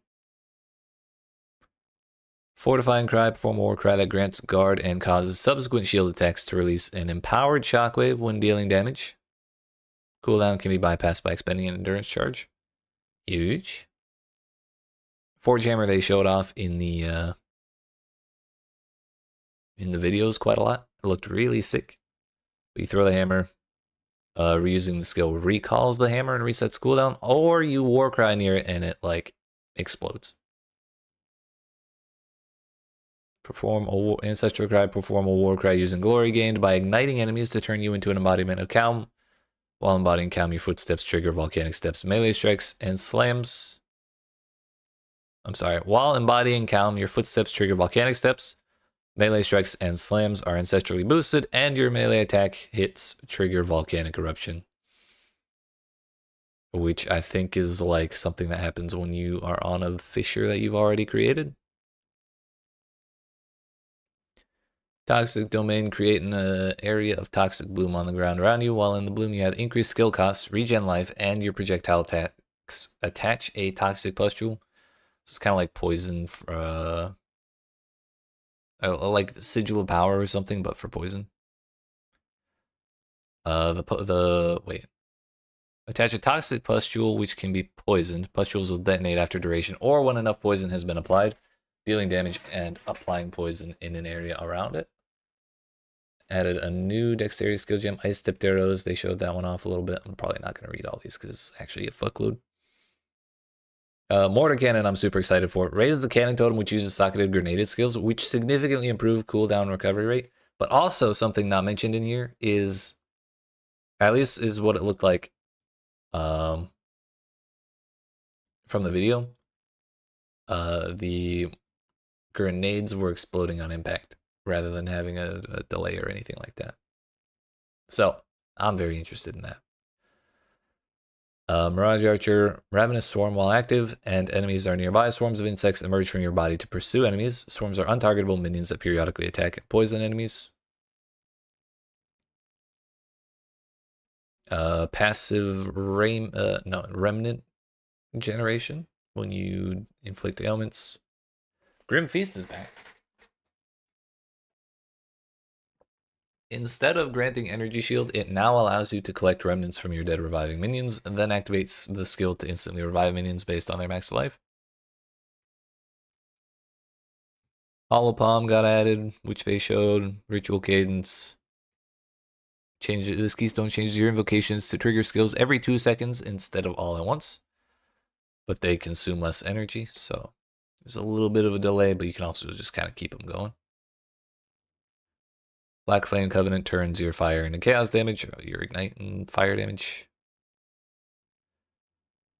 Walker of the Wilds. Keystone causes mana leech in an hour recover based on elemental damage types instead of physical. Higher tier currencies. Hinakora is a lock. 10 uniques, 50 item base types. 20 new maps, 15 omens. This is just talking about the splinters. As a result of this change, the corresponding Atlas passive trees no longer affects the difficulty of the content and has been changed to purely affect the content in the maps on the Atlas. That's actually huge. I was when they mentioned you just get the points for free, I was kind of wondering if that just means you're doing like difficulty +1 the very first time you get there, because you start with 2 points, or you get 2 points earlier on before you're supposed to be doing the pinnacle content. But that's good. Existing simulacrums, breachstones, and audience of the kings can be right-clicked to grant 100 of the relevant splinters. They can no longer be used in the realm gate. Arbiter of Ash boss fight is now a static difficulty encounter with infinite portals. Previously only infinite portals at difficulty 0. The rewards of this fight now match the previous difficulty 4 rewards. It's kind of huge. Arbiter of Ash Atlas passive skill tree has been removed, and some of the bonuses have become inherent. Inherent to the Arbiter of Ash's drops. In addition, added an Uber version of the Arbiter of Ash boss fight, which requires the new Calamity fragments to access, which are obtained from Citadel bosses, but only once you've allocated the maximum number of points in your boss Atlas passive tree, ensuring those Citadels are at their highest difficulty. So how do you... Oh, I guess you still get the normal Calamity fragments. I'm sorry, the normal fragments from lower difficulty Citadels. Acquiring map boss Atlas passive points has been adjusted. They're now obtained by slaying a map boss in an area 79+. It has at least 6 modifiers, 80+ with 6 mods. Anomaly map boss, which is probably those new things they added. 79+. Citadel map boss, 79+. Pinnacle of Flame, which is killing the Arbiter. Olroth, Origin of the Fall, no longer spawns in logbooks. Where the hell does he spawn?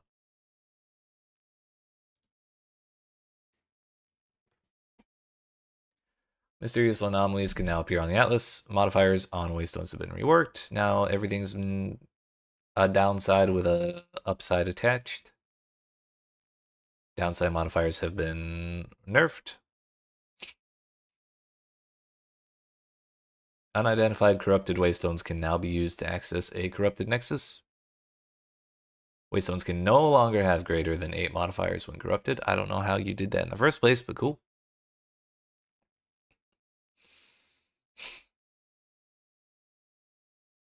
Items found in very high levels that can high-low areas that can have random quality can now have up to 30%.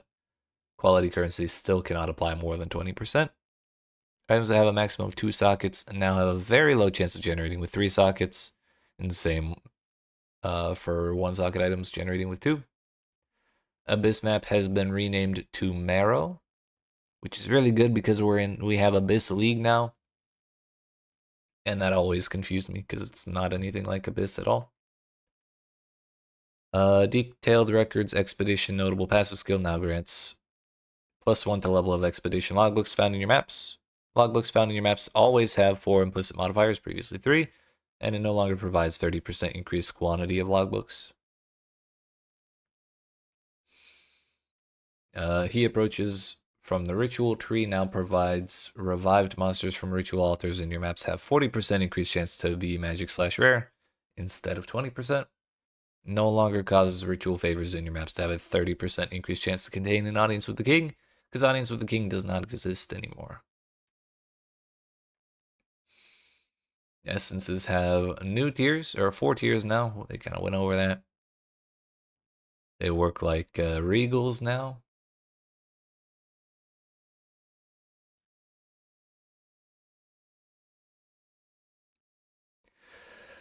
A bunch of new essences. It's fine. Essence of Hysteria now augments different guaranteed modifiers based on type of item it's applied to. Unique strongboxes now have their own unique minimap icons. Huge. Minimap icon to the Rain Festival Beetle monster from the unique strongbox. Delwyn no longer appears alongside Wisps during the campaign after the first time you encounter him. I'm kind of okay with that. It was kind of annoying to run into him all the time. As merry spirits now start appearing from hunting grounds and beyond instead of in the Grellwood. This is also pretty nice because last time I tried to do the Wisp in the Grellwood, I kind of got dumpstered. Just because I didn't have enough power at that point to really... Oh no, I didn't get dumpstered. It timed out because I was trying minions. And the minions just weren't killing shit fast enough to keep up with it. Anyways... Skill and persistent buff gems now sell to vendors for gold based on their level and quality. It's kind of huge. It always felt bad to vendor them for like 1 gold, but I also didn't want to like delete them one at a time. Hooded one can no longer be placed in your hideout. You're still able to identify items from in towns, but Doryani will continue to serve as the source of identifying items in your hideout once you've completed the campaign. Certain boss arena entrances no longer have a teleport for party members to enter the fight after the fight has started. Instead, they can just walk in. That's huge. We have the technology.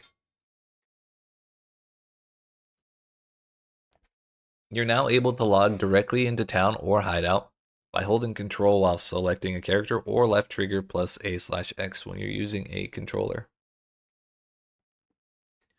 New control tech, I guess, before we even get into the game. You can now use checkpoints to warp to the waypoint in an area, as well as other checkpoints. Also huge. Now they don't have to put a waypoint or a checkpoint right next to the waypoint. Just a lot less clutter everywhere. Omens can now stack with a maximum stack size of 10. Also huge. Orbs of Chance have new 3D art. I don't think I've ever seen any of the 3D art on any of the orbs, but cool. Uncut skill, support, and reservation gems can now be traded through the currency exchange.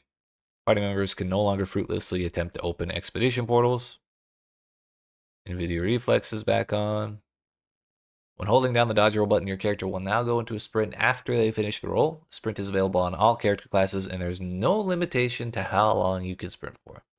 Fucking huge. I wonder how long before they add like an auto sprint. Not auto, but like...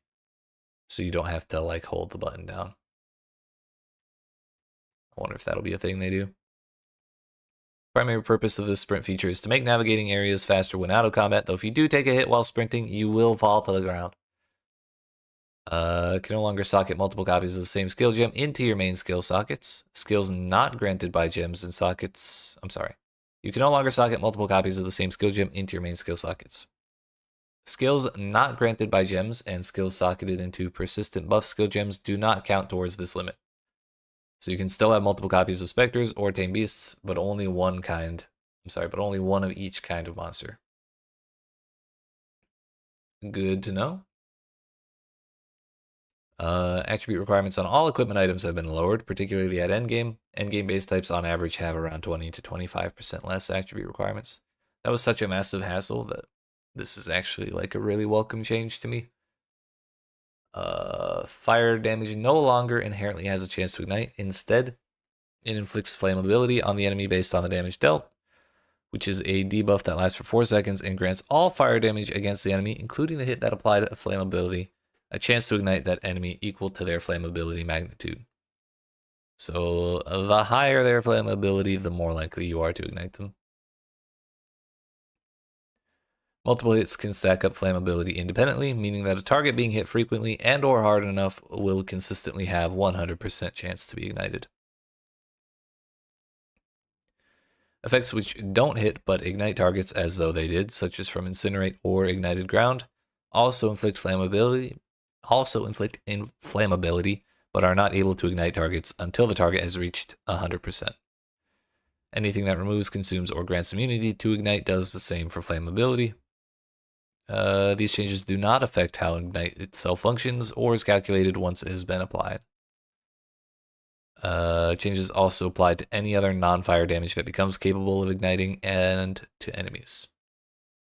Some enemies deal non-ignite fire damage over time, which is not affected by these changes.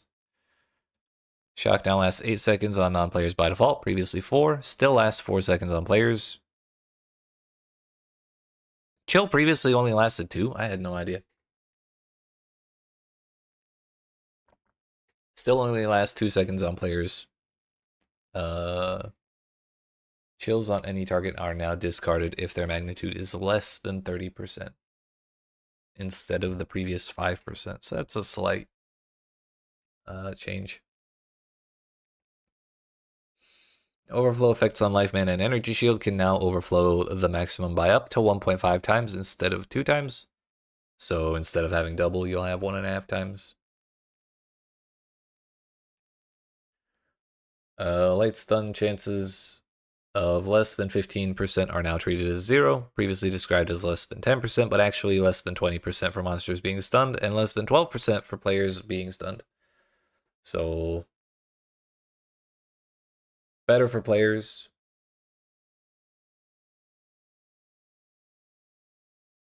Wait a minute. So the game said all of them were less than 10%, but in reality, chances of less than 20% were ignored, and chances for less than 12% were ignored, but now it's all 15.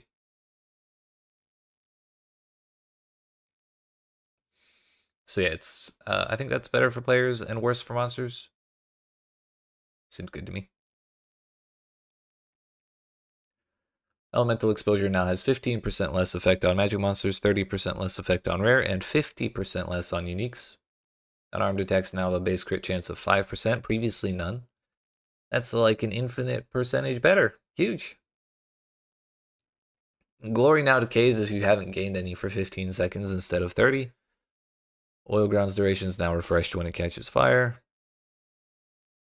Gaining guard while you already have guard no longer replaces the existing buff if the new amount of guard you would gain would be lower than what you already had. Instead, the duration of the existing guard buff is extended proportional to the amount of guard in the new buff compared to the old buff. That sounds really convoluted, but I guess it's fine. You'll end up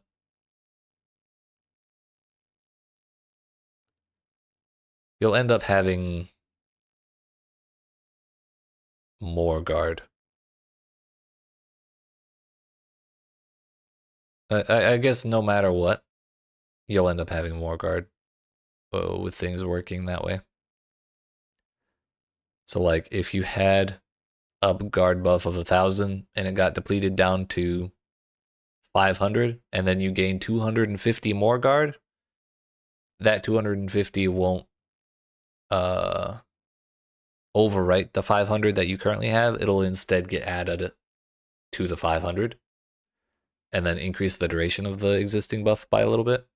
So you'll end up with 750 for a slightly longer duration. But then if you were in that same situation, you started with 1,000 guard, and then you get reduced to 500, but then you gain another buff that is like 1,500. I'm sorry, that is 1,100, let's say. Then your guard total will end up being 1,100 with a full duration. At least that's what that sounds like to me. So basically, that 1,100 buff will overwrite the entire thing, and none of it will get added to the new buff.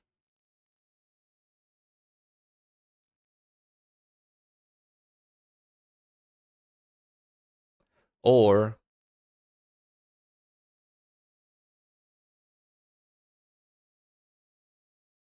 no, I might be misinterpreting that. Gaining guard while you already have guard no longer replaces the existing guard buff if the new amount of guard you would gain would be lower than what you already had. I guess it just means like if you have 500 guard already and you gain 250, it just goes up to 750 and then the duration gets extended. Yeah, I probably had that wrong the first time. Anyways, seems good either way. Ice crystals will now instantly shatter from hits that could consume freeze. As this is now default behavior, Glacial Cascade and Fragmentation rounds no longer specifically call out this behavior. Added a new mechanic called Elemental Infusion that many elemental spells interact with. Some skills create infusions of a specific element as remnants on the ground, which can be picked up to grant you the infusion. Other skills can consume infusions of a specific type to grant additional bonuses, depending on the skill. Some consume infusions that match the skill's elemental types, while others have cross-elemental infusions.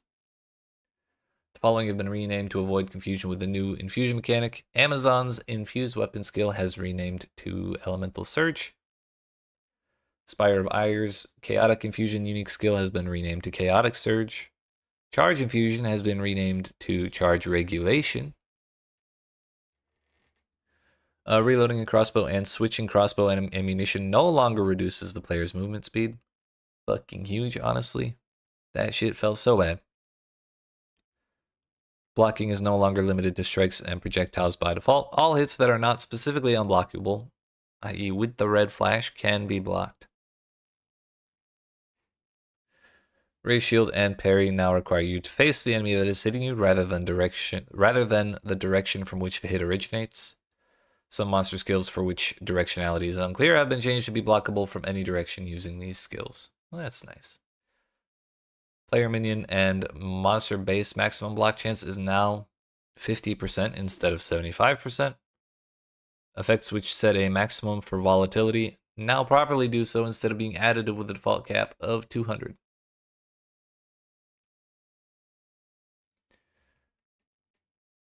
Players now gain 6+6 to accuracy rating per level, previously 3, and each point of dexterity now grants +6 accuracy rating instead of 5.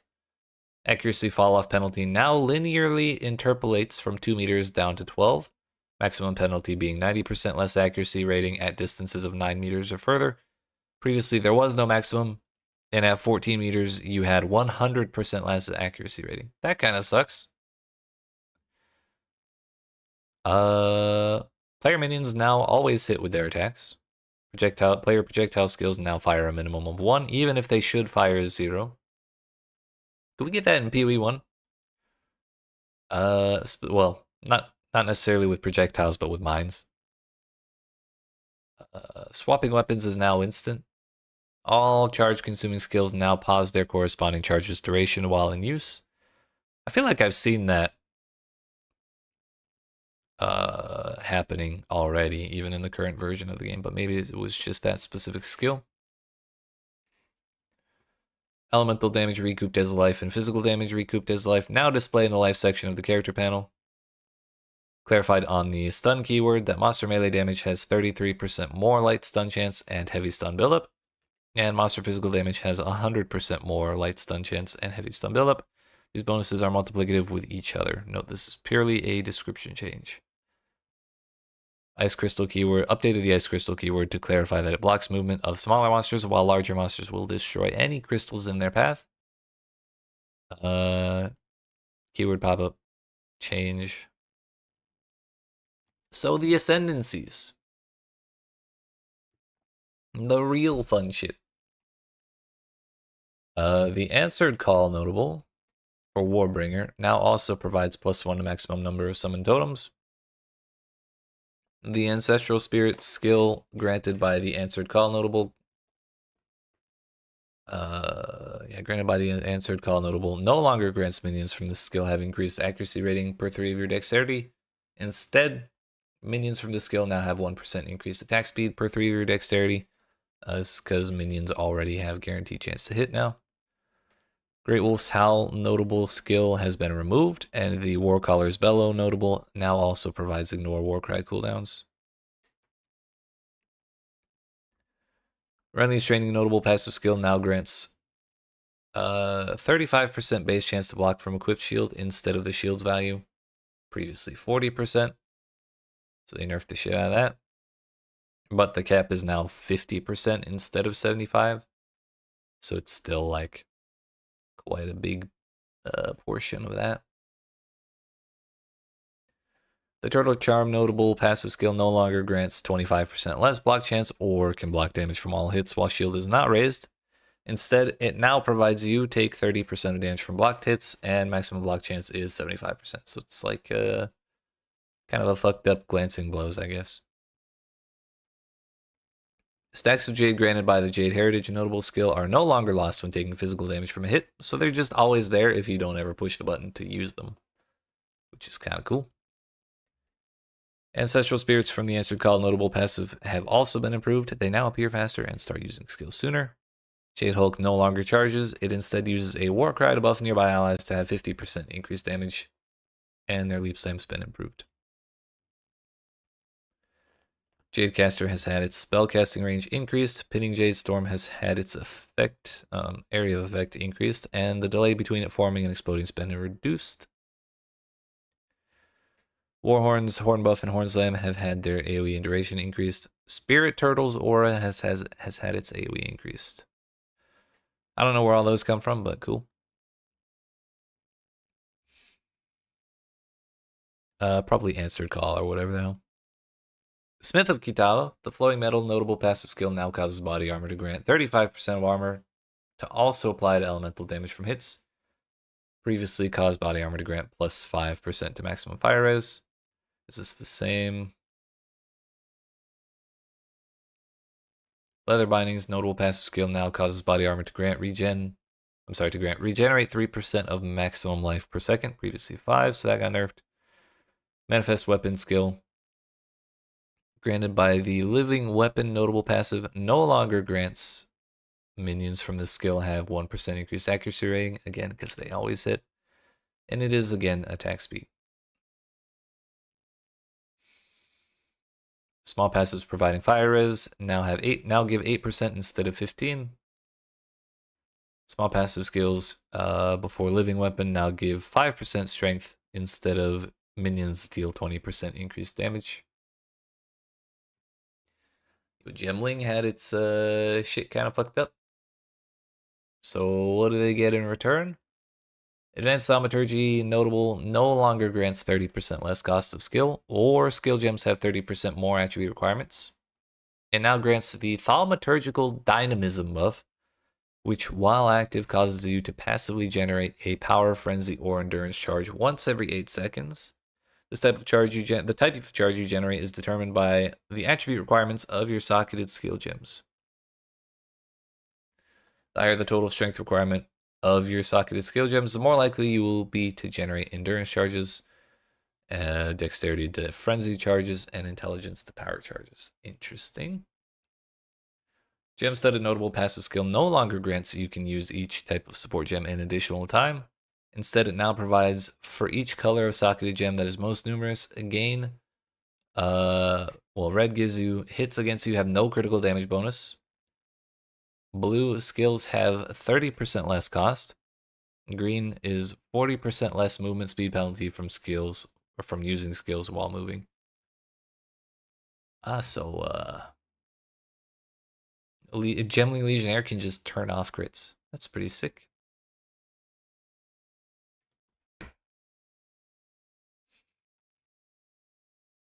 For Tactician, the Cannon's Ready notable now also provides +1 to maximum number of summon totems.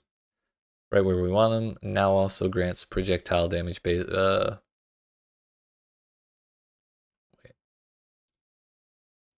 Did that not already do that? What is it? Right where we want them. Oh, so I guess they're just getting rid of suppressing fire. The Polish Gear notable now provides gain deflection rating equal to 20% of armor, and no longer grants gain 100% of armor as extra stun threshold.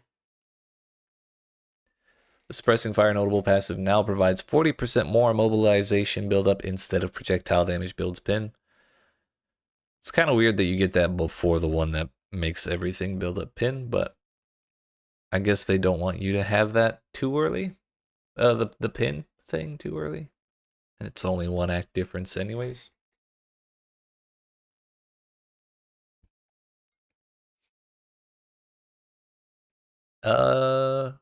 Supporting Fire granted by Unleash Hell no longer grants minions from the skill have increased accuracy rating.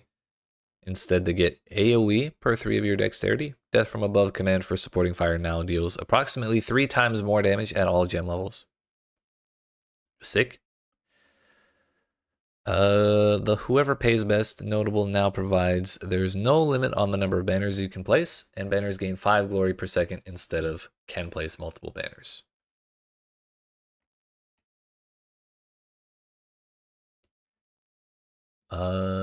And with the buffs to banners, that's probably a little more interesting than it is now.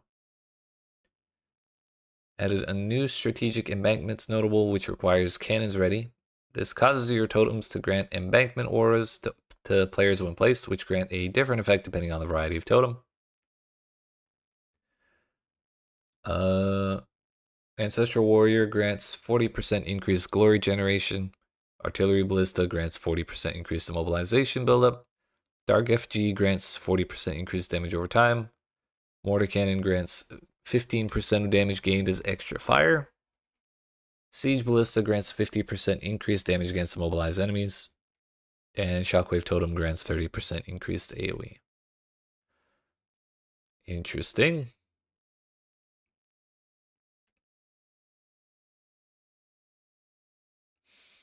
The As the Whispers Ask notable has been removed from Ritualist, and As the Whispers Demand notable now also grants Ritual Sacrifice.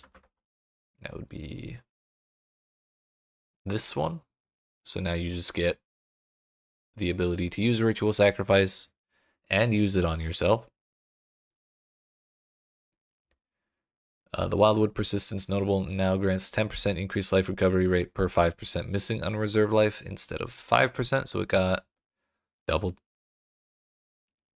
Amazon Critical Strike notable now has gain additional critical hit chance equal to 15% of excess chance to hit with attacks, previously 25, and no longer specifies it ignores Hobble on the target.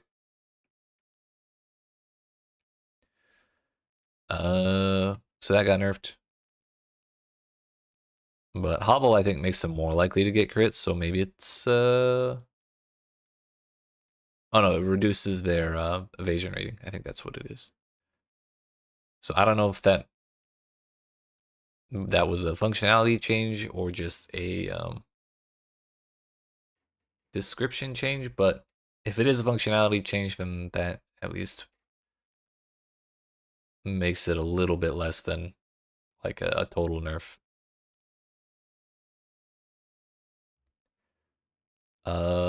The Elemental Surge notable, previously Elemental Infusions, now grants 3 surges when consuming a Power, Frenzy, or Endurance charge, previously 2. Not sure what all that does, but cool beans. Sustainable Practice notable now grants 50% of evasion rating, also grants elemental damage reduction. Sorry, this is for Pathfinder. Good old Poison Concoction granted by the Poison Concoction notable has been renamed to Acidic Concoction. This now consumes charges from your mana flask to throw a flask that explodes, dealing physical attack damage in an area.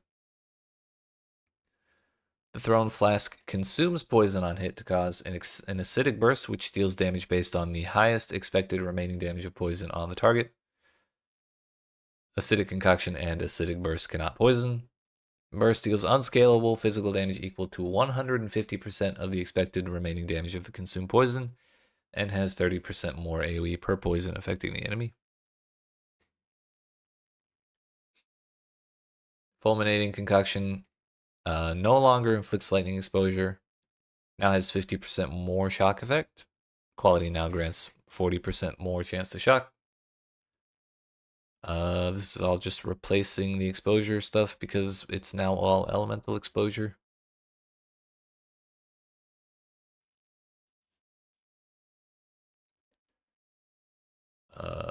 Bleeding concoction granted by no longer has 200% more magnitude of bleeding inflicted, now aggravates bleeding on targets hit.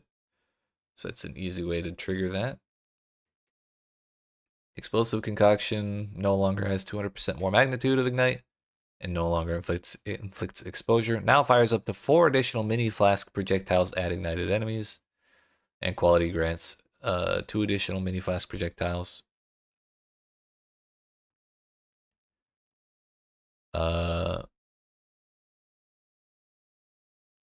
Okay. Deadeye, the avidity notable no longer grants a 30% chance to gain maximum frenzy charges. Instead, it grants a 50% chance to gain an additional frenzy charge when you gain one.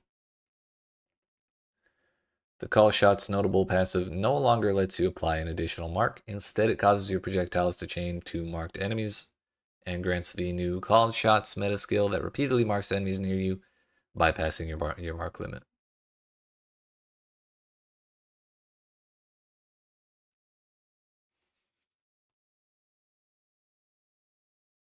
Interesting. The Eagle Eye's notable no longer removes the mark distance-based accuracy penalty. Instead, applies 20 stacks of critical weakness to enemies when you consume a mark on them. All right.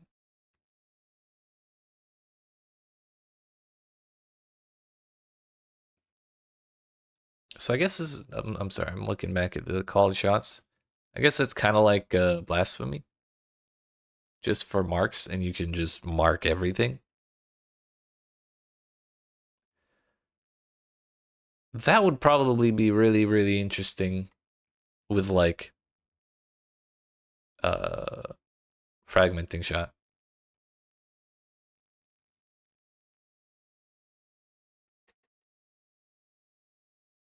But then again, like, I think all of the marks, when you hit an enemy one time, it consumes the mark.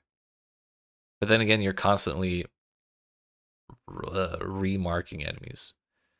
So maybe the shots will just like chain all the way around you every time you shoot like a pack of enemies. So that would be kind of funny. Invoker, the elemental expression skill granted by that one, now deals 8 to 244 to 12 to 366. Basically, it got buffed significantly, it's about like 60%. I'm sorry, the fire one got buffed by 60%. The cold one got buffed by what's that? Yeah, that's another 60%. Lightning damage one also got buffed by 60%. Meditate skill granted by Faith is a Choice now has a cooldown of 7 to 5.1 seconds at gem levels 1 to 20. So its cooldown got reduced pretty significantly. Meditate now provides more energy shield recharge rate at all gem levels. Actually, level 1 is almost as effective as level 20 was before, so that's kind of huge. Hell yeah. This one is also one I'm really interested in. Acolyte of Chayula. Reality Rending Notable has been renamed to Sap of Nightmares and no longer grants chance to gain a percentage of damage with hits as extra chaos damage. That is this one.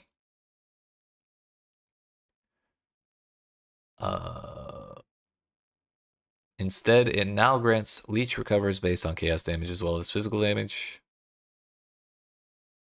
So it's kind of going to be mandatory with like consuming questions and stuff. Lucid Dreaming passive, which is effect and durations of Flames of Chayul on you is doubled. Yeah, it was really, really difficult to actually like use the leech on Acolyte at all. Because you wanted to do chaos damage, but then all the mana leech effects in the game were all based on physical damage, so it just kind of fought against the way the class felt like it was supposed to work. Honestly, you didn't miss terribly much. I played Flicker Strike, I think in 0.1, with Acolyte Chayula, and it was pretty fun. It did all right, but I definitely kind of regretted not taking this one because I wanted to try Darkness, and Darkness is just really bad. At least giving up your spirit for Darkness is really, really bad. But hopefully this makes it a little better. Or at least the other options if they didn't really change Darkness, which is kind of what I'm really looking for here. Lucid Dreaming Notable no longer provides any benefits itself, instead now being a multi-choice notable with the following choices. Choice of life, all flames of Chayula you manifest are red. All flames of Chayula you manifest are blue, or they're all purple. That'll be like a lot of purple. It's kind of interesting. Played like half the Ascendancies back when PoE2 released. Hell yeah. I think I did 4 builds in 0.1. It was Chronomancer, Gemling, Acolyte. Did I do a 4th one? Oh yeah, I did Warbringer. No. Yeah, it was Warbringer. Got burned out real quick. How are you feeling about coming back after all these changes? Just do one build at a time, for real. Oh, so you were just like bouncing from character to character all the time? That's crazy.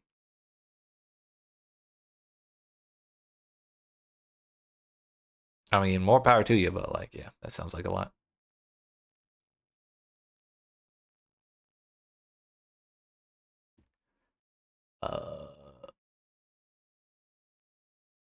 The Into the Breach skill granted by Waking Dream now grants remnants spawned by supported skills have increased effect. So that'll just get stronger as you get stronger. Sick. Grasp of the Void notable passive has been renamed to Illusory Void and no longer requires Embrace the Darkness, which is that one. Waiting on Druid. More Shadow. Dude, I've been waiting on Druid since the like 0.1. That was the one I wanted to do first. And then they announced all the classes and I despaired. And then people were like, 0.2, Dawn of the Hunt. This is the Druid one. No Druid. And this time, same thing. Everyone says Druid's coming for sure this time. And wouldn't you know it? Not this time. But maybe next time. They did say it was kind of close, but they just had too much other shit going on. So I don't know. Maybe the 3rd time's the charm. Or I guess 4th.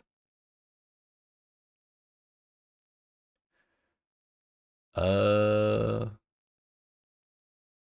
longer requires Embrace the Darkness.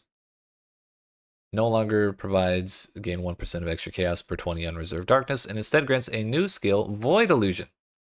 Y'all are just not going to tell me what that is? Bruh. Oh, I think they did show that off, actually. It's the one that lets you summon copies of yourself, and then if the copy gets killed, it explodes and does a shitload of damage. At least that's what they say. Embrace the Darkness now has Darkness Reservation lasts for 5 seconds instead of 10. Oh, you didn't watch a stream? At the very least, you may want to watch the what is this?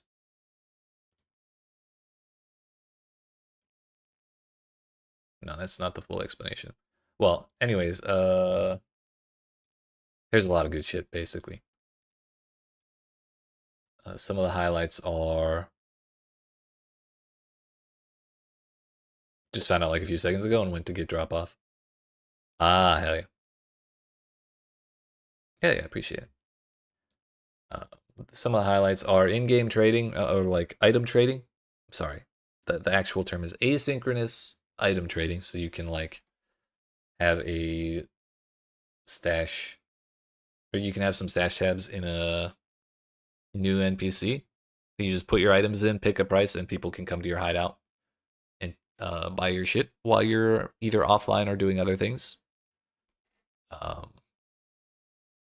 And you can find items through the trade site still. They're working on an in-game UI for all that, but like for now, the trade site will still do. It's fucking huge. Yeah, and then like while you're buying the item from a person, you can see all of the other items they have listed, so you can like look for other good shit they might have. Tons of balance changes. Like the balance looked like it's in a really good direction. Endgame changes, like towers are still the way they always have been, and they said they're aware they're not that great and they want to mess with it, but it was just like not enough time. Act 4 is coming, and then instead of having to do like any cruel acts, they added these things called intermissions, intervals. I don't know. They added like 3 mini acts that you go through after Act 4. It's like 3 separate things, just like little short zones. You kill monsters, you get buffs, and eventually that'll get you from Act 4 to like level 65 where the end game usually starts.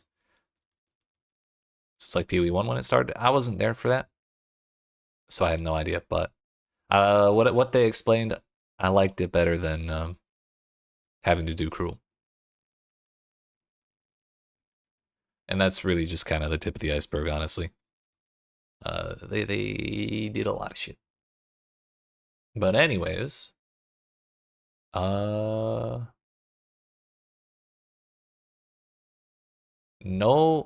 Inner Silence passive, which is this one, reduced darkness reservation duration. This would have put it from 10 seconds to 5 seconds. Embrace the Darkness now starts at 5 seconds. And the notable after it now grants increased maximum darkness per 1%. Well, I'm sorry, 1% increased maximum darkness per 1% chaos res. That's a lot. Or that's kind of huge. Because that lets you get way more darkness. But I still don't think it's going to be enough to outweigh losing all of your spirit.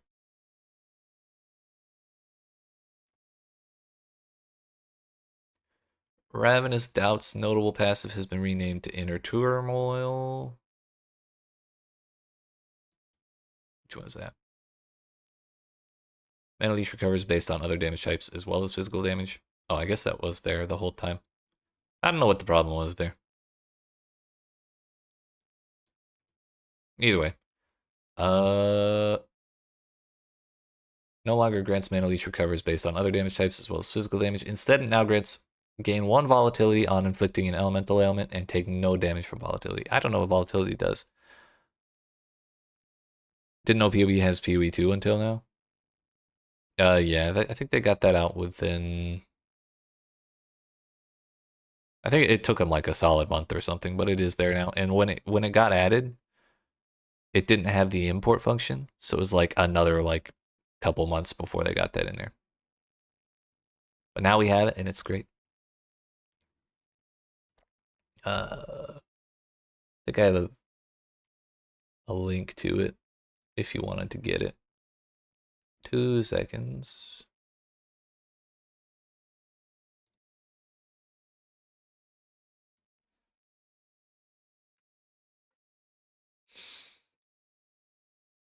Haven't touched PoE2 since May. Oh damn, it's been a while. What was your favorite Ascendancy that you played?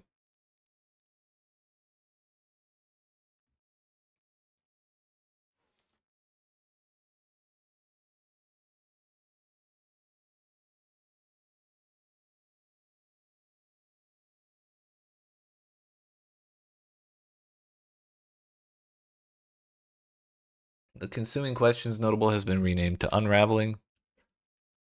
Consuming questions is this one. No longer grants you cannot recharge energy shield or mana leech, also recovers energy shield.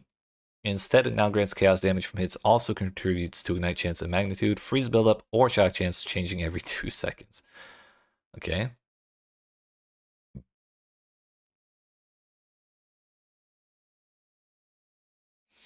Just do all of the ailments from time to time, just not all at the same time. Blood Mage, small life passive skill prior to Sanguimancy has been removed. That would be this one. And Sanguimancy is now free to allocate, so you don't have to spend your first 2 points on this bullshit, and then only get 1 point from your second Ascendancy. Life Remnant skill now grants now spawns a remnant on hitting a target instead of on critically hitting.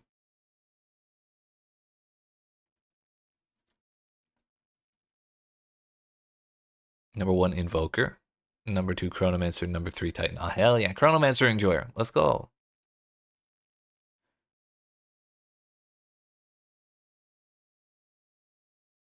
Yeah, Invoker, I think a lot of people really enjoyed Invoker.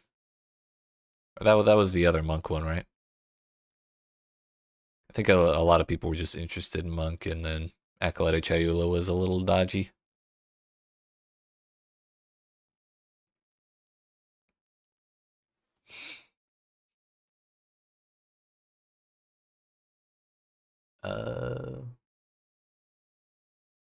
That was called Hammer of the Gods.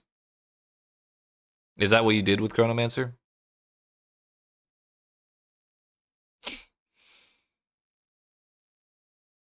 The Gore Spike passive skill now grants 1% crit damage per 50 life, previously 40. And has swapped locations with the Sunder Flesh notable. So you get the crit chance before you get the crit multi. That makes way more sense, honestly. Yo, I did that too with Chronomancer, and it was so fun. And I don't know if you followed the news at all from when or like after you stopped playing, but when they did, when they released Dawn of the Hunt, they removed the cooldown from Hammer of the Gods, and now you need this bullshit stat called Glory, which you get from like stunning enemies, I think. Doesn't really scale well later on. Yeah, I had a good time with it. Yeah.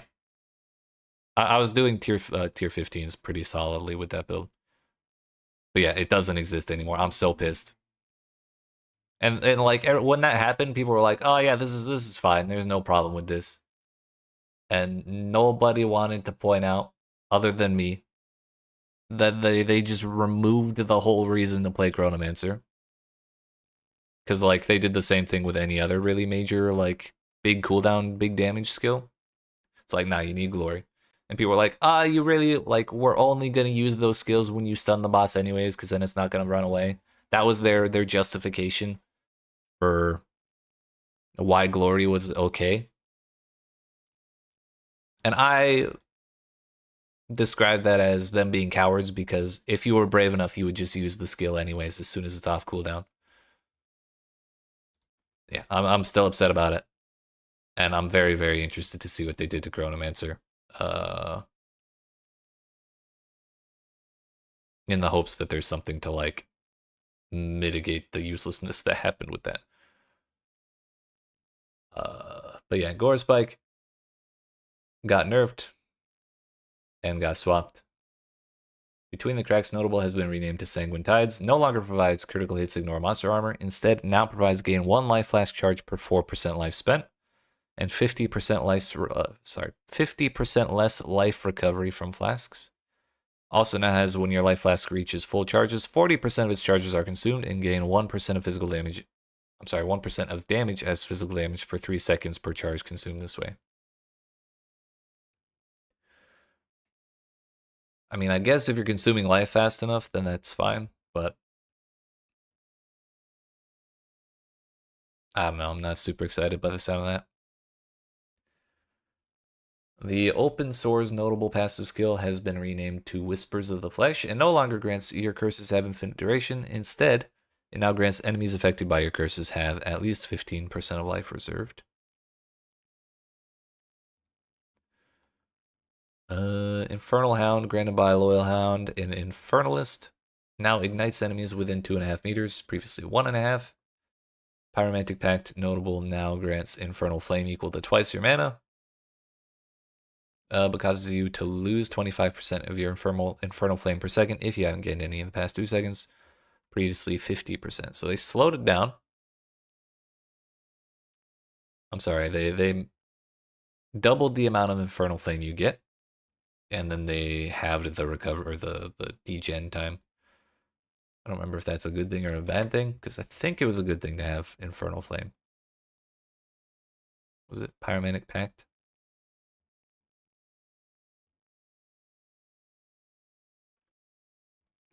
Max mana is replaced by a maximum Infernal Flame. Gain Infernal Flame instead of spending. Take maximum life and energy shield as fire damage when Infernal Flame reaches maximum. Lose all Infernal Flame on reaching maximum. 50% of Infernal Flame lost per second if none was gained in the past 2 seconds. Playing Elden Ring in the background? Ah, hell yeah, it's a good game. While on high Infernal Flame, you and your allies in your presence gain 50% of damage as fire damage. So it's not necessarily a good thing, but it's not necessarily a bad thing. Well, it's probably a good thing to stay at higher Infernal Flame for longer. So yeah, that's alright. Demon Form granted by the Demonic Possession, notable, no longer disables your weapons or has its own weapon set. It no longer grants the levels of all spell skills while in Demon Form or increased spell damage per Demon Flame. Now grants 3% more spell damage per Demon Flame, and quality provides... Wait, so it no longer grants increased spell damage? Oh, that's why. We're going from additive spell damage per Demon Flame to multiplicative spell damage per Demon Flame, which is kind of huge, actually. Quality now provides 0 to 10% increased cast speed, while in Demon Form previously had no quality.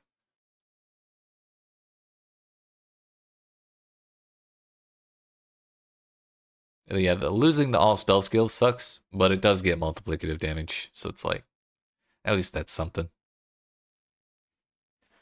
Slowly collecting everything, including a piece of unwanted clothing. Damn. Yeah, you gotta do what you gotta do for that 100%, though. I probably should have just had PoB open for all of these, but... Lich Dominion over Flesh notable has been renamed to Incessant Cacophony. Now grants your curses have infinite duration instead of your curses can affect hexproof. Instead of... Okay, so they took Sangomancer's shit and gave it to Lich. Which Dominion over the Flesh is that one. So you can still apply an additional curses. They have infinite duration. They just don't work on hexproof enemies, I guess.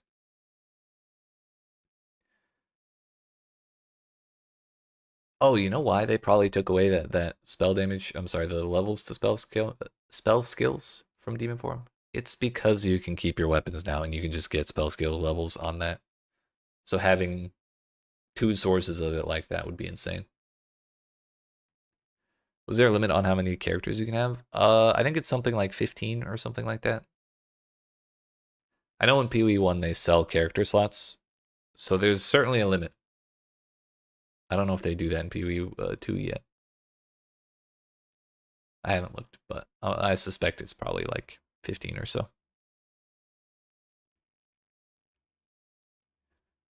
I have to delete some. Yeah, I'm gonna have to as well. I've been doing a lot of practice runs through the campaign, which all that practice is gonna be pretty much overwritten because the game's gonna be so different. But we'll at least have an idea of what skills I want to use. Oh yeah, another big change they announced, Bon, is you can now use the same support gem on multiple abilities. Like, that's no longer limited.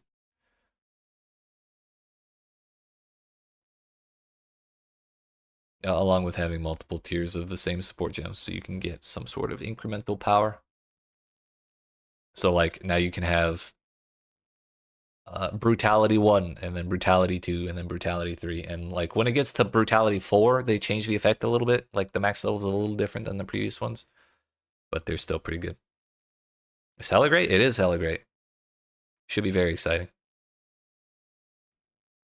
So builds are going to be totally different than anything we can even like try to practice with the game right now.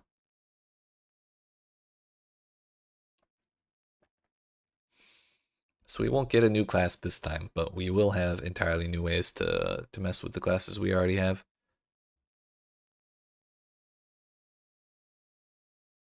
Eldritch Empowerment notable. No longer provides non-channeling spells cost an additional 3% of energy shield. Non-channeling spells deal 30% more damage. Or spending energy shield does not interrupt recharge. Instead, now provides spells deal 30% more damage when sacrificing energy shield. Sacrifice 5% of energy shield of maximum energy shield when you cast a spell, and sacrificing energy shield does not interrupt recharge. So instead of making it a cost or like a prerequisite to cast the spell, it's just like if you have the energy shield, you do it, which I think is really good.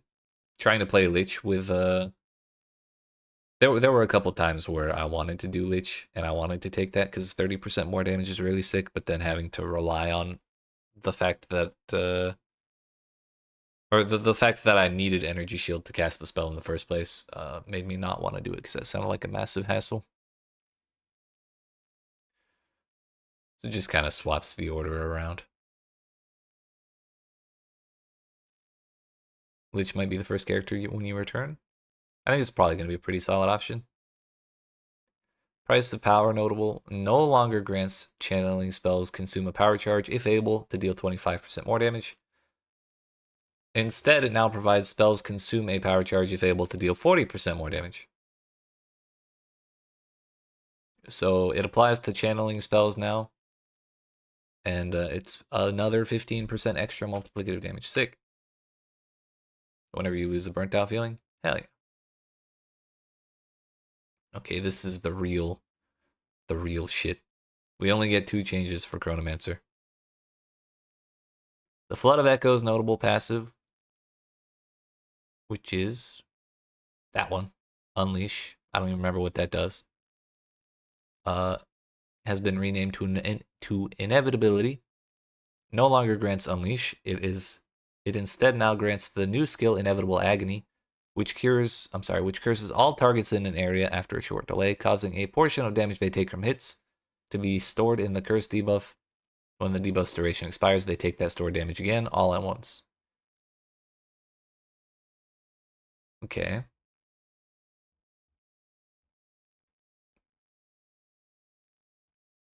So it's kind of like Impale on a delay or something like that. Quicksand Hourglass no longer grants every 10 seconds gain 50% more cast speed for 5 seconds. Instead, it now grants Sands of Time, which grants 60% cast speed, scaling down to 1% over 10 seconds, at which point it will then scale back up to 60. Sands of Time also grants 1% increased AoE, scaling up to 60 over 10 seconds, at which point it will then scale back down to 1%. I like that a whole lot better than 50% uptime on 50% more cast speed. You're just constantly cycling between speed and AoE.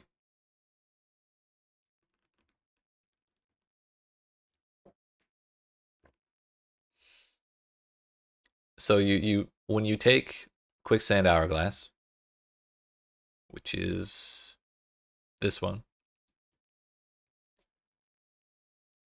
you get a 60% cast speed buff and a 1% AoE buff.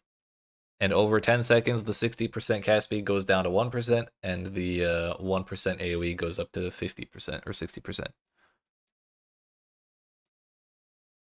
I mean, it's basically the same thing. It feels like it's not that different in essence, but I feel like it looks more interesting, or it will look more interesting.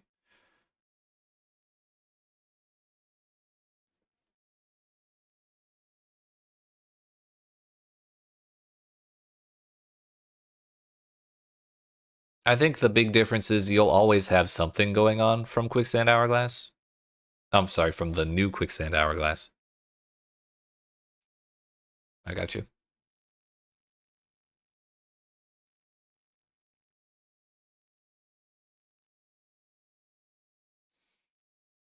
I think the big thing is that for this, it's 50% uptime on the more cast speed, and then the other 50% you're just getting nothing. But here, whether you're at the start of the timer, you're getting the most cast speed. When you're halfway through the timer, you're getting even amounts of cast speed and AoE, and then when your cast speed's minimal, you get the maximal AoE. So I think that's actually quite a bit better. But Stormweaver, what the hell? It's getting all of the love.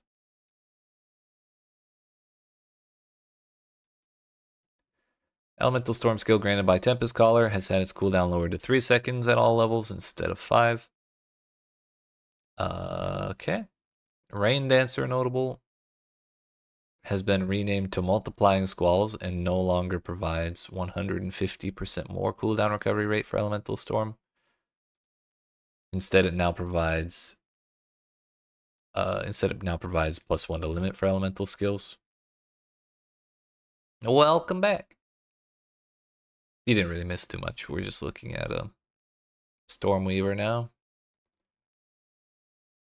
Force of Will notable no longer grants 1% increased effective arcane surge on you per 25 maximum mana. That'd be that one.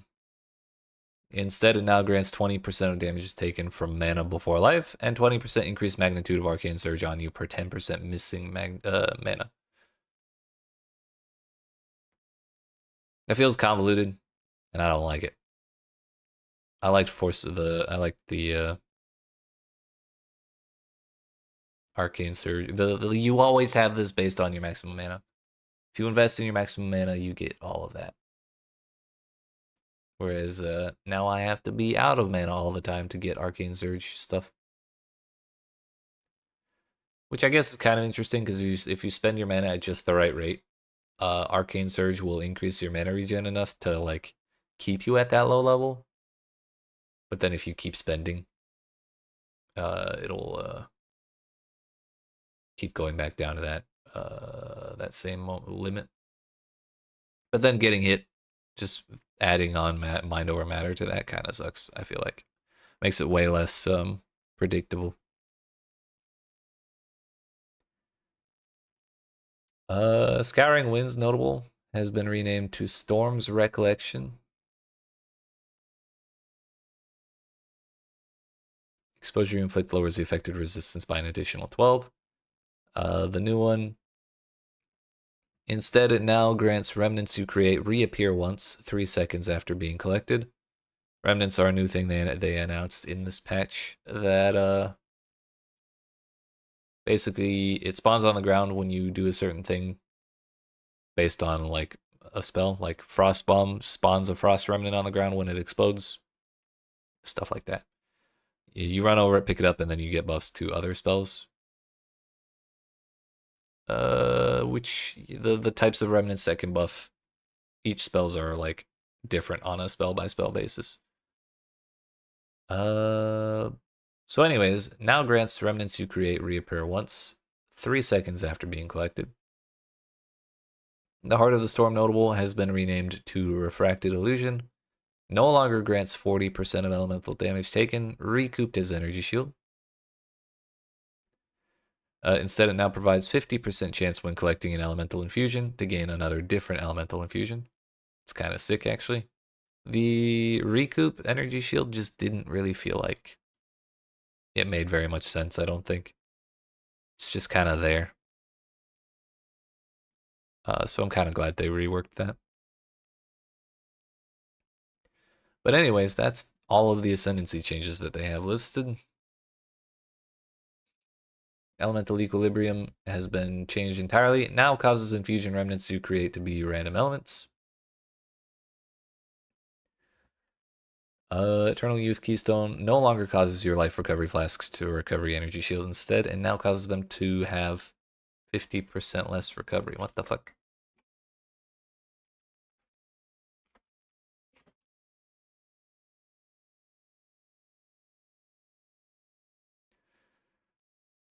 So it's just life recharges instead of energy shield. Plus, okay, so basically it just lets your life flasks apply to your life instead. So that's probably a buff.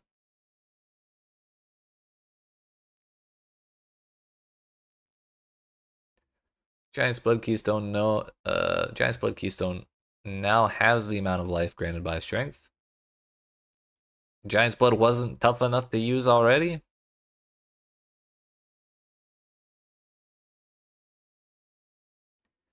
Glancing Blows Keystone now provides chance to evade is unlucky and chance to deflect is lucky. No longer provides block chances doubled or take 50% of damage from blocked hits. Resolute Technique Keystone now grants accuracy rating is doubled instead of your hits cannot be evaded. That's kind of a bummer. Giant's Blood was hard to get early. Agreed. It's hard to get at all. Actually, it's easier now that I think about it. Another thing they're doing is reducing the attribute requirements by like 20 to 25%. At least on endgame bases. Like they went down on all bases, but by endgame it's like 20 to 25%. So like the top tier maces needed like 205 strength to use normally. So when you put Giant's Blood on, it was like 615. So now it's like you need 150 strength to use those top bases, so you only need 450 strength to use Giant's Blood with those maces now, which is pretty significant. But it still sucks that they're taking a bunch of life away. Remember 500 strength? Gotcha. Yeah, I may be wrong on the specific numbers, but that's the general idea.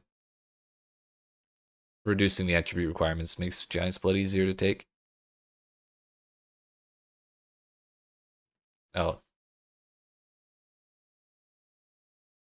Yeah, because I guess since they're telling you to take so much strength, they're like, wait, that gives you way too much HP, so you're too tanky. Which, I mean, you're also giving up a shield by taking Giant's Blood. So I don't know how, yeah, I don't really agree with this. But that may have been part of the thought process behind it.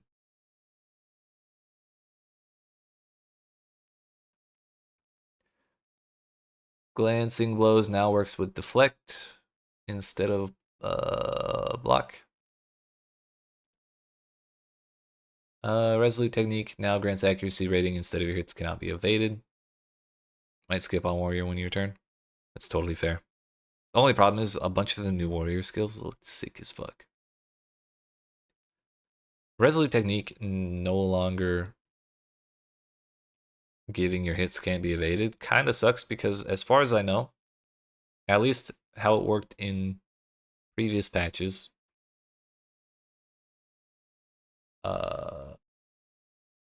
slams, the way like accuracy rating worked with slams was when the slam went off, it was the enemy's distance from you that the accuracy rating penalty was based off of. So like if you had a massive AoE, then enemies on the very edge of it would just like have a really small chance of getting hit, and especially Earthquake. If you plopped an Earthquake down and then ran off, you would basically be guaranteed the maximum penalty, which they said earlier in these patch notes used to be 100% less. So you're like practically guaranteed, or you are guaranteed to miss after a certain point. So your hits cannot be evaded. Fixed that. Now in this patch, or when this patch hits, the maximum penalty to accuracy rating from distance is going to be 90%. So it's still going to be possible to hit. But then if you were to take Resolute Technique with things like that, I'm sorry, with things being this way, where your accuracy rating is doubled, that would be like you have like a 20% chance to hit or whatever.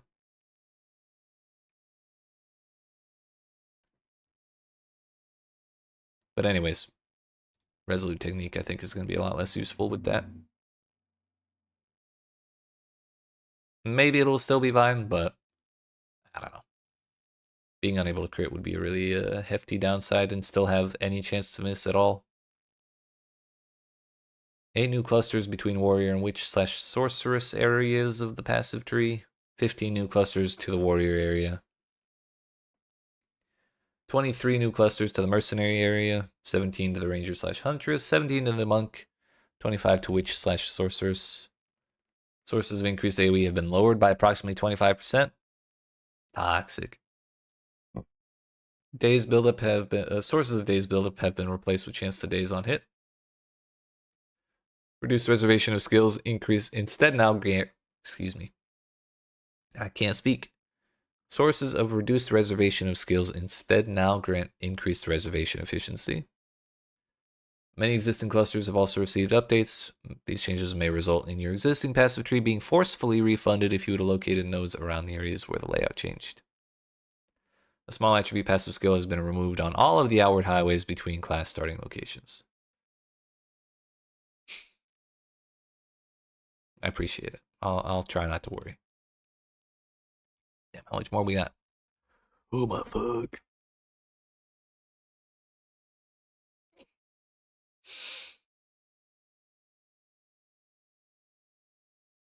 Alright, we got there.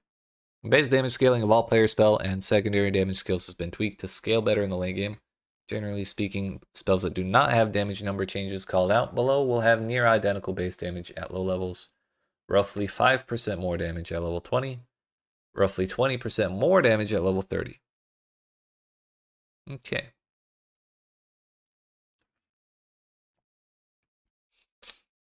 Mana cost growth of all skills has been rebalanced. Generally speaking, skills will have similar mana costs at low gem levels. Potentially slightly higher mana costs at some intermediate gem levels. And lower mana costs, sometimes dramatically lower, at gem levels higher than 20. Which Mark was just in the interview saying it's like... They mean it when they say dramatically, so that's good. By the time you get like all of the gem levels you can off your gear, the mana costs were getting absurd. So they made it not absurd anymore. But anyways, banners no longer gain Valor or any other Valor-related stats, but instead generate glory when you attack enemies. They all require 200 glory to replace. Unlike other glory-based skills, banners can gain glory while the banner is placed. All sources of banner Valor gained have been replaced with banner glory generated. Banners now have a global limit of 1 allowed to be placed, but there are ways on the passive tree or tactician ascendancy to increase this. Curse skills and skills that apply elemental exposure now can't apply those debuffs to enemies that are significantly higher level than the skill zone level requirement. This requirement is fairly lenient and disappears completely by high gem levels. This is just to keep people from using level 1 gems to get the buffs in the endgame. Blink, Convalescence, and Sacrifice can no longer be activated in specific weapon sets. They are now required to be active in both weapon sets and will fail to activate if this is not possible. Higher rarity enemies are now less affected by curses, have 15% less effect on magic monsters, 30% less on rare, and 50% less on unique. Movement speed penalty inflicted by skills that can be used while moving now begins to fall off slightly more quickly while using the skill. Spirit cost of Spectres has been rebalanced. Spectres with high spirit costs are generally cheaper, while some of the cheaper ones are now more expensive. Spectres and Tame Beasts now deal 25% more damage at all gem levels. Instant skills such as Unbound Avatar are now usable while on the Roa mount. Marked skills are no longer spells. Okay. Does that mean they don't work with cast speed anymore? Reservation skills that had reduced reservation with quality now have increased reservation efficiency instead. The Palm skills and Frozen Locust now deal damage based on your equipped quarterstaff. They no longer have flat added damage or added crit chance. Palm skills can no longer be used without a quarterstaff equipped by default.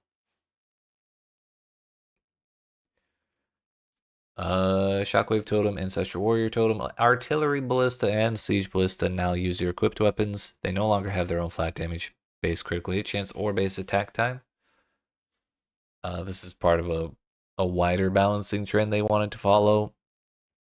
Just about making things scale off of your weapon instead of gem level quite so much. Ancestrally boosted slams now have 25% increased AoE instead of 20%. Also fixed a bug where the AoE bonus from ancestrally boosted slams was described as multiplicative instead of additive. So it was additive the whole time. The following skills found as inherent skills on wands and staves now deal approximately 12% more damage from skill level 11 onwards, and that is Bone Blast, Chaos Bolt, Decompose, Firebolt, Freezing Shards, Lightning Bolt, Power Siphon, and Solar Orb. Not gonna lie, I was kind of hoping the more damage applied at level 1, because Freezing Shards is already good. So getting a little more would be even better. Ancestral Warrior totems no longer have a limit, but Socketed Mace skills now also have less attack speed. I'm sorry, 50% less attack speed. Arc is now a projectile by default, no longer causes explosions against shocked enemies, and is no longer a payoff skill. It now chains 6 to 9 times at gem levels 5 through 20. Nice. Previously 5 to 8. No longer limits. That's, yeah. The new, I don't think they said it here, and I don't know why. But it's now based on, or I think you need to consume endurance charges to summon them. So there's no limit, but if you want to have a bunch of them, you need to generate endurance charges quick as shit.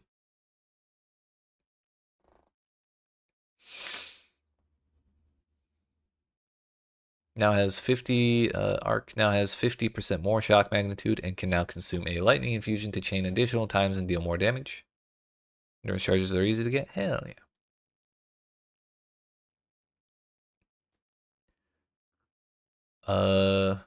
Now deals 39 damage at level 5, previously 31, scaling to 386 instead of 277 at level 20, so that's pretty hefty. If they haven't changed it too much, yeah. It's kind of hard to be sure, honestly.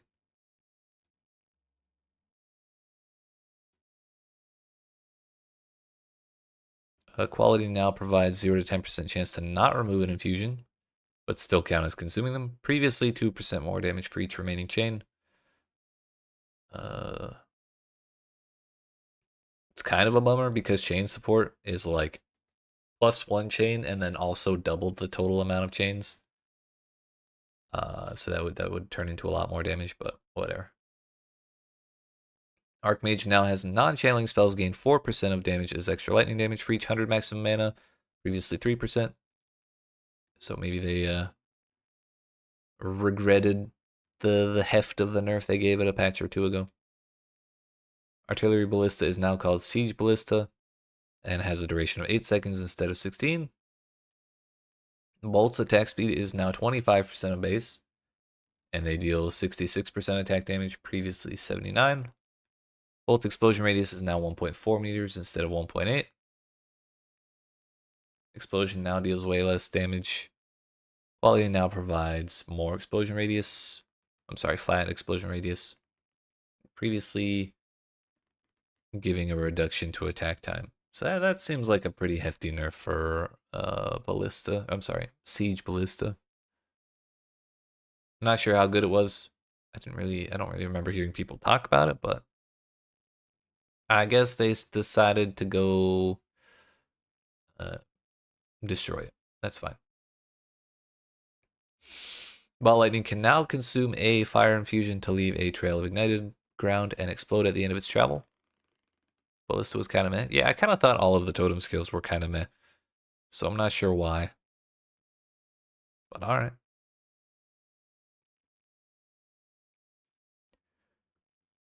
Can now consume a fire. Oh yeah, we did that. Got the drop. Let's go. Batter Shout. What the? I've never heard of this skill in my life. Batter Shout Explosion now deals 50% more damage against unique enemies. What's what thing?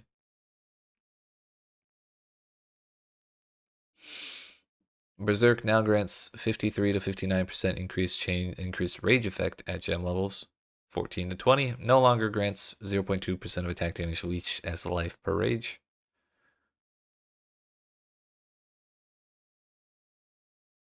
Fine Spectre quality now provides minions deal more damage instead of reduced reservation.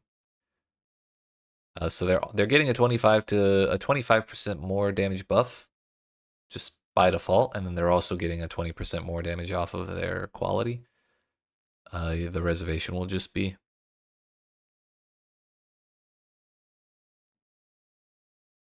They won't be able to reduce their reservation, but then again, even the expensive specters got their costs reduced anyways, so like it's probably fine. Either way, they end up with a lot more damage. Using Blink no longer counts as dodge rolling, now has a minimum gem level of 8, previously 14. Bone Offering spike duration is now 8 seconds, previously 5, while the explosion radius is now 2.4 meters. Deals more damage by like 20%.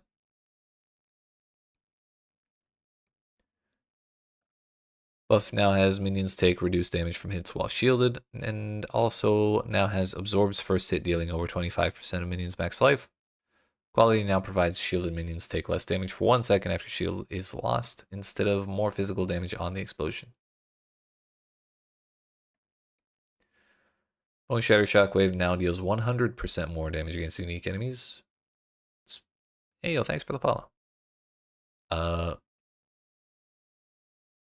Bone Shatter already did pretty good damage, but I'll take, flat out double damage against unique enemies. That's fine. Cast on Freeze, on Shock, and on Ignite have been combined into a single gem called Cast on Elemental Ailment. This gem requires 100 Spirit, has a minimum level of 14, and combines the energy gain conditions of all 3 previous gems. Existing copies of these gems will be updated to Cast on Elemental Ailments when you load the character or stash tab holding them. Hell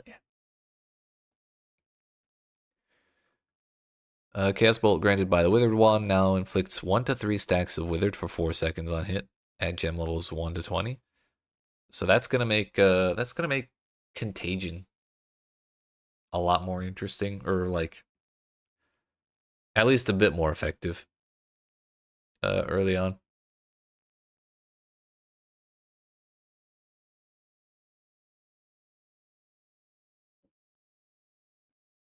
Especially if you also fit in, was it Unearth? Which you always get by default from the box on the way to the miller. So if you just stick with the Chaos Bolt Wand, grab Unearth at the beginning, and then for your first gem you take Contagion, then suddenly you have chaos damage that you can apply regularly. Withered you can apply to that dude, and then you can unearth that dude you killed with Contagion, get the Scorpions that have the Contagion buff on them, so when they hit stuff they apply Contagion as well, and then just like keep applying Withered to like bigger stuff. I'm not sure how long that'll be useful, but it does seem like it'll be a pretty nice little combo. Definitely makes Contagion a little more interesting by like on its own. Cluster Grenade, primary grenade attack damage is now 299 to 490% from gem levels 13 to 20. So that got significantly buffed by like 50%. Mini grenade attack damage is a bit higher. Now fires exactly 18 mini grenades in a Nova, previously 14. And mini grenades are fired over a 17% increased radius. Cold Snap has been reworked and renamed to Snap. It can now be used on any orb spell or any frozen shocked or ignited enemy, causing an explosion of the corresponding damage type and creating a remnant of the same type. This explosion can chain react to a limited extent from enemies hit that are affected by the same ailment. Now does less cold damage than it used to, but it also has the opportunity to deal damage of the other elements. Quality now grants increased chance to spawn grants a chance to spawn an additional remnant, Previously 0 to 20% chance to not consume freeze.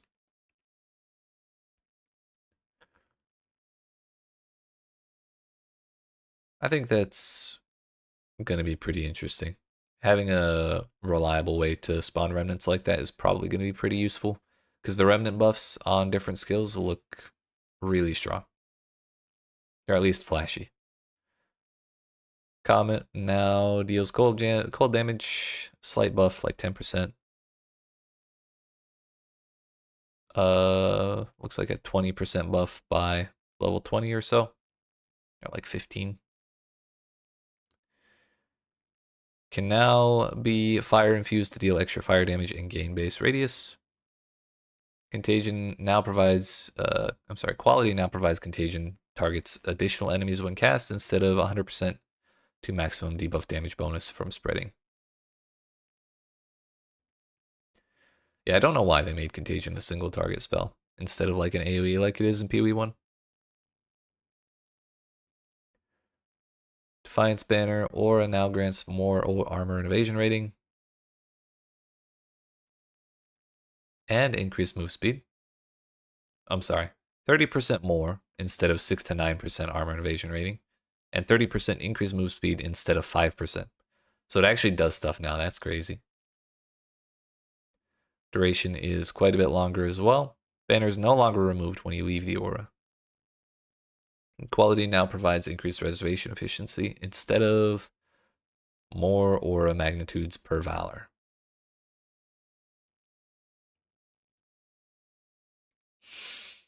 Despair now inflicts like double the amount of chaos resistance penalty. Disengage, faster cooldown, chances for additional shockwaves. Dread Banner now grants half of blast charge per second instead of 0.17. More elemental ailment threshold, like quadruple. Now also grants +4 to all maximum elemental resistance. It no longer provides 12 to 15% more stun threshold. Longer duration again. Same quality change as the last one. Earthquake Jagged Ground radius is now 1.8 meters instead of 2.2. Aftershock now has 580% at level 20 instead of 468. So that's like a 20-ish percent. Or probably a little more than that. Math is hard. Now has a radius of 2.4 to 3 meters at gem levels 1 to 20. Previously 3.4 at all. So it's AoE got nerfed all the way around. And they're nerfing the amount of AoE that you can get on the tree. So Earthquake's going to be harder to use anyways. I'm not sure that damage boost is worth it.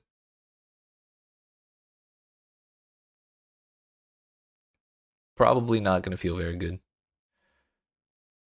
Earth Shatter. Quality now provides more damage, up to 6% more damage with hits for each spike instead of maximum spikes. Detonation now also triggers existing spikes.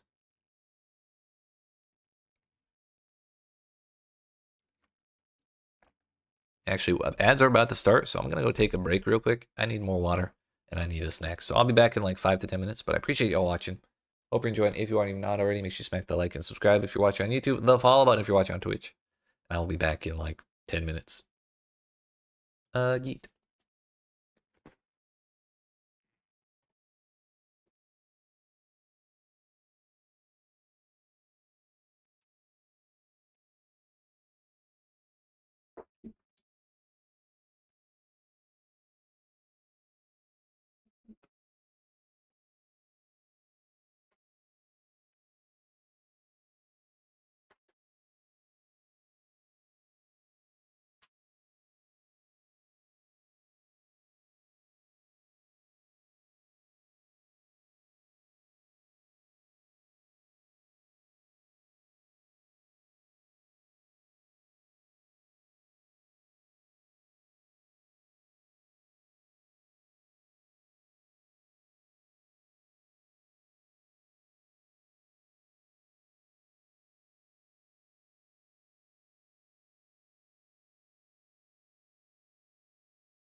All right, friends.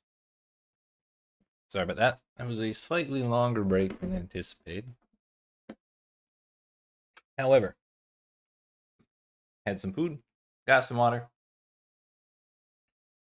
got some cookies. Oh, we're good, dude. So, one moment and we'll continue.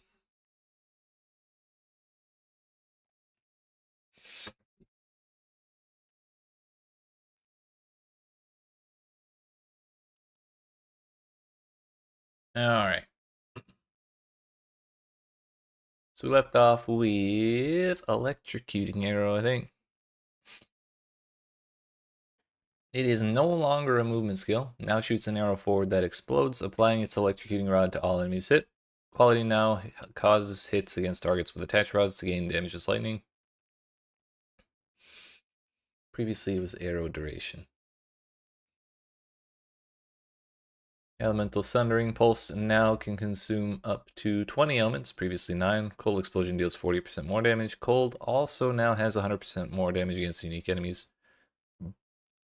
Don't know what that, I've never seen that spell in my life. Don't know what it does. So, cool. Ember Fusillade can now be infused with lightning to cause each ember in an entire fusillade to create a beam that chains lightning damage to enemies. The infusion is consumed when the fusillade fires all embers in that fusillade. Now has a minimum gem level of 9, previously 3, so it's no longer an early spell. Emergency Reload now reloads all of your crossbow ammunition, previously just your most recent, and empowers each clip's ammunition to deal increased damage for its duration or until you spend all of your empowered bolts. Now has number of each clip's empowered bolts is equal to the maximum ammunition of the clip.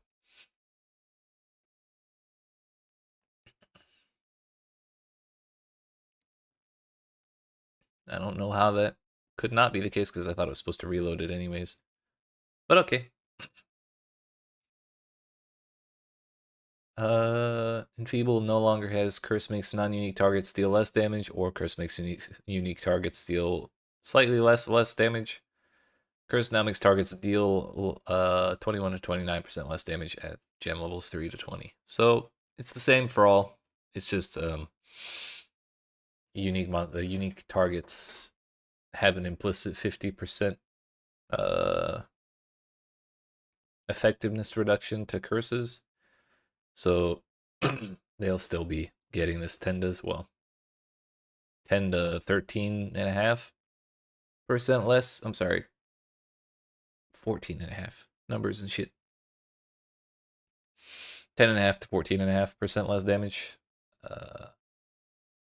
because the effectiveness gets reduced by 50%. So it is preventing double dipping on that.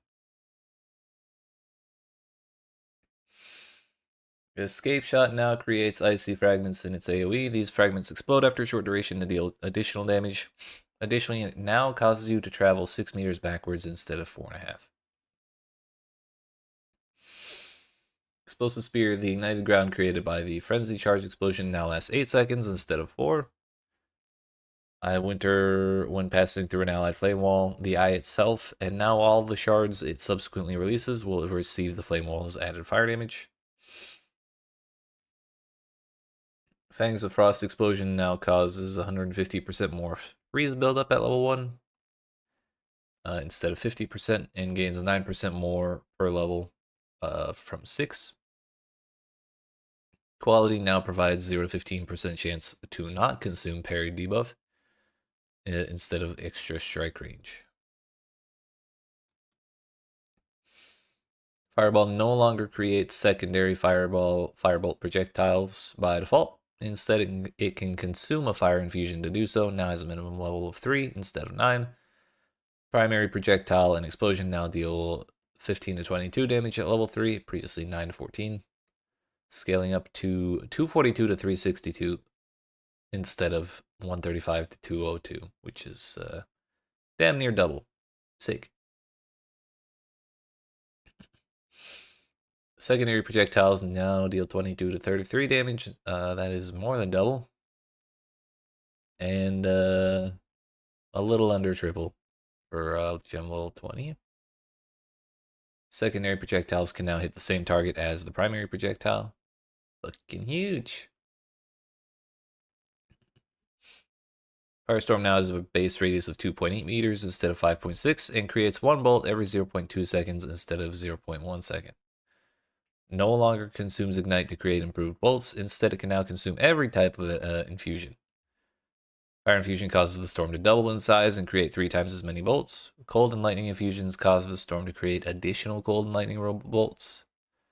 One of each infusion can be consumed by a single use of the skill. Also, Firebolt's damage got slashed almost in half. So that's nice.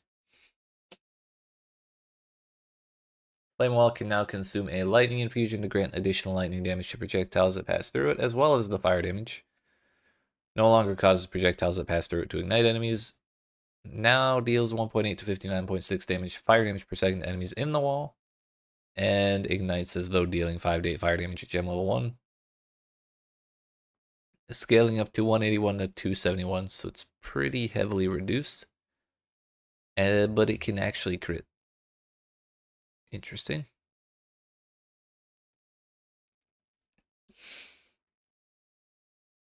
Flammability, conductivity, and hypothermia are now all just called elemental weakness.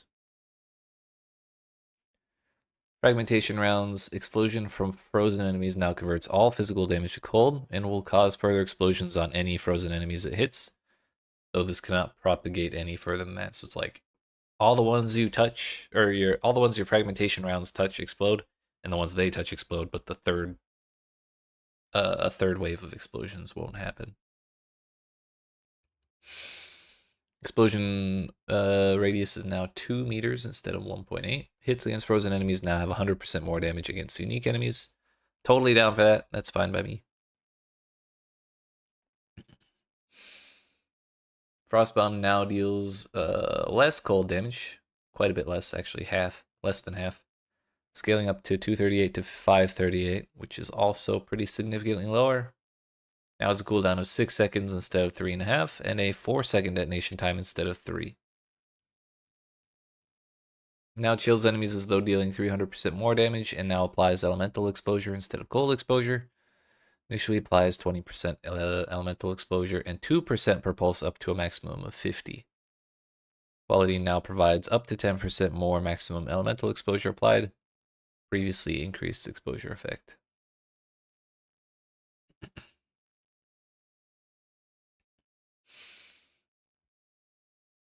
So the duration might not actually be a terrible thing if the pulse time is the same, because it'll just get more pulses.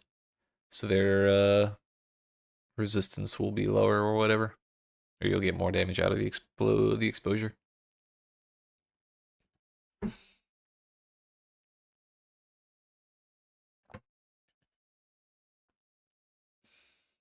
Frostwall now deals 80% less damage in the first half second of its duration. Frostbolt base projectile speed has been lowered by 20% and no longer leaves chilled ground as it travels. Instead, it gets way more chill effect. I'm sorry, chills as though dealing more damage. Projectiles now deal less damage and less damage at level 20. Change does not affect the explosion. Alright. Frozen Locust Ice Crystal now deals 80% less damage in the first half second of its duration. Galvanic Shards ammunition no longer has 50% less reload speed and now has 1 bolt loaded per clip, previously 5.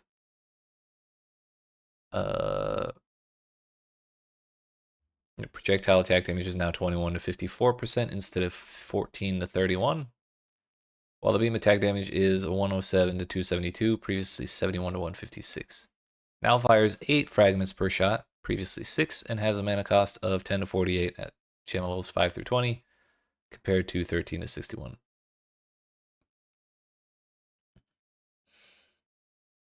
Quality now provides fires 0 to 2 fragments per shot instead of 0 to 2 bolts loaded per clip. It's a lot of damage added. What we cook in chat? I don't know. We're a little confused about this Galvanic Shards business. Because Galvanic Shards was actually pretty nice when I played it on Mercenary. Like through Acts 1 through 3. Last week, I think I did. But they took it from like a rapid fire shotgun type deal to a 1 bolt per reload. And it gets way more damage from each shot. And its mana cost did go down, but you're going to be reloading 5 times as often. So reducing the mana by 20% or 33%, I mean, is not going to actually be a mana decrease. But Harfang, what's up? Did you watch the announcement? Because if you didn't, there's a lot of shit cooking. Okay, good. Still not sure what I'm gonna want to play, honestly. The new spell shit looks cool, like the elemental stuff. Acolyte Chayula is probably still not good, unfortunately. The melee slam stuff, yeah, the warrior business with the fissures and the hammer with all the exploding fire shit, that all looked really cool. So it's kind of tempting.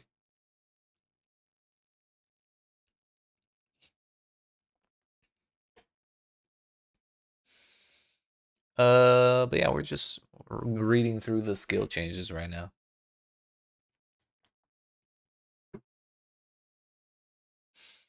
Volatility stacking Chayula. What the hell is volatility? Because I've seen it in like 5 different places and I still don't know what it means. And I probably should have Googled it now that I think about it. Volatility.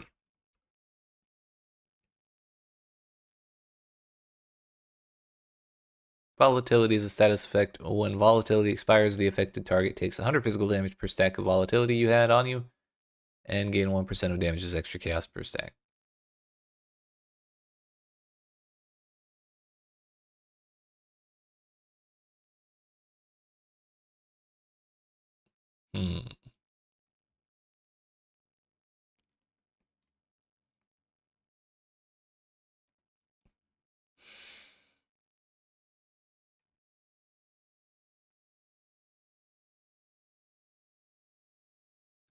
Oh, when you said chunk, I was thinking like a thick, chunky character, not Chalupa Monk. Well, hey, if it works, more power to you. I just the one time I tried chunk, I tried darkness for a long while, and even with the like way more darkness you can get now, I gotta wonder if it's worth giving up spirit. But then again, some of the really good stuff that you could have gotten for spirit has been removed, like Grim Feast got reworked, and what is it? Acrobatics got nerfed heavily, so was it Wind Dancer, the one that gives you way more evasion rating per stack? Like that. The combo of that plus acrobatics is way worse. So maybe it's fine. Plus you get, or now that you get all of the extra darkness. But I don't know.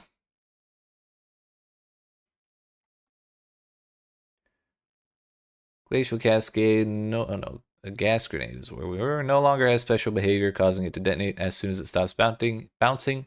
Instead, it strictly obeys its detonation time like other grenades. Glacial Bolt Ice Crystals now have 50% more AoE if shattered. Ice Crystals now deal 80% less damage in the first half second of their duration. Glacial Cascade no longer has consumes freezes on enemies to deal more damage. Now consumes freeze on non-unique enemies to deal 150% more damage. And freezes on unique enemies to deal 500% more damage.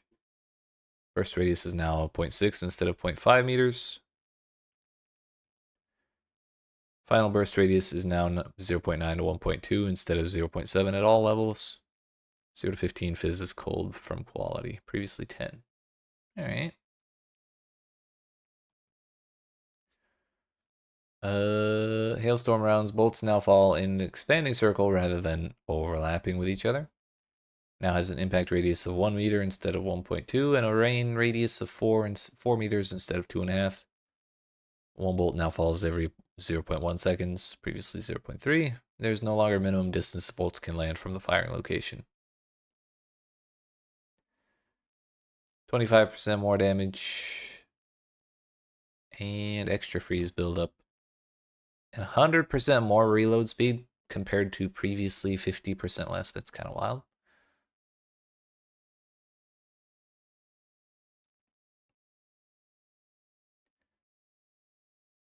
Herald of Thunder bolt impact radius is now 1 meter from 1.4. Further nerfs for Herald of Thunder. Its sins were not paid for yet. Hex Blast quality now provides 0 to 10% more damage per 1 second or remaining duration of remove curse instead of 0 to 20%. Bro, we're nerfing Hex Blast again? Oh no, wait a minute, never mind. I misread that. I thought it meant it used to be 0 to 20% more damage per 1 second. But no, it used to be 0 to 20% more cast damage. Now it's up to 10% more damage per second of remaining duration of remove curse, which I think they go to like 7 or 8 seconds or something like that. And more if you get the duration support.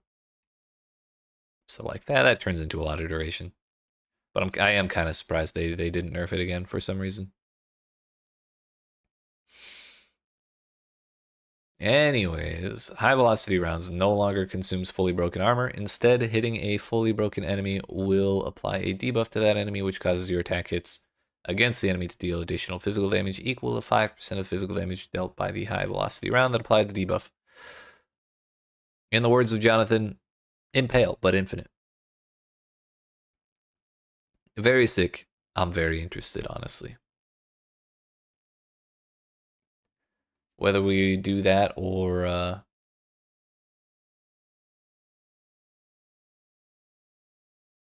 I'm sorry, whether we run that with like fragmentation rounds or armor piercing rounds, who knows? Actually, I don't know if you can. It might overwrite the buff or the debuff rather.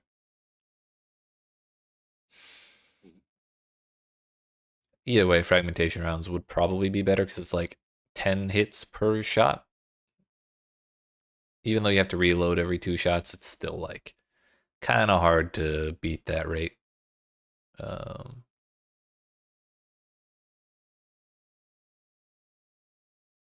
With like any other ability. Though I was kind of wondering, there was some changes to Pathfinder. Not Pathfinder, Deadeye. Or were there? Yeah, there was. 30% maximum frenzy charges when you gain a frenzy charge. Instead grants a 50% chance to gain an additional frenzy charge. Oh yeah, the called shots.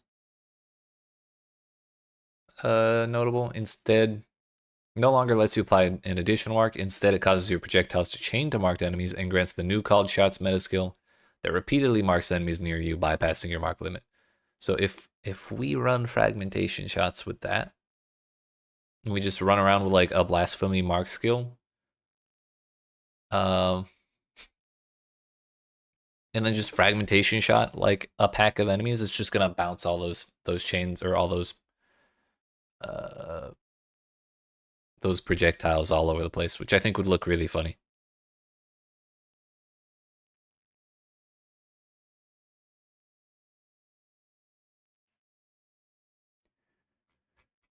So maybe we do Deadeye crossbow. That could be funny.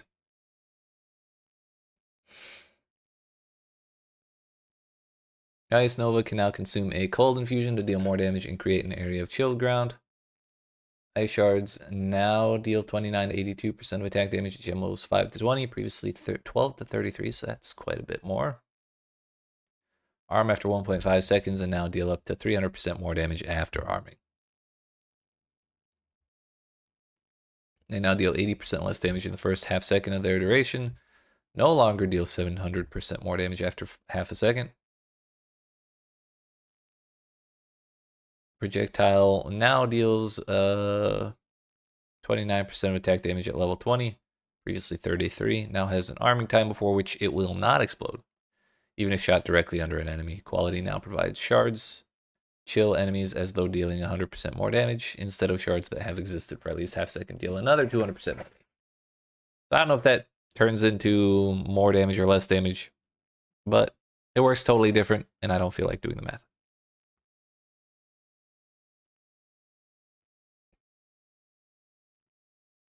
Incendiary Shot now has ignites to inflict with the skill are 200% faster, and also has 30% increased ignite duration for each pellet that hits a target. Now inflicts 300% more flammability, previously 100%. Quality now provides 0 to 15% increased ignite duration for each fragment that hits a target, instead of 20% increased ignite magnitude. Incinerate has been reworked, now requires fuel gained by spending mana to use, no longer has a mana cost itself, and no longer applies fire exposure. Cast speed is now fixed, and it gains a stage every 0.25 seconds. Cone length is now 5.8 meters instead of 4.6. 12 max stages instead of 8. No longer creates burning ground by default. Instead of fire infusion can be consumed to cause it to create ignited ground. Ignited ground radius is now 1.4 meters instead of 0.8. Its minimum gem level is now 13 instead of 5. Beam now has less ignite duration. 50% less ignite duration instead of 25. Deals 30% more damage per stage, previously 40. Beam now ignites as though dealing quite a bit more damage. Sick. Infernal Cry now empowers 1 attack per 10 enemy range. 10 enemy power in range, counting up to 50 power. Previously 1 attack plus an additional attack per endurance charge. No longer has increased Warcry speed. While empowered, attacks now gain 32 to 49% of damage as fire. Previously 5% per 5 power of enemies in range, up to 100%. So on a boss, we would get 3 attacks. No. 2 attacks. At 49%, assuming we're at level 20. Whereas previously we would get 1 attack at 20%. I mean, as far as the single target thing goes, that seems pretty good to me. Infernal Cry's Combust now deals 167 fire damage at gem level 20 compared to 180, though now deals significantly more damage at gem levels past 20. Now allows you to expend an endurance charge to bypass the cooldown rather than consuming endurance charges to empower additional attacks. Quality now provides empowered attacks gain damage as fire damage. Previously 10% of damage as fire damage per 5 power of enemies in range, up to 50%. So be another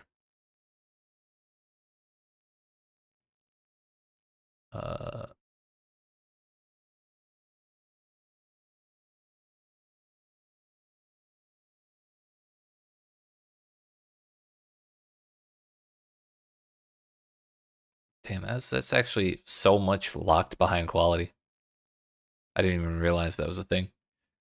So yeah, maybe with the quality change, it's kind of worse at level 20.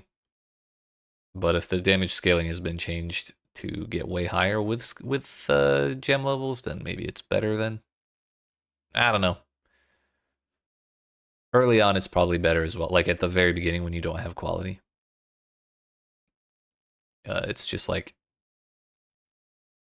gem level 17 or let's say like 15 or 16 before you really have the prisms to give it quality is probably where it feels worse.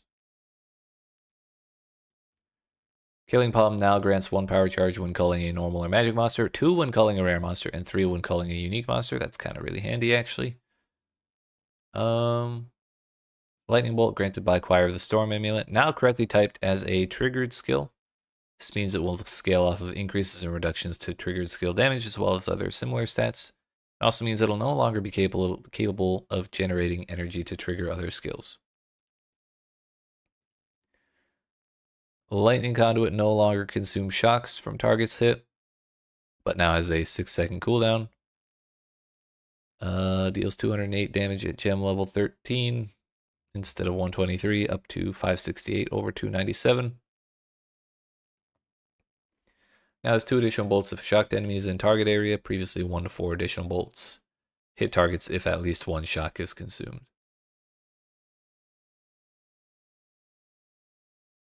And quality is now a damage stat instead of a shock stat. Lightning Rod quality now provides 0 to 20% chance to cause an additional burst on impact instead of adding radius to the, adding 0.4 meters to the burst radius. Lightning Spear now fires 5 secondary bolts at all levels, previously 3 to 8 at gem levels 1 to 20. No longer deals more damage when consuming a frenzy charge. RIP. I don't know what the default number was, or what the old number was for Lightning Spear, but I assume that's a pretty heavy nerf.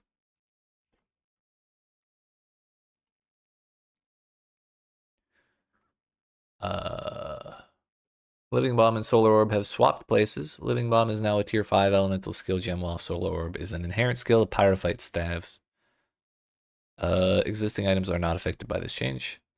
Living Bomb no longer explodes at the end of its duration. Instead, it explodes upon dealing sufficient damage to the enemy or just killing it.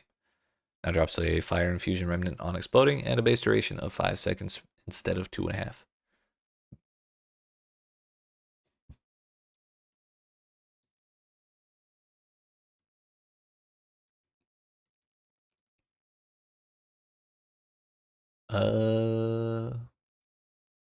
Magma Barrier now passively increases your chance to block while active.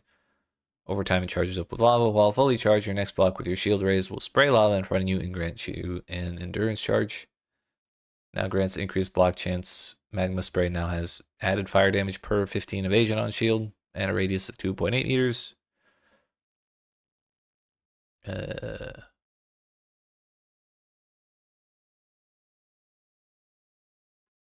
So way less base offhand fire damage at all gem levels. But way more like attack damage. So that's probably again because they're trying to balance away from gem levels being the end all be all on so many skills. Anyways, Mana Drain now leeches 408 mana at level 20 instead of 136, and now has 70% reduced mana leech rate at all levels. Quality now provides 90 additional mana leeched instead of 30, so it's like way more. Mana Tempest now has a minimum gem level of 7 instead of 9. Bone Blast now steps backwards instead of forwards if used while moving in the opposite direction to where you're targeting or attacking in place.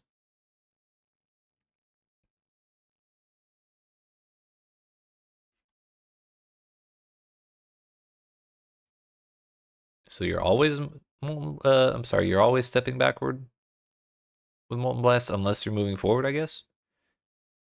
Or do they mean if you're walking backwards while you use it, you keep stepping backwards, and then if you're attacking in place, you keep attacking in place? I don't know. Because I feel like they showed that and it didn't look like they were stepping backward every time. So I don't remember. Either way, they're messing with it. Now inflicts 200% more flammability and has more ignite duration, up by 100%. Secondary projectile count can no longer be modified. Now grants up to a 30% chance to quality. Now grants 30% chance to inflict elemental exposure on hit. Previously, just fire exposure. Orb of Storms now triggers from casting any spell in its radius. Previously only lightning spells, but incorrectly described as all lightning skills. It now creates a Lightning Infusion Remnant if all of its bolts are used up or its duration expires. Now has a maximum of 8 bolts at all gem levels, previously 12 to 29. Now has a base radius of 3.6 meters instead of 2.8. Deals more damage at gem level 3. Does way more damage at level 20 than it used to. Now fires a bolt every 4 seconds and when you use a lightning skill near the orb.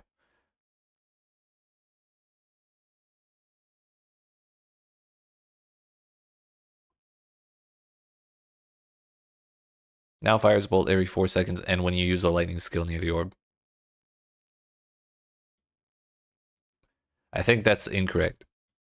Because it's supposed to be any spell. And not lightning skill.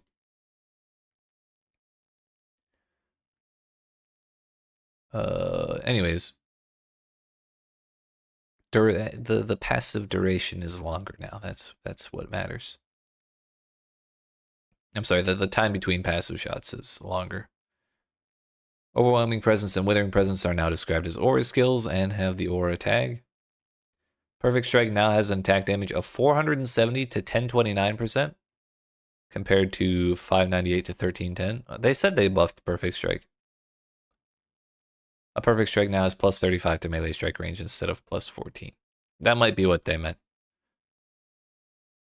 But when I heard buff Perfect Strike, I was shocked. And now I am less shocked. It kind of had it coming. Perfect Strike was really, really good.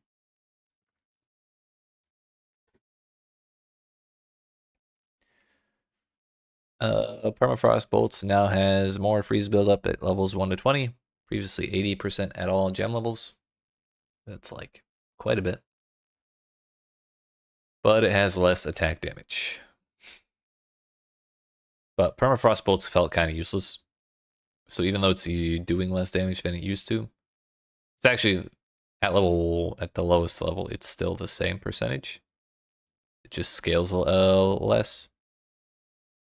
But yeah, even at level 1, it's getting like more than it's getting 2.5 times as much freeze buildup, which might actually make it feel usable with fragmentation rounds. Because the first time I tried freeze plus fragmentation rounds, I didn't really feel like I was regularly freezing stuff until I got Glacial Bolt, which is the one that made the ice wall. So when I could spawn the ice wall and shoot the ice wall, then stuff started freezing, and also I was just doing the actual bonus damage that fragmentation has against frozen stuff to the ice wall and causing it in an area and stuff. So hopefully that makes crossbows feel better early on as well. But what is the first grenade called? Incendiary? Did I already pass that?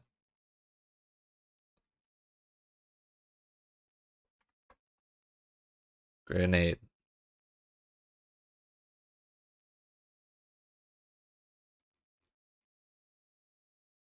Not cluster grenade.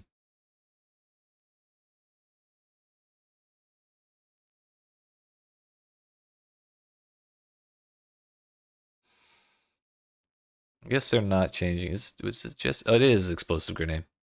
Okay.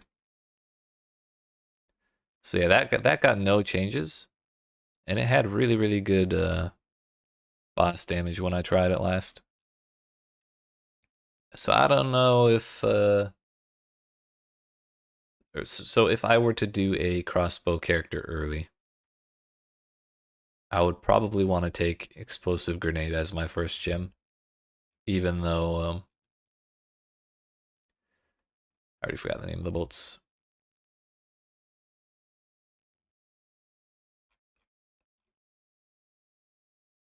Permafrost bolts, that's the one. So even with this buff, Permafrost bolts may be like third priority. Anyways, Plasma Blast now has more magnitude of shock inflicted. No longer has 30% more chance to shock. Now converts 80% of his to lightning instead of 70. Poison Burst Arrow has multiplicative magnitude of poison inflicted instead of additive. Rain of Arrows quality now provides arrows fall 20% faster instead of extra projectiles.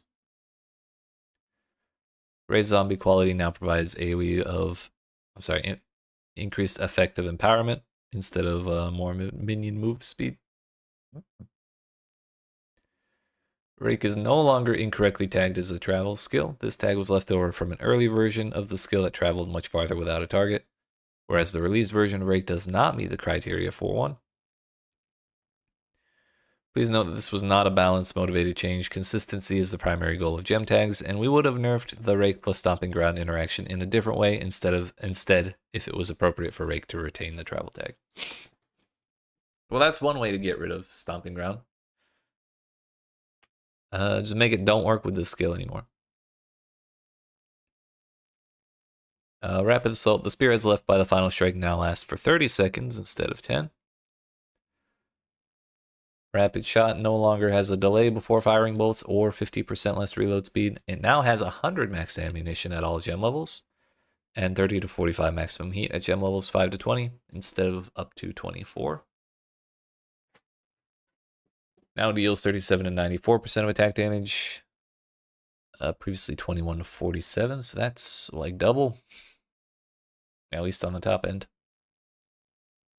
Quality now grants more maximum heat. Previously up to 15 maximum heat, previously up to 5. Heat no longer grants rapid shot damage gained as fire. Instead, reaching maximum heat prevents you from using the skill for 10 seconds. Now generates heat once per attack instead of once per 0.25 seconds. Heat now begins decaying after 4 seconds without gaining heat at a rate of 10 heat per second. Heat no longer grants grenade skills damage gained as fire. Instead, explosive grenade and cluster grenade consume 15 heat to gain 50% damage as fire damage, while incendiary shot consumes 30 heat to gain 50% more ignite magnitude. So you want to build the heat up and then blast it on the things that consume it, I guess. I don't remember if that's how it always worked, but that seems to be the way it is now. Which seems kind of neat, honestly. Roll amount now grants 15% increased move speed while mounted. However, it now grants 80% less movement speed penalty while using skills instead of 100%, approximately canceling out the bonus while using a skill. I wonder if you can sprint while you're on the mount.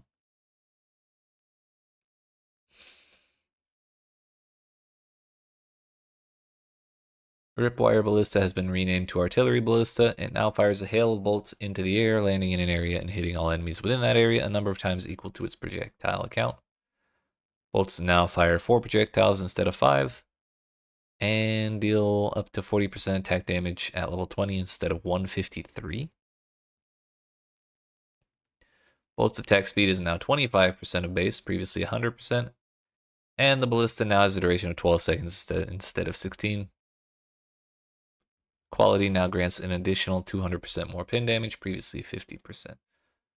So that is another ability that has just, or actually that's the second Ballista that seems to have been shot out of nowhere. Seems kind of rude.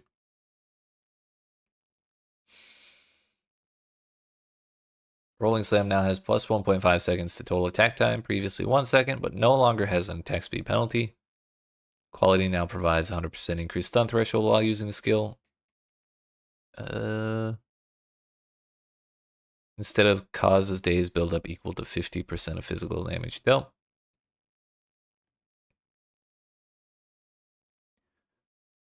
Scavenge plating, now 4% more armor per scavenge plating at all gem levels, previously 3 to 5. Now has thorns damage per scavenge plating, 6 to 8 instead of 8 to 12. Get fucked, thorns, you were too powerful. Quality now provides scavenge plating duration is up plus 2 seconds, previously 2% more armor per scavenge plating. Okay. I wasn't a huge fan of scavenge plating before, and I'm definitely still not a fan of it now, so that's cool. Siege Cascade Impact now deals up to 145% of attack damage, up instead of 91%. While the explosion now deals 543% of attack damage, previously 400%. No longer deals 200% more damage against mobilized enemies. No longer has a hidden 100% less stun buildup against enemies. Converts 80% of his to fire damage, or has the payoff. Oh, and no longer does any of that. Or has the payoff in fire gem tags. Payload radius is now 0.4 meters instead of 0.5, while the bolt explosion radius is now 0.8 instead of 1. Delay between the payload and bolt explosion is now 0.6 seconds instead of 0.3, so you got more damage, but at what cost?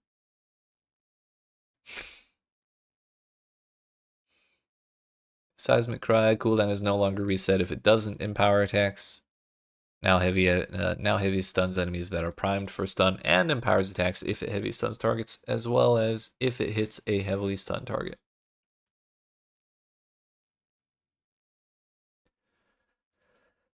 Now empowers 1 slam per 10 monster power and radius.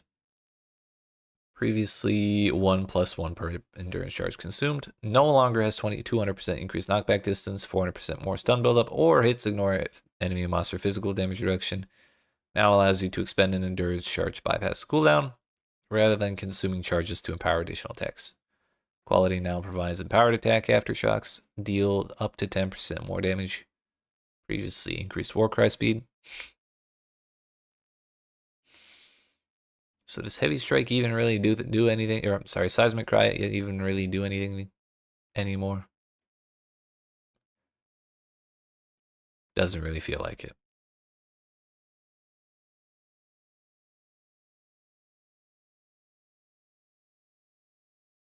Although it probably, I don't think they listed what the actual empower does. I think this was all just based on the hits of the Seismic Cry itself. So it's probably still useful. Shield charge, the skill's base move speed has been reduced by 25%, but it no longer has a cooldown. Okay, it's not worth using anymore. They didn't mention that in the video. Now has a longer base attack time and deals up to 100% more damage based on the distance traveled. AoE now deals up to 94% attack damage instead of 254%.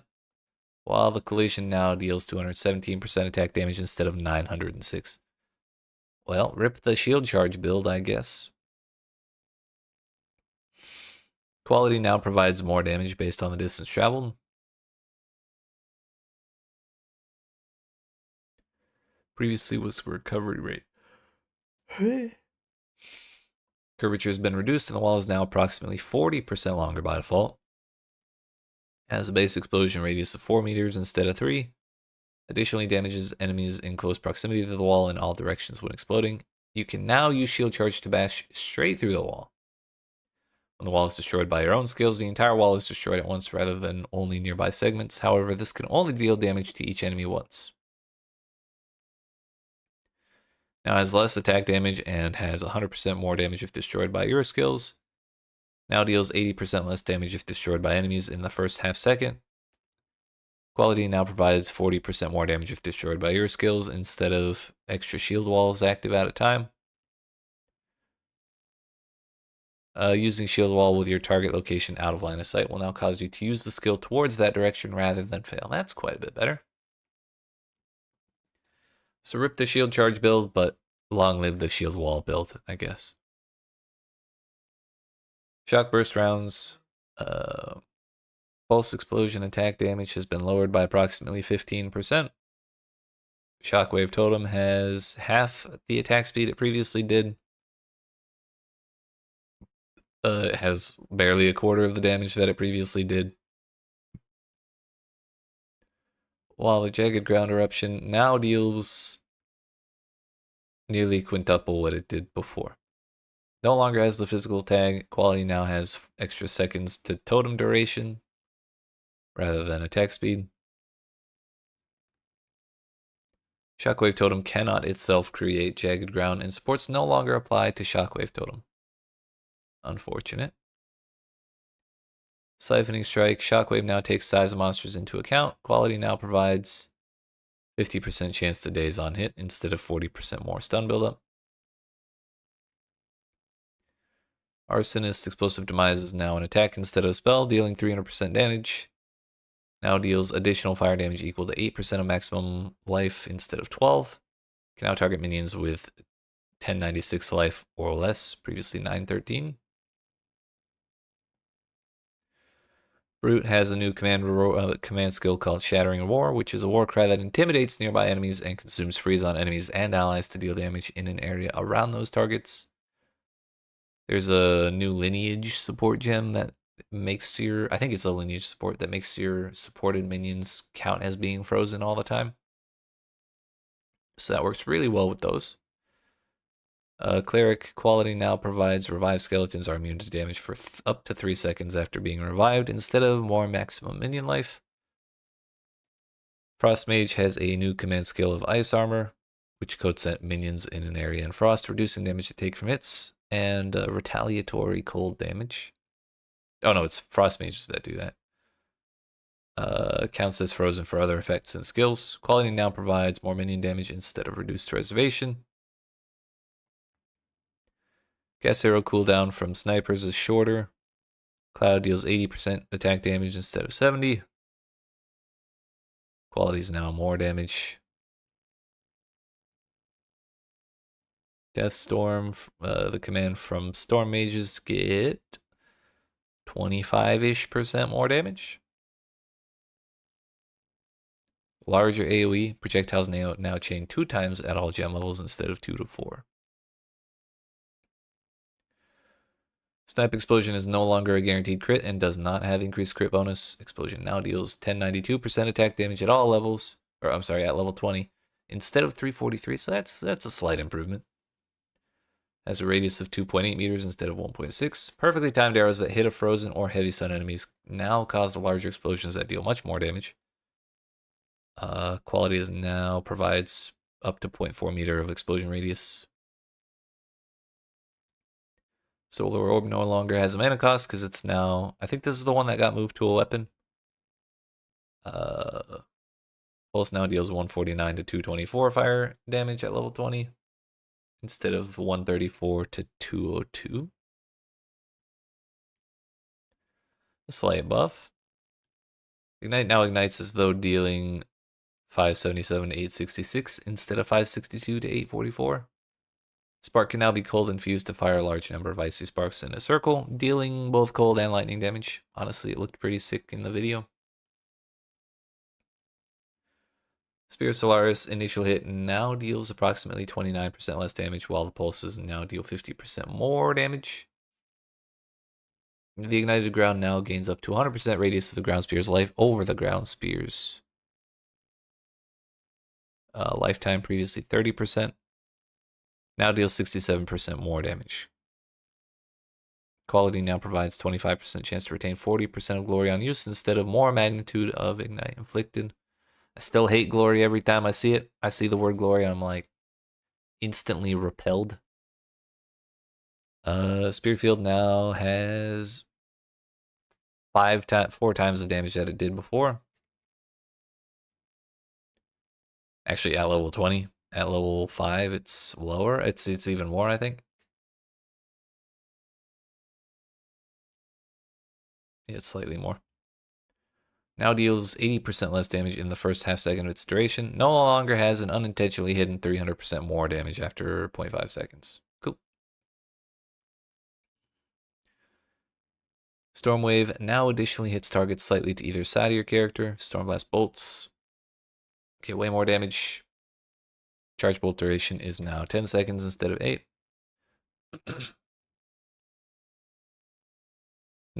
Sunder no longer has added attack time, but now attacks at 35% of attack speed instead of 65%.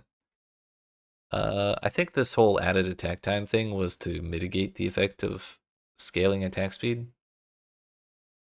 Like, no matter what, you couldn't get it lower than that plus, or like the total attack time lower than that, like plus value. So you can never get the Sunder attack time below 0.9 seconds.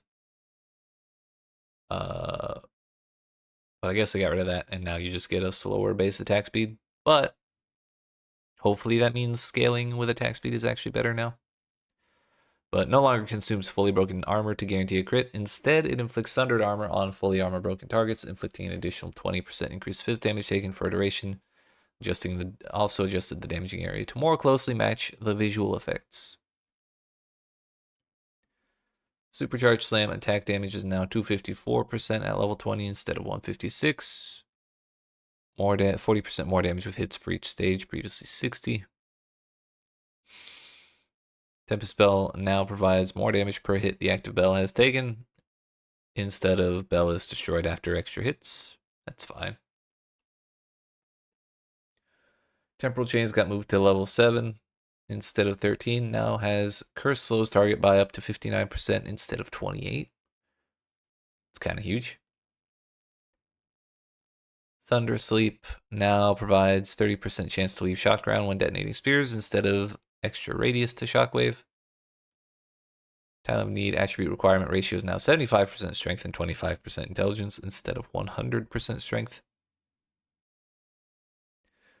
Toxic Growth pustules now deal 100% attack damage at level 20 instead of 42% at all levels. So that's a buff from level 5 to,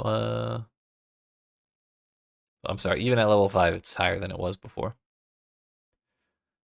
It is now a range skill and no longer causes you to leap in the air on use. Now it is now barrageable.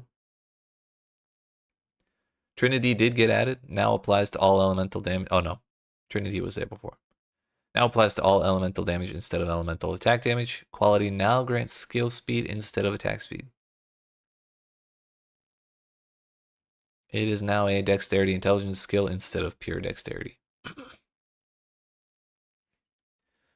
Unearth can now be used on dead skeletal reviving minions once per death to create a bone construct. Constructs created by Unearth now have a dash attack they can use to close the distance on an enemy. Quality now also increases bone construct move speed. Description has been updated to indicate that larger corpses can create more than one bone construct. I had no idea that was a thing. Vaulting Impact now allows you to jump over enemies and small amounts of terrain. That makes a lot of sense, or a lot more sense than it did before, because I tried that earlier and it did not feel good when I smacked into the wall. To support this, a number of changes to camera movement have been made that result in smoother camera movement during skills. Now deals 499% attack damage at level 20 instead of 405. Now escalates days, causing a portion of the damage dealt by Vaulting Impact to be taken by all sequential hits until the days expires. So this is kind of like that infinite impale caused by not armor piercing, high velocity rounds.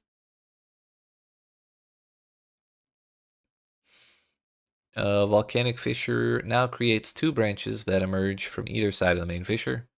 Length of the fissure is now affected by area modifiers and has a minimum general level of 7 instead of 9. 80% of his damage converted to fire instead of 60. Lower base attack damage. Aftershocks cannot trigger more than once every 0.2 seconds. Quality now provides 20% chance to cause an aftershock instead of 0 to 4 seconds to fissure duration. Allied slams now trigger volcanic fissures. That's kind of interesting. Retriggers are now treated as aftershocks and will scale with aftershock specific effects. That's also pretty interesting. Kind of a bummer that there's that hard limit on how often they can trigger, though. Voltaic Grenade now applies the electrocution debuff to enemies on hit for 6 seconds and has 340% more electrocution buildup from hits with this skill instead of 50% at all levels. Now has 327% attack damage instead of 714. Kind of a bummer.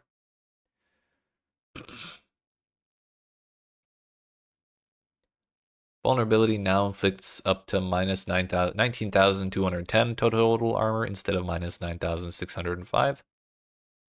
War Banner now grants more attack damage. I'm sorry, up to 25% more attack damage. This is probably in line with the other buffs to other banners.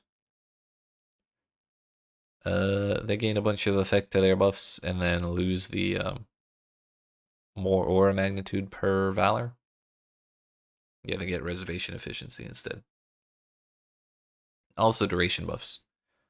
So that's nice. Wave of Frost now freezes enemies that are primed for freeze.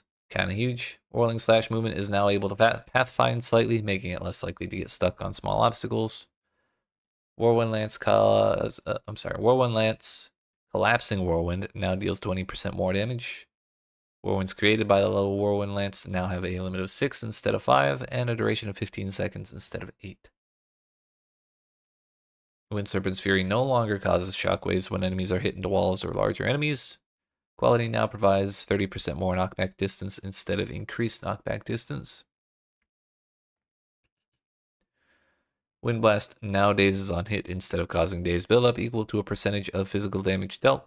Quality now provides 20% more damage to enemies within 1.5 meters of you, scaling down to no bonus at 4 meters instead of knockback distance. Updated the description for Raging Spirits to clarify that the Flaming Skulls do not follow player commands as they're busy raging. Suppose that makes sense. Clarified the addition to radius per stage for Whirling Slash and Whirlwind Lance skill descriptions. Wording and presentation for Plague Bearer. Updated the description for Thundersleep to mention that it detonates spear skills. Yeah, it's huge. Now I don't know nearly enough about the uniques to really comment too much on this. Looks like a bunch of rebalancing for shield block chances.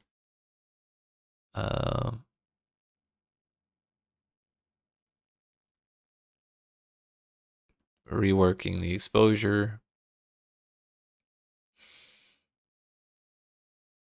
Nerf to Tangled Tongue.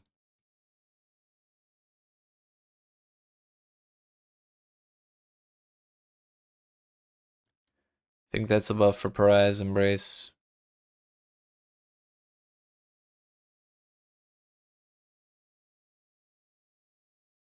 Yeah, anyways, I'm not going to worry too much about those.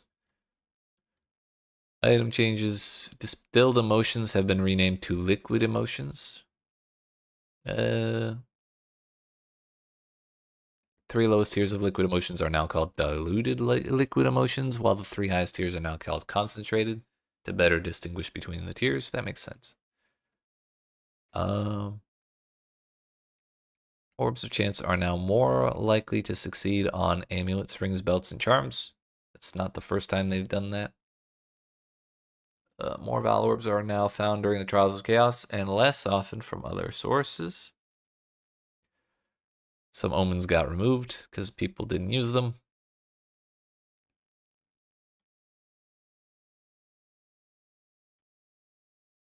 Cost efficiency over reduced cost of skills.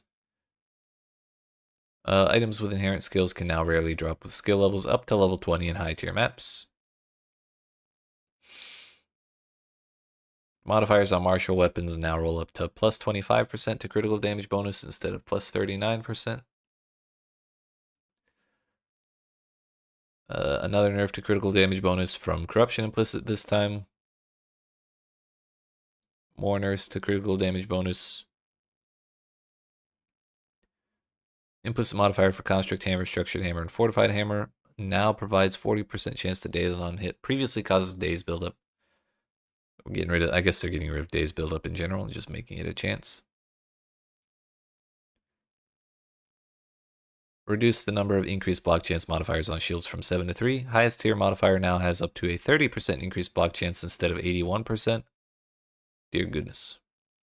Block can just get fucked, I guess. Iron Runes nerfed. Iron Runes nerfed. Desert Runes, Glacial Runes, Storm Runes all nerfed. Mind Runes buffed for more mana.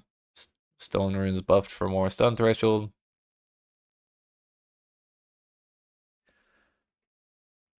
Sackawall's Rune of the Sky now grants 5% of damage as extra damage of all elements instead of 6, so that's nerfed.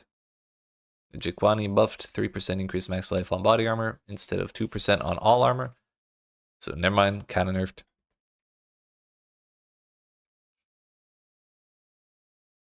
So the soul cores are getting moved onto specific pieces of gear for the most part.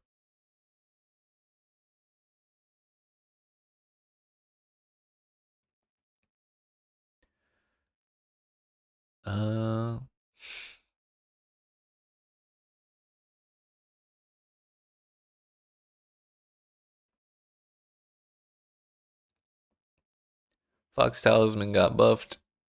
Owl Talisman got buffed.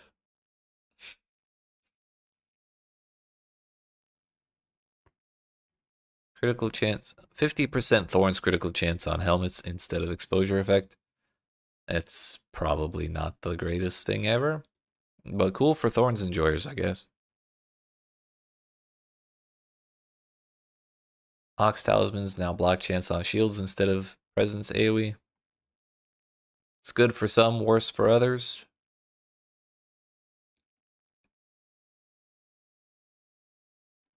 Talisman Eradication now grants reservation efficiency of minion skills from minions that have 5% reduced reservations. It's a buff. Crit damage bonus nerf.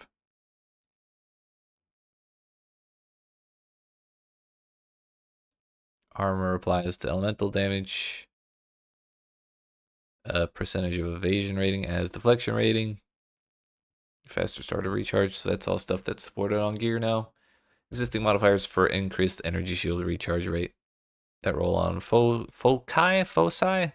Now also roll on intelligence helmets, gloves, and boots.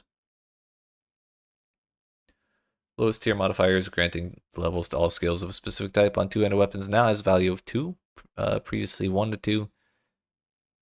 Damage gained is extra elemental damage, increased mana regenerate, crit chance for spells, and increased crit spell damage bonus modifiers on staves now have higher values than the corresponding modifiers on wands and foci. 50% higher on average. I can't believe that wasn't the way it was in the first place. Increased critical hit chance for spell modifiers on wands and foci now span from 27 to 73% instead of 10 to 109. Jewels and time lost jewels can no longer roll minion accuracy modifiers. I don't mind that one bit. Scepters can no longer roll allies in your presence have additional accuracy rating. That's probably because minions now always hit stuff, and people were using scepters for minions anyways for the most part. Stag talismans socketed into scepters and now grant allies in your presence deal added lightning damage instead of accuracy rating. Lesser Adept Rune got buffed.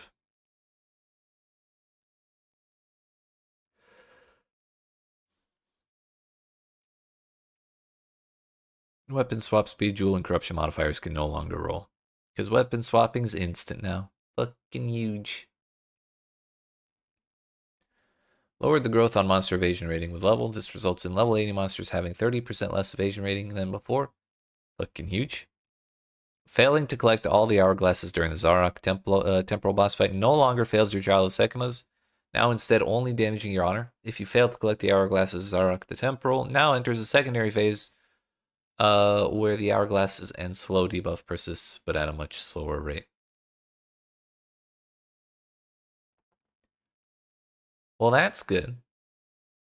I want to know how much damage it does, but that was absolutely the worst part of that boss fight. Along with how much damn health he had, but I think they nerfed that a while ago too. The life of most Act 3 bosses has been reduced by approximately 15%. Can we count Jamun Ra as a Act 3 boss?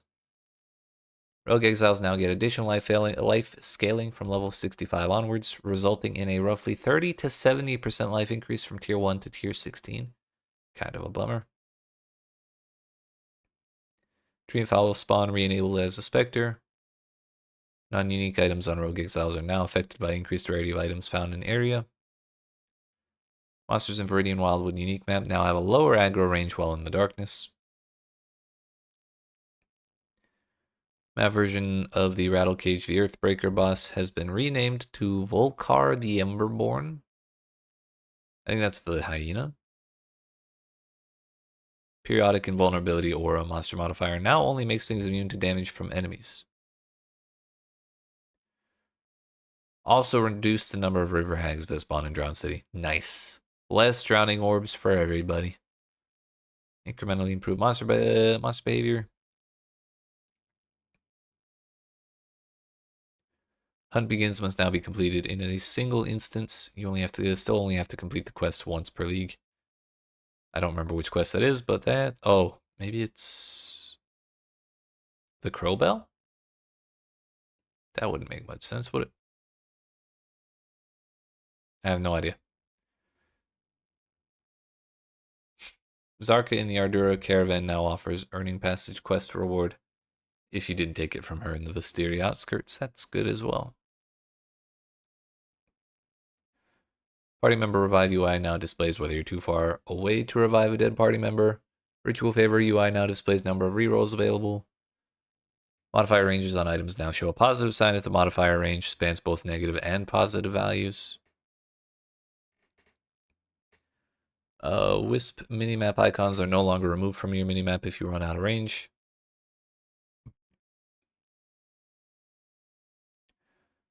You're now able to respawn at checkpoint from the escape menu in the Trial of Sekimas and Trial of Chaos, which will take you back to the entrance of the respective trial. I feel like that's exploitable, but we'll see. When using a controller, you can now remove remove buffs from your character when the game is paused. It's a hassle, but you could click off shrines now, I guess. Improve management of cache files on consoles to avoid running out of temporary storage. Should fix issues with the minimap being reset on leaving and re-entering an area, and online item filters failing to load.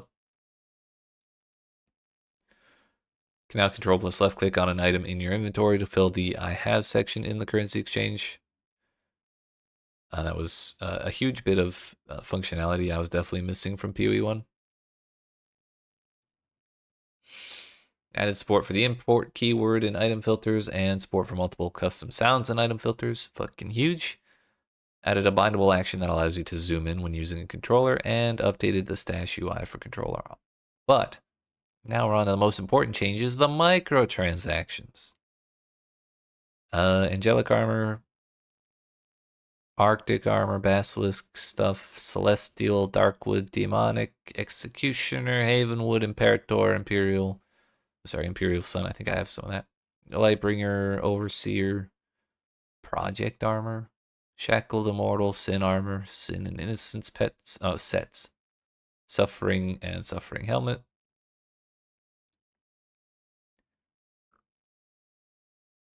Apollyon, footprints, arcane, arctic, dark shard, despair, dragon hunter, ebony. Man, most of these are looking like the ones I don't have. Actually, I think I have huntsman. Oh, well, I'll probably just keep using the synthesis ones. Enabled the Celestial Emperor and Pillar of Flame rare finishers. Sandfish Pet. Bunch of alternate arts from race rewards. And a bunch of bugs. Yeah, I'm not gonna bother reading through most of those. But yeah, that's the patch. I'm kind of leaning pretty heavily towards running a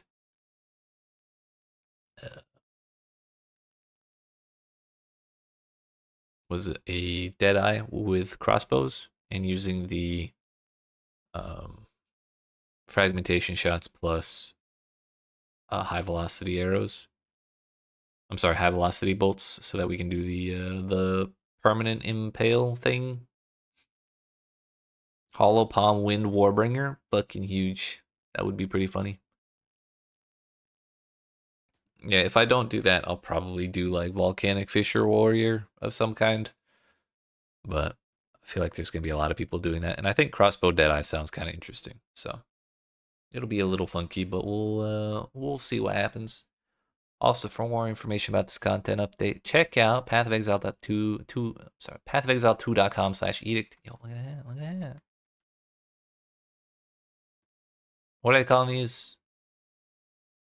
Interludes. Yeah, that was the right word.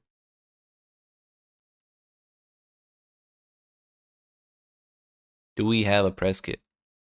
Oh yeah, we do. Fuck yeah. Gonna be looking at that later. But I believe that is where we're gonna end the stream. I was planning on trying to start a campaign run tonight just to mess around, get a little more practice through the story, but we'll do that tomorrow. It's already been 6 hours and then some today, and my voice is kind of tired.